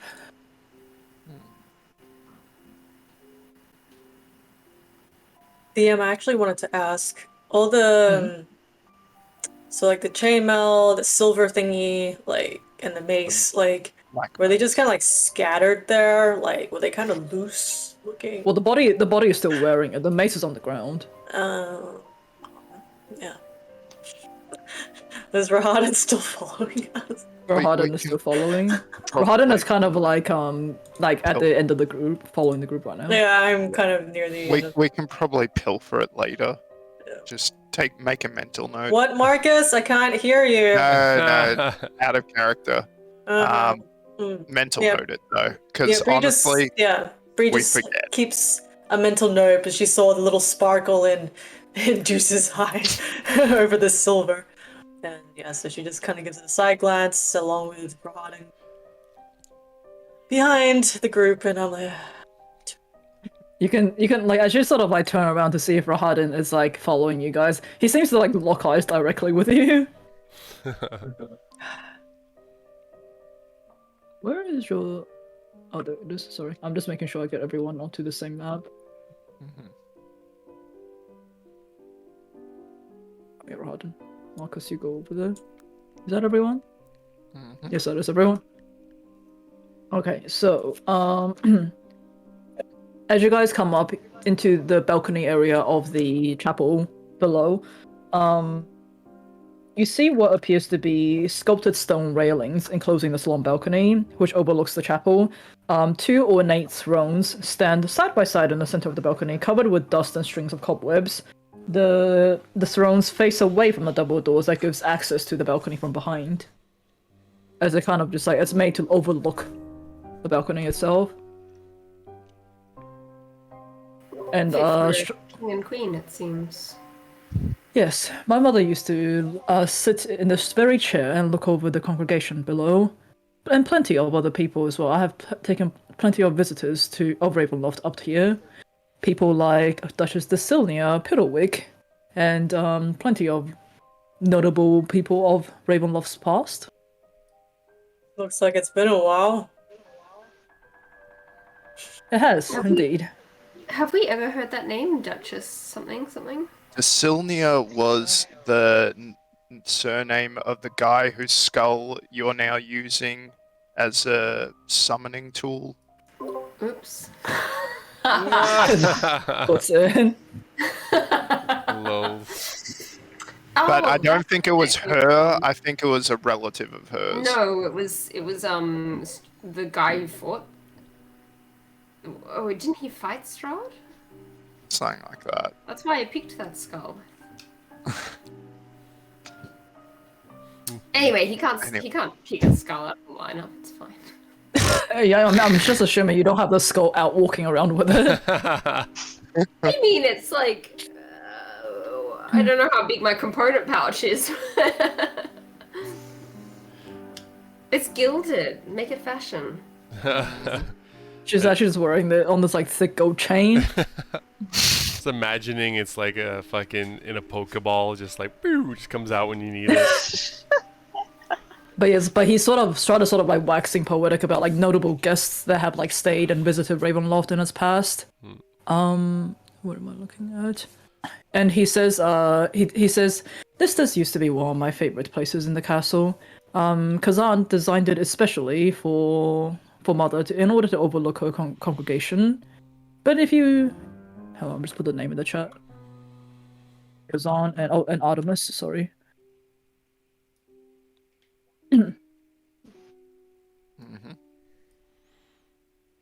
And he closed. So these would be the architects if they designed it. Yes. Oh wait, hold on. What is revealed? Is that revealed? Yes, Kazan and Artemis was the main architects of Castle Ravenloft. All of this stupid ass like layout plan is their fault. I'm certain they were the kind of people who couldn't say no to a client's request, even if it resulted in chaos. It's a You know how classic scope fucking creep. how fucking hard it is to figure out how Ravenloft works. There's like a billion staircases that just sort of lead onto like there's like 11 maps to this place. Amazing. Frustrating. As a DM, that sounds frustrating. It is very frustrating. Because I was literally like, I'd never opened this like big You might be map. like, I just want to go to the kitchen. I don't have to walk.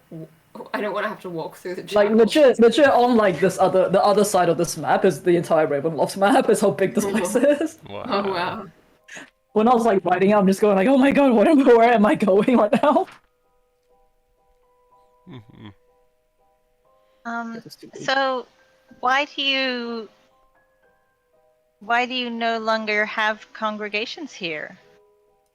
Like, even if you're not particularly of the faith of the Morning Lord, a lot of people in Barovia are, and why not? Like, why has it been left to ruin? I'm sure a lot of people would strengthen their bonds with the Morning Lord by coming here into such a spectacularly architectured place. Let's just say the people of Barovia aren't exactly very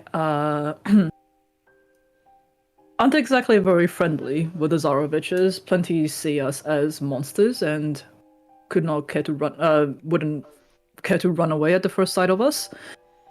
Inviting inviting them into the castle may give them the wrong ideas.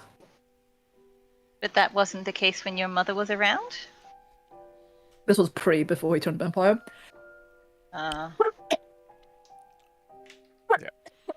Sadly, when your most common moniker is the devil himself, that suggests people aren't of a mind to, do house visits, even if it was for the sake of their religion. So before he turned, I'm curious go ahead. what you think of the names that the people here have given you.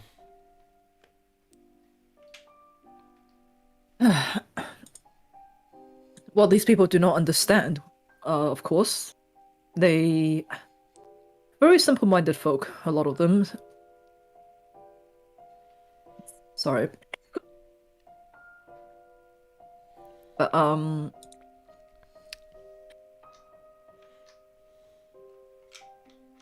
my god, my hay fever is really bad today. Oh no. It's a very dusty castle. And a surprise. It is. Yeah, a second. Mr. Count should really be putting his prestidigitation into better use. So I think what he is saying that like obviously he knows that people in Barovia are scared of him and hence these words come out and like people call him like the devil himself and all that. But there's a bit of like almost like melancholy about the way that people when you ask how people address him, how he feels about that. It's almost like if people were willing to give him a chance, but like Just give him a chance. just give him a chance, guys. Yeah, he's only killed so many of you, but just give him a chance. I'm just saying, people may not understand what it is that you are or have become since your family came here, but offering help seems to do a lot more than sitting in a castle doing not very much for the people. You may be able to deny people that you don't know, but doing good deeds for people, in our experience here at least, seems to give you credit in their eyes. Something to think about. Well, perhaps if that is your suggestion, I'm certainly happy to pay more towns more frequent visits. Perhaps not showing up out of nowhere and coming with gifts or, something positive, and not something quite as scary as coming in with. Did he have flaming horses or something like that? To that effect, I forget. Yeah. Nah, he Oh, yeah, did, he did. yeah. Yeah, maybe not showing up with flaming horses. Little dissonance there between what you're perhaps trying to project if you're trying to be nice. Perhaps I am a little out of touch of sorts. Out of touch with the common folk. It is hard Is when it you the have children been... that are wrong? Inside. Oh god. Wait, are you inciting Jews? What are you inciting? Inciting strategy. just to get the vibe. Is he actually legit? Vibe Oh check. yeah, I'm pretty maybe I'll take a chance on these people. I think it's more just like, you can probably tell it's a bit more it's a bit more humoring Right. He's kind of to musing. what Deuce is saying. He's like, I'm totally, I'll totally do that sort of thing. I mean, yes, he knows that, like, as all tyrants tend to do, that like they know that the people perhaps don't have the best feelings towards them, but like it's to them it's that exertion of power that gives them that title. Right. And that, their own feeling of power. So perhaps he doesn't really care too much. Yes, he is like sad that not everyone is going to be on his side, but he doesn't care too much that there are people who see him as the enemy. I think is what I'm trying to say here, without coughing my lungs out. Yeah. Hence the uprisings. Yeah, hence the uprising and the quashing of the uprising as well. And then the cycle repeats. Rinse and repeat. Hmm. But yes, he leads you into this 20-foot high hole. It has this dark vaulted ceiling. It's just draped in cobwebs. You hear what appears to be this low moan, just like seem to travel the length of the corridor as it rises and falls. As like wind just sort of like whistles its way through it. Oh, just to make sure I didn't get any pings or anything off of my magic detect. Other than no. Other than I'm guessing the stone thingy that we saw on the lower floor. Yeah, the stone thing is definitely. Oh yeah, of course, the stone thing definitely has a bit of magic to it. In this hallway, however, you don't really sense anything, because it's a foot, right? A foot of stone that blocks it. Did I? Okay, so I should have also been able to figure out what the school of magic that the item had, if it has one. I don't think it has. It's just listed as a wondrous item. Okay, it's possible Ooh, it didn't have wonder. any. No, I don't think it has. Okay. Yeah, no, not from what I can see, not from the description it gives me at least. But he leads you guys down to here. Okay.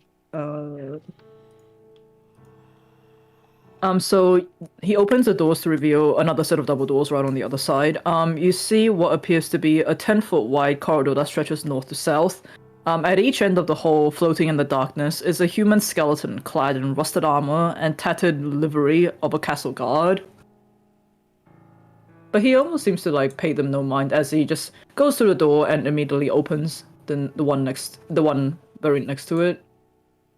Oh, wait, who are those friends back there? Oh, old guards of Ravenloft. Oh.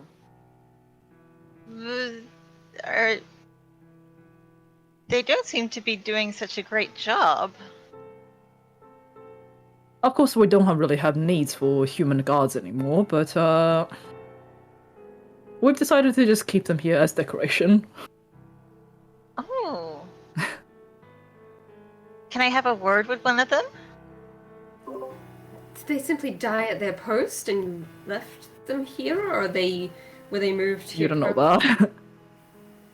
I'm asking, did they just die here, they just died at their post and he left them here, or were they brought here in some kind of? I believe Valenta may have unearthed them from their graves and decided to decorate the hall with them. She can be very Avant-garde. spirited like that. Get all this set up. But you guys can move your tokens into the main hall area if you would like.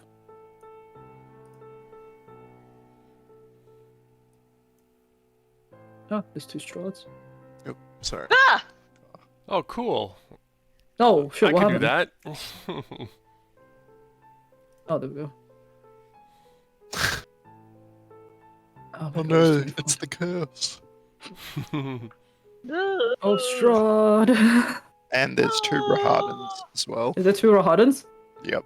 Too Where's the other many. Rahadan? Right. Yeah, where's the other? Where's That's the other on Rahadan? the right. Too many Rahadans. On the right? Yeah. Back in the. Oh, shit. That's Oh, we left one Rahadan behind. Yeah, no Oh Rahadan. no, we left it behind. I got Rahadan deleted. Really, it was that easy. I know, right? Okay. Clearly we'll need boss music when that actually happens. A second. So as you guys come into this big, like, grand, big grand audience hall, I suggest you also read one of your tarot card readings. Oh, do you now? Oh yes, I vaguely remember this. I vaguely do not. Oh, Quickly This look was, at um, Christie's notes. this is where we punch Zaya on. spoke to Ez about this, about the banquet, and I think they gave me a vision of being in this room with these people. Yeah, I'll say so. So you see what appears to be like dim light from the courtyard just falls into this great hole through the glass and the iron latticework of this large window to the west wall. This immense room is a place of brooding darkness, if not for the iron sconces that's holding torches and candles dotting along the walls. At the far southern end of the hall, you see what appears to be a large wooden throne standing on top of a marble dais. The high back throne faces south away from most of the room. In the center of the room stands the 3 brides and Escher. Behind them, a band of magically animated instruments sort of start playing this classical waltz tune on its own. Hold on a second, I'm just gonna turn the music down a little bit so I can hear myself. Is it running? Yes, but I'm still trying to find the card. Oh, the beast card? Hmm. Yeah. I believe so. Okay. So yeah, this is where we throw down in the prophecy. I don't think I saw a vision of us fighting. Sorry, I'd have to look at the notes. I mean, doesn't mean it's now. Yeah, it doesn't necessarily mean it's now. But yeah, so basically if and when we do want to punch on, he'll be here sitting upon his throne. What does this throne overlook? A wall. Strangely enough, it overlooks nothing, because I don't know who the fuck Facing designed this the place. south wall. It's just like- facing the wall. It's a timeout. I don't know who the fuck designed this place, okay? It's really weird. Because, like, you'd expect it to be facing the entrance of the hall. No, it's like a weird little naughty chair. He's like, I don't want to deal with anyone today. He pushes a button and the throne turns Does it around. have yeah, exactly. Does it have wheels like a fucking Dr. Evil? It just turns around. Yeah, Holding a he just cat. turns around petting a cat. But you know, I have no idea why it's designed this way. Even when I looked at it, I'm like, what the fuck? It makes no sense. But Yeah. I will say at this point you do see actually hold on, did I number this correctly? Yeah, I'll say at this point, you do see another figure being led into the room by Rahadin, and you see Irina. She is dressed in this like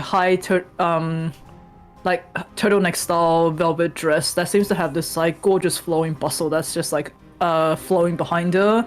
A lot of like a lot of like gold and black beadwork into the bodice. She looks like the most beautiful that you guys have ever seen her before. She cleans up nice.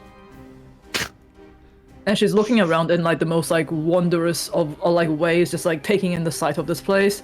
You see Strahd just like give this like just like this sigh of like content as why do you look so confused, Morgan? Why is Irina enjoying this? Like, this Oh. place doesn't look that good. It looks kind of crap. Dingy. I mean the like sort of the stained glass and the lattice work is quite impressive. I mean, yeah, sure, it's a bit dingy, but yeah, Alright, I it's, guess Marcus is I just will going lean to. into Marcus and say, it's a Barovia 10, my dear. Indeed. And I'm just going to hold Irina's hands and just be like, "Oh, you look stunning," but at the same time, I'm looking to see signs of any sort of magical manipulation, enchantment, that kind of thing. can you roll an Arcana check for me? God damn it! I'm luckying that. Screw a 9. I am luckying that. There we go. 17. No, you don't really sense any signs of her being charmed or anything like that. She's more just like very curious, I would say. In like she definitely hasn't seen anything like this before, and this is despite being a noble herself. This is probably like the most extravagant sort of like scene she's seen in her life. Okay. I wouldn't say she's exactly enjoying herself. She is quite on guard, but at the same time, it is quite like a curious sight to see something like this. Very well. And You sound I let disappointed. go of her hands. Let her enjoy her curiosity. I'll say when you take a hold of her hands, Strahd sort of like immediately appears behind you. Oh wow. Yep. And he very gently just like pushes you aside as he Oh. take. I had already let go. It's like, He's still know, pushing you aside. excuse me, Count. The lady is free to fill her dance card with whichever partners she should desire. Mhm. But I'll say at this point, Marcus, as you are pushed aside, Ludmilla does just sort of like hold onto your hand and sort of turn you around, and she goes, "May I have this dance, Mr. Ravenswood?" And Marcus quickly looks to Desire. Who quickly gave her is probably doubting her her cards here, her punch card, looking around the room.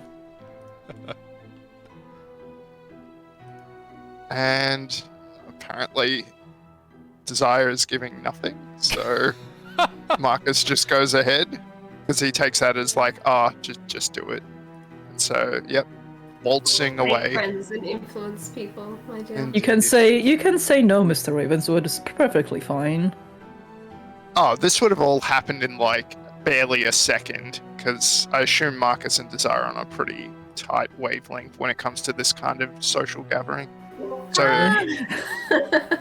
or at least Marcus thinks he is. Chris likes to doubt. Yeah. Um, So Marcus is like, "It's my pleasure, Lady Ludmilla," and Okay. begins to waltz. I'll say you see Strahd sort of like kiss Irina on the back of her hand. Like because of the music, I'll say it's easy for me to say that you guys can't really hear what he's saying to her. But and with that, with Marcus and Ludmilla pairing off to dance, so does Strahd and Irina. And I will say at this point, okay, I'll say at this point, Were there any before you go on? Now that we're in range of everybody, any are they carrying any magical items that I can detect?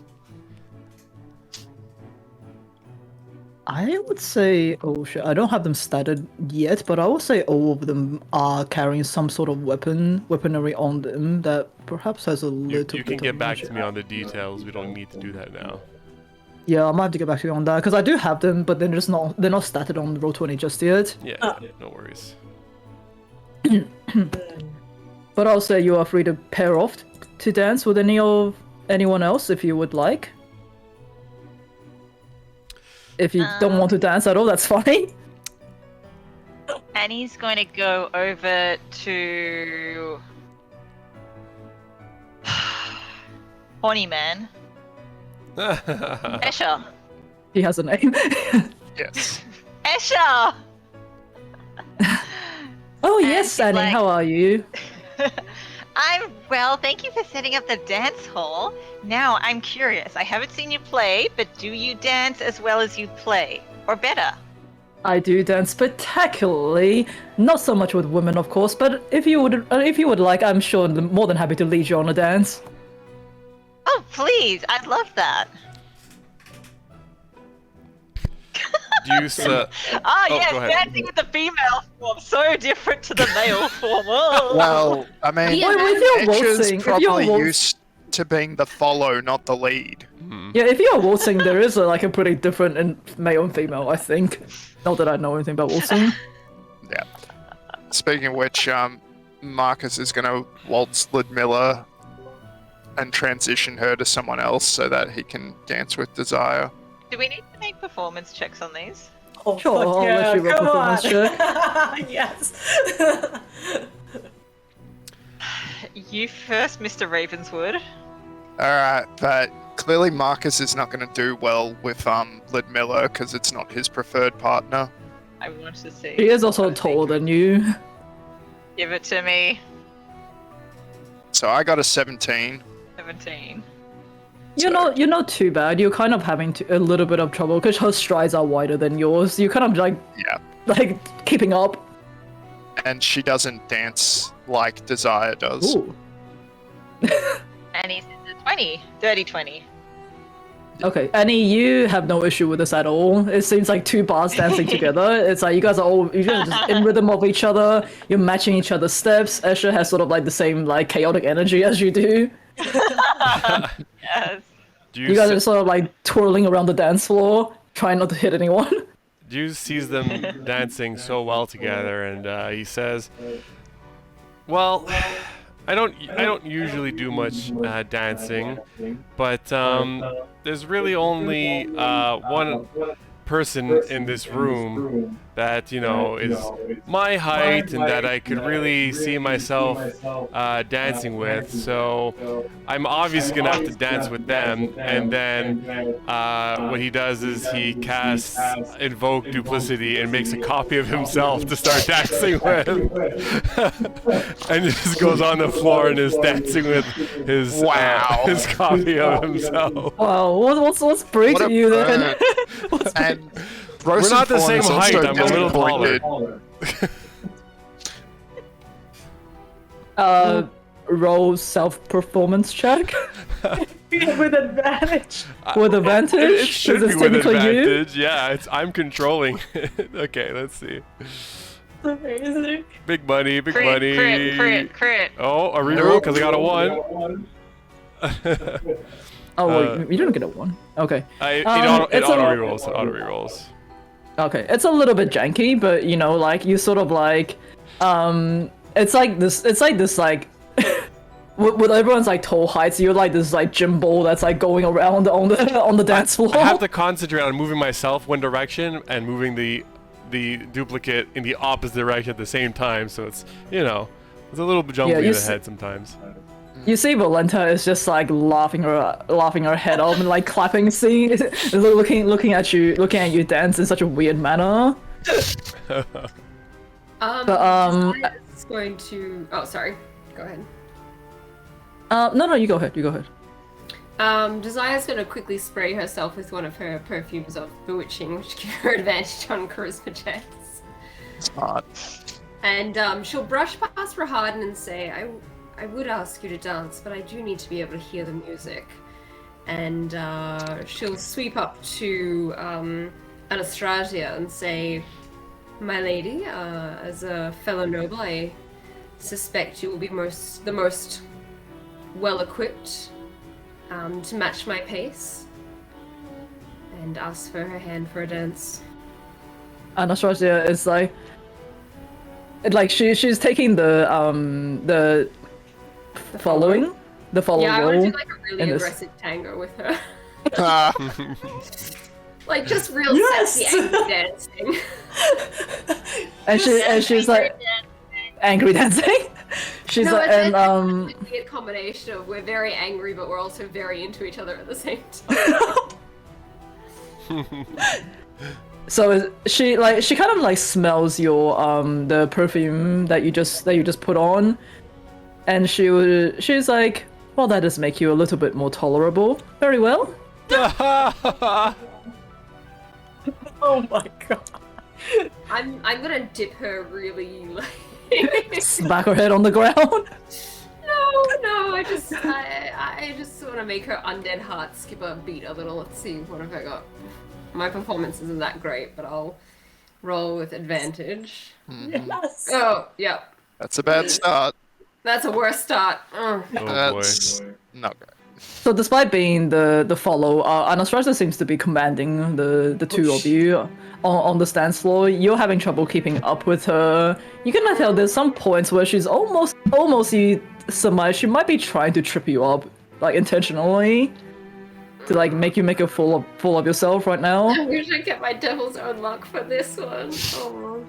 Oh. At this point, Volenta runs up to Bree and like she is taller than you, but like not by that much. She is quite short, and she kind of goes, "We should dance together. You can tell me all about all the kills that you made before." Come on, please. I'll even let you take the lead. Okay, she rolled persuasion. Get on you! So you're now you're a DM now. Oh, Oh, what's persuasion is charisma, yo. charisma, yeah. Yeah. I don't know what. Whoa! Oh wait, what should oh no, wait, sorry. I haven't started her properly yet. That's why I'll roll on my thing. I'll roll actual dice. Oh fuck. Acoustic dice. That is a 14. I don't know what against. Let's see. What should I see? My Up to you. charisma. Fine. Bree's thinking, okay, maybe I can get some stuff out of get some information out of this chick while just I don't know, wooing her with my bloody kills. And immediately, like, she, like, you take her hand, and she does this, like, really fanciful twirl. Her dress is sort of, like, swishes around. As you... I'll have you roll your performance check as well. Me? Why would I need to roll performance? God. As everyone else Because did. you need to roll performance. Because the DM said so. Oh, God. Oh. Oh lord. Yeah. So, as she sort of, like, as you attempt to do a twirl, you immediately accidentally step on a bit of her skirt, tangle your feet up, and you fall flat onto the ground. Volenta just like laughs at you without any sort of like reserve and pulls you back up, and she goes, "You're so silly. Come on, you can do better than this. You should be faster on your feet."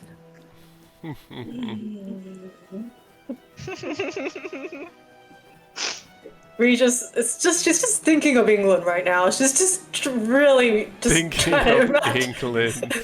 just trying to think that she's somewhere else right now. Happy place. Not Place. yeah, not in Strahd's horror like Castle of Horrors right now. Just trying to like, yeah. Okay, so we're going to rewind back to Marcus. As you are dancing with Ludmilla, she kind of goes, "So, the Ravenswood, right? Where exactly is your standing with your family? Are you the next in line are you the heir? Are you the next in line? Or perhaps there's more in front of you?" So, my understanding, since being cut off from my family, My eldest brother is. You were cut off from your family. Well, Barovia, you understand. Oh, Yes, of course I do. Of course. You yes. get it. Yeah. So, my eldest brother, God, what was his name? Titus Cassius and something else. Fuck. Anyway, can't remember, but that's okay. So my eldest brother is set to inherit the house.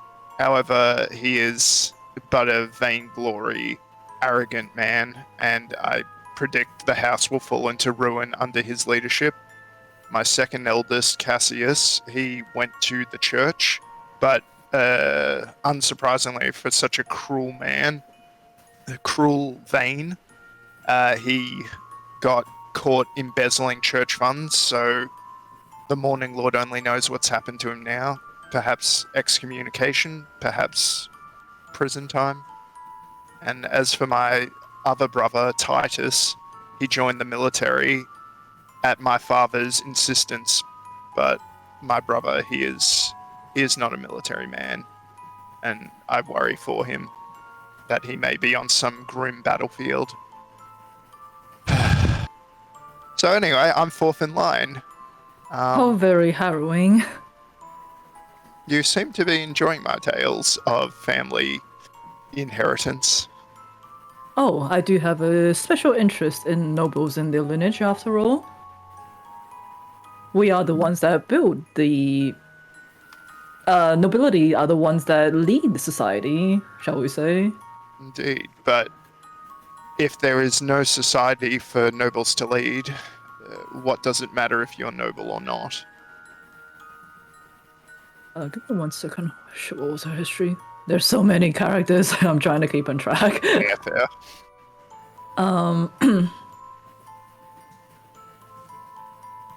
While you do that, I'll just see if I can remember what the eldest brother's name is. I mean, no, she's not. I myself had to very much fight my own way into this this level of society. I don't exactly come from riches. However, my cunning and my skills has led me to the master here himself, and for that, I am very grateful that I'm considered nobility, like yourself. So basically what she's saying that like she didn't used to,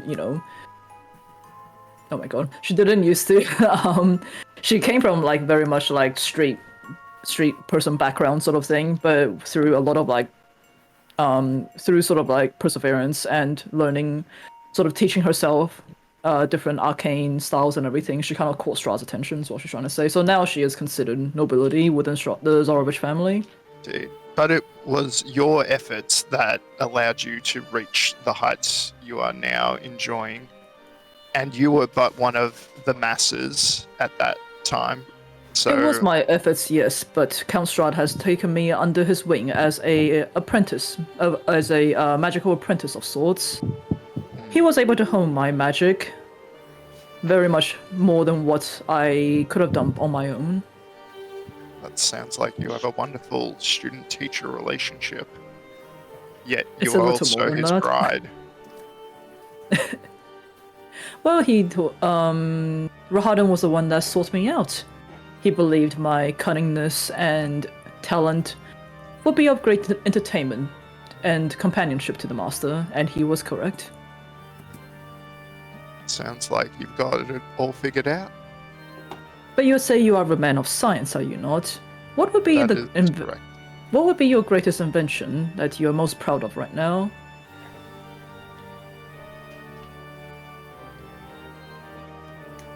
I would say right now, the invention I'm most proud of is probably the invention, the climb crossbow that I invented for young Brianna, so that she could more easily climb up surfaces, because she used it to save so many children. I was about to say not Rosenthorn. Oh, Marcus doesn't consider him an invention. Like, he basically treats it like it's an actual dog. It's like, oh yeah, shit, I made that. Yeah, but it's gotten to the point where he does treat it like it's a dog more often I than thought not. after that string of 20s, it might have been the spirit box. Like it's finally hitting its. Yeah, stride. I was thinking about it, but then I'm like, I've It's spoken still about. some tweaks to make, like putting Yeah. A's hair in it and whatnot. Yeah, it's in beta, whereas the climb crossbow is clearly it's version 1.0. Maybe version 2.0 if he can add a little rocket to it, but other than that. How so very definitely fascinating. climb crossbow. I do enjoy well that's all, I'm not gonna say that. I do enjoy talking with people who Well, what is everything I think I'll come to mind sound really dirty? Ludmilla, Say perhaps it. I can ask you a question since you seem to be tripping over your words a little. Yes. I know Yes, that I am. feeling. I know it very well. So your husband mentioned that you do experiments and the like, and that you've been busy with said experiments. Do you mind filling me in on what those experiments were of late? It is I'm trying to see if I can create new life forms by mixing biology and the arcane. Mhm. I'm able to create the most ferocious of beasts, shall we say, that are still within my command, Mhm. but they are stronger than anything else you'll ever find in these lands. A mixture of the most wildest of creatures.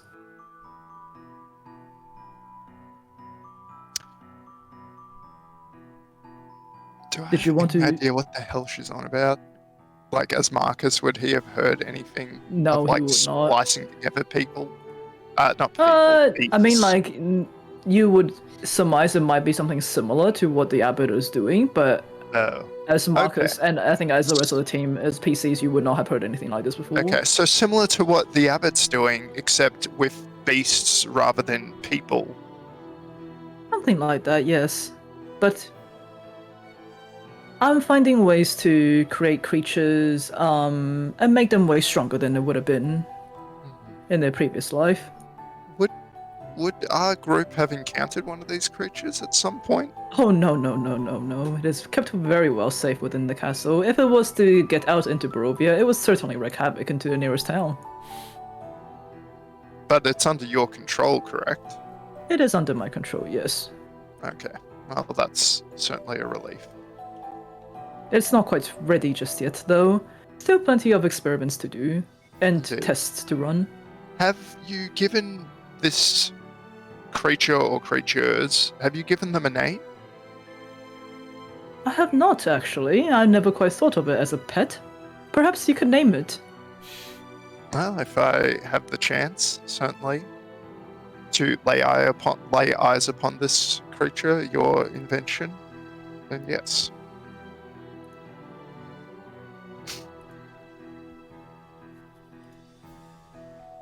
This is gonna sound really wrong, but I promise she does not mean it this way. Okay. She's going to sort of like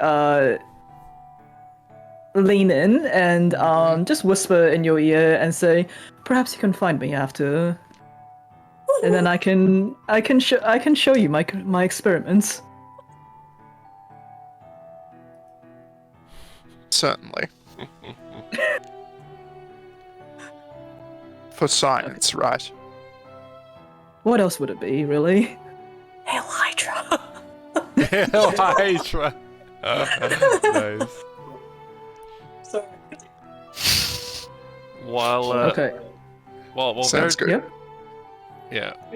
Well, if the conversations and while they're dancing and stuff, can Deuce with his duplicate like dance investigate if there's anything particular around Dance investigate. Dance Dance investigate. investigate. Dancergate. Dance investigate. That's gotta be a silver point redeemable thing. Dance investigate. Yeah. Dance investigate around the throne for anything of interest that stands out, or I don't know. Roll an investigation check with disadvantage because you're like technically dancing at the same time. But there's two of me. Alright, fine, roll normal. Yay! Yes. Alright, investigation. Go on. Oh no. I'll lucky that one. Why not? Let's do it again. Let's do it again. A little closer. Take a second spin around. And Big money. 13. for you, it's good. You don't see anything too out of the ordinary. However, there does seem to be like a plate mechanism underneath the chair itself. Deuce thinks to himself, maybe this why this stupid thing is facing the wrong way.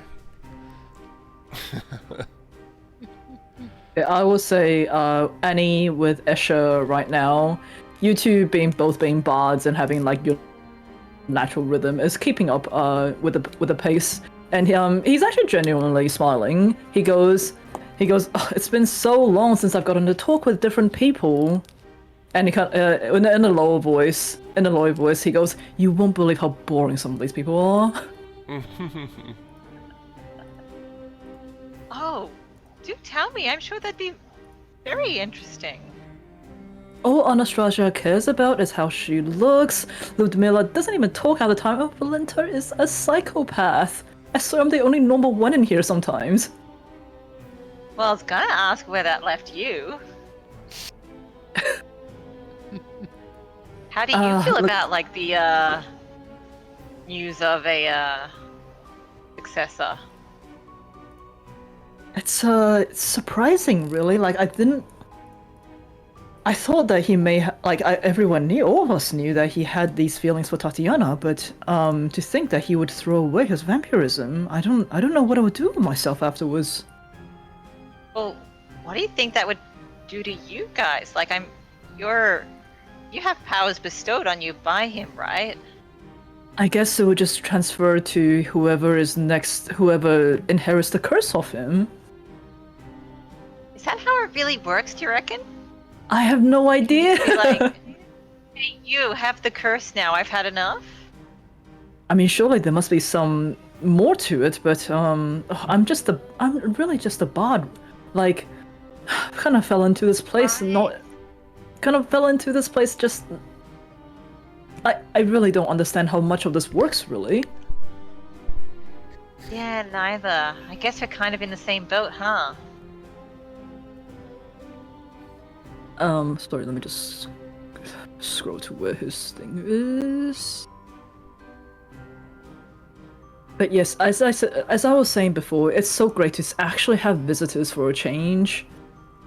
And one Right. who is so adept at dancing and, actually seems to enjoy herself. And the not crazy things that Absolutely. Valenta likes to do. Yeah, no. I'm sure I'd probably do some other crazy things though, but yeah, I've got some stories that I could tell you, and is your harp nearby? I did leave it back up into my room. Oh, bugger. We should bring it down next time and we can all have a bit of a jam session. Oh yeah. Well, And just Oh, doing is getting your- jam sessions for everyone. where is your room? Is it near ours? I really have no idea. This place is so big, and it's not Well, very to well be- kept either.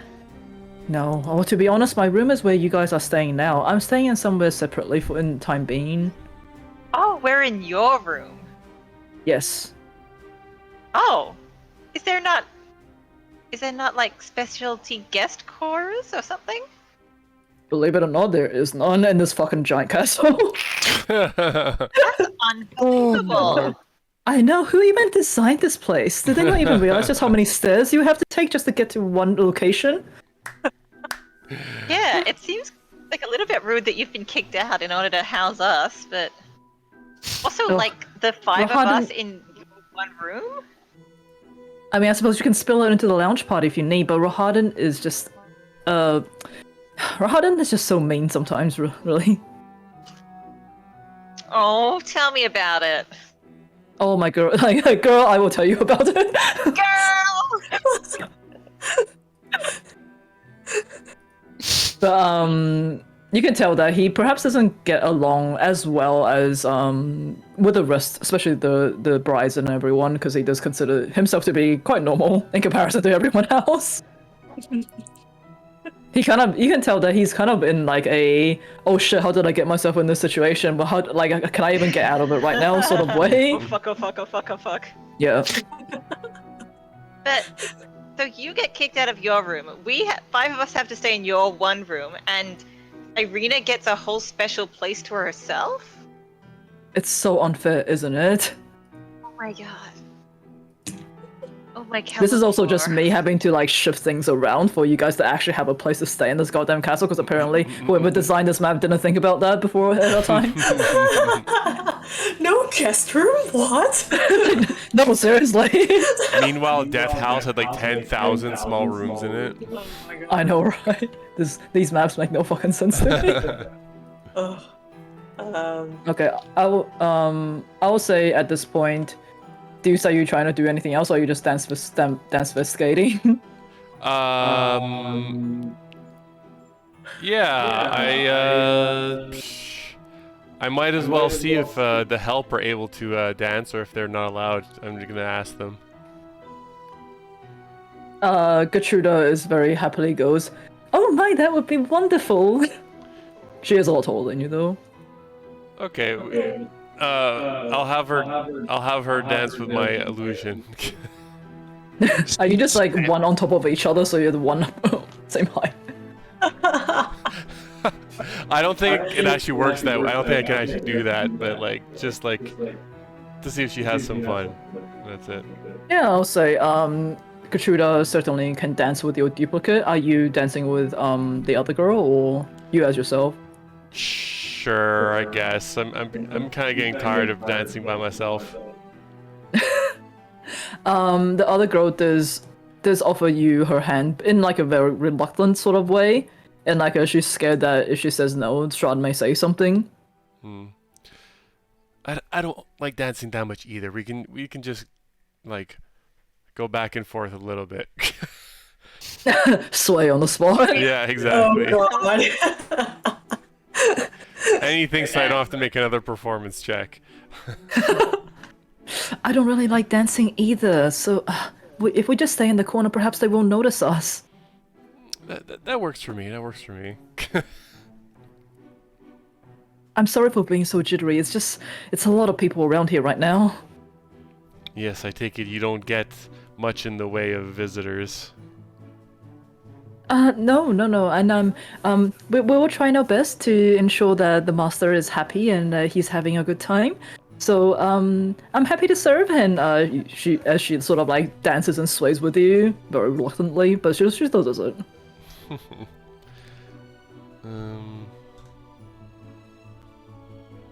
Yeah, I can't think of anything else right Honestly, now. I want to hear the Desire Anastasia powwow. You're not even gonna ask her name. Oh, yeah, of course. Oh, I feel like I would have Oh, done God. that the moment I would have introduced myself to ask her. So I can stop saying it like red-haired servant. Yes, please. No, her name is Helga. Helga. Okay. A pleasure. Okay, so at this point, Anastasia and Desire, you can tell that Anastasia is purposefully going a lot faster than you can keep up with. You almost feel like you're getting dragged along a little bit in this dance. And she goes, having trouble keeping up, are we? It's been a while since I've had a skilled dance partner such as yourself in Barovia. How is it that you've contented yourself to settle among such a backwater? Backwater? Oh my goodness. I came from Vallaki. I came from one of the most noble families of Vallaki. My And it was- apologies, I heard you say at dinner that these dingy little towns had little to offer. Oh, I was of course referring to places like Kresak and Barovia. Vallaki is the biggest capital of Barovia. So Have that you just may be visited me picking up recently? them. I have seen, visited Vallaki or visited the other towns? Vallaki. I mean, Vallaki is quaint, to be sure, but it's taken a turn in recent weeks. has it now. I did- the- I did hear the current burgomaster is, well, the previous burgomaster was practically running the town into the ground. The town certainly ran him into the ground in return.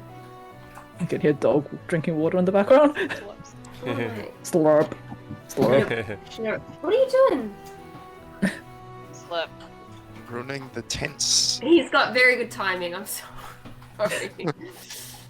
But no, I did originally come from Valaki as a noblewoman, and it was through my natural beauty that I caught the eye of Rahadan himself, and then he offered me up to this count as someone who could keep him entertained. Natural beauty. I guess you must keep that covered up to avoid threatening the other wives. Oh, not at all. I make sure it always shines, and I'm the most beautiful of the three. 4 if we count Escher. Esther is also a bride. Which Yeah. family are you from? I didn't see much in the way of grand manners in Valaki. This would have been like a long time ago that she was like turned. Since It's, the yeah, how sad. I do come from the Karalova line. I do come from the Karyalova family. We have since moved out. Yeah, sorry, go ahead. No, you've since moved out. I think sorry, I'm just reading this right now. I think her family has actually since died out. But she is still alive, obviously, because she is undead. But Oh, I'm reading this right. it is terribly tragic when a line of nobility grinds to. Not. What about your line of nobility then? Surely you were someone else before you met Mr. Ravenswood over there? I think it's unbecoming for a wife to assert her own. Certainly, I am a Ravenswood now, and that is the line I take pride in. Really? Underneath him? I'm a self-made woman, but I carry the title of a Ravenswood now. It almost seems unbefitting for you to take the name of that little mantle you keep at the end of your leash over there. Better to carry something on a leash than to be leashed myself. As Ooh. It's getting spicy in here. How does that collar feel, Anastasia? Knowing that at any point he'll return you to the pound when Irina comes home. You better watch your mouth there. Oh, she can dish it out, but she can't take it. Oh yeah, no, she's very much this type. How does it feel You can to watch only- you dancing with your lord over there? You can only hope to even be in the same room as him, to be looked at upon with the same status as we do. I would say that your hopes of being in the same room as him are fading fast yourself. Look how close they are. Oh, I didn't status, so I can't attack you easily. This aggressive tango escalates. Yeah, it's like you're getting faster and faster around the down. You're like making your own vortex as you go. It's about to become the. To see Fiona Wachter herself here. It seems Strahd is quite the flirt with any of the watered down nobility that remains here.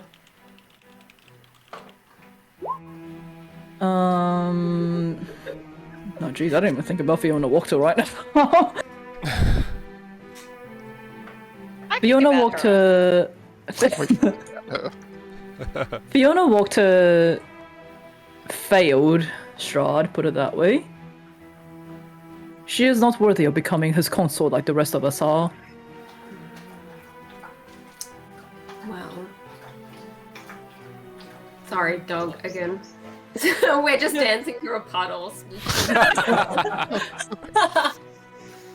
Well, Anastasio, once again, I'll reiterate my advice. It's better to keep than to be kept. Should you ever like to ask my advice on desire, how to hold a man close, I'd be welcome to. I'd welcome the talk.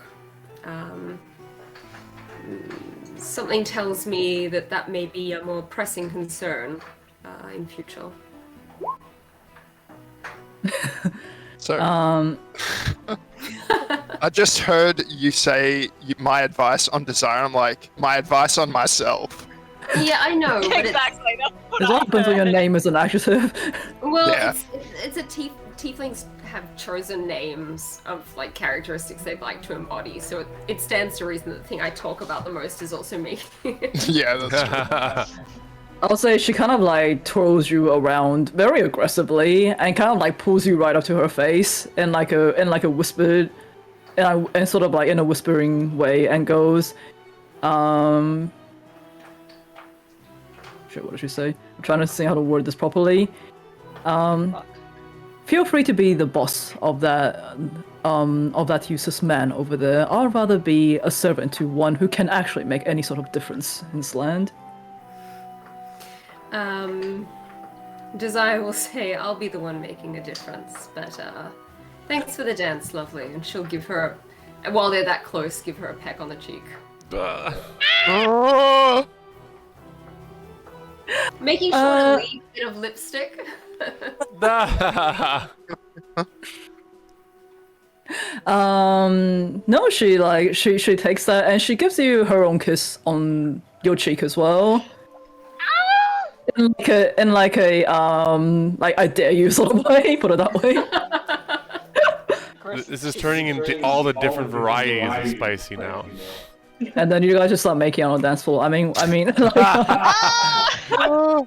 It is as Matt said, the Mr. and Mrs. Smith tango fight scene. Yeah. It is, yeah. Going to end up like wrestling on the ground. it is sort of like there's a weird like sexual tension about it, but you may kill each other, you may fuck each other, who knows? ¿Por qué no las dos? Yeah, she like after that, she kind of like twirls you away in a very aggressive manner as you guys break apart. And I will say, I'm happy to end the session at this point because I think the scene I want to go into next is going to take a long time. So let's end it here. We can finish up the dance as we come back next session and see what else happens in the rest of your night in Ravenloft. Because I don't know, I feel like I need to write a lot more after that. Like Anastasia and I's hate makeout scene. I mean, like, I won't say no if you want me to write it. Where's the lie? You wanted your honeypot subplot, so yes, there you go. God damn it, I have to work for this one. It's not what I expected, but at this point in the campaign, I'll take it. I mean, she is like, out of all of the brides, even Esha, she is the most good looking of all of them. There is almost like an unnatural beauty about her.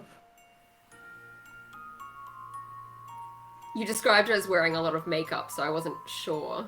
I mean, beautiful people can still wear a lot of makeup. Yeah, true. Does my detect magic, like, is it emanating from her face? Like this, yeah. She's illusioning. makeup? She's illusioning her face to No, be no, super she pretty. is not actually. She is just very naturally good looking, and that she accentuates with a lot of makeup. I'm curious how intimidating I would have been. Can I roll for that, given that we had that Sure. quite a verbal riposte? Ah, for fuck's sake. Let me see Alright, how I'm going intimidating back. she would have been. 10. 12. She is a little more intimidating than you. Just a little. Only because she's twirling me around. Okay, in that case, well, thank you guys for I don't know who's still watching on the stream. I don't have it open anymore. But thank you guys for joining us tonight. I know it was a very heavy RP session tonight. My throat is absolutely dying right now. But yes, thank you for joining us, and we'll come back in a fortnight's time to see what else happens in the Castle of Ravenloft. And in the meantime, we hope everyone has a very happy Halloween. Stay safe wherever you are, and we'll see you again in a fortnight's time. Bye, everyone. Thank Bye, you, Happy Lisa. Happy Halloween.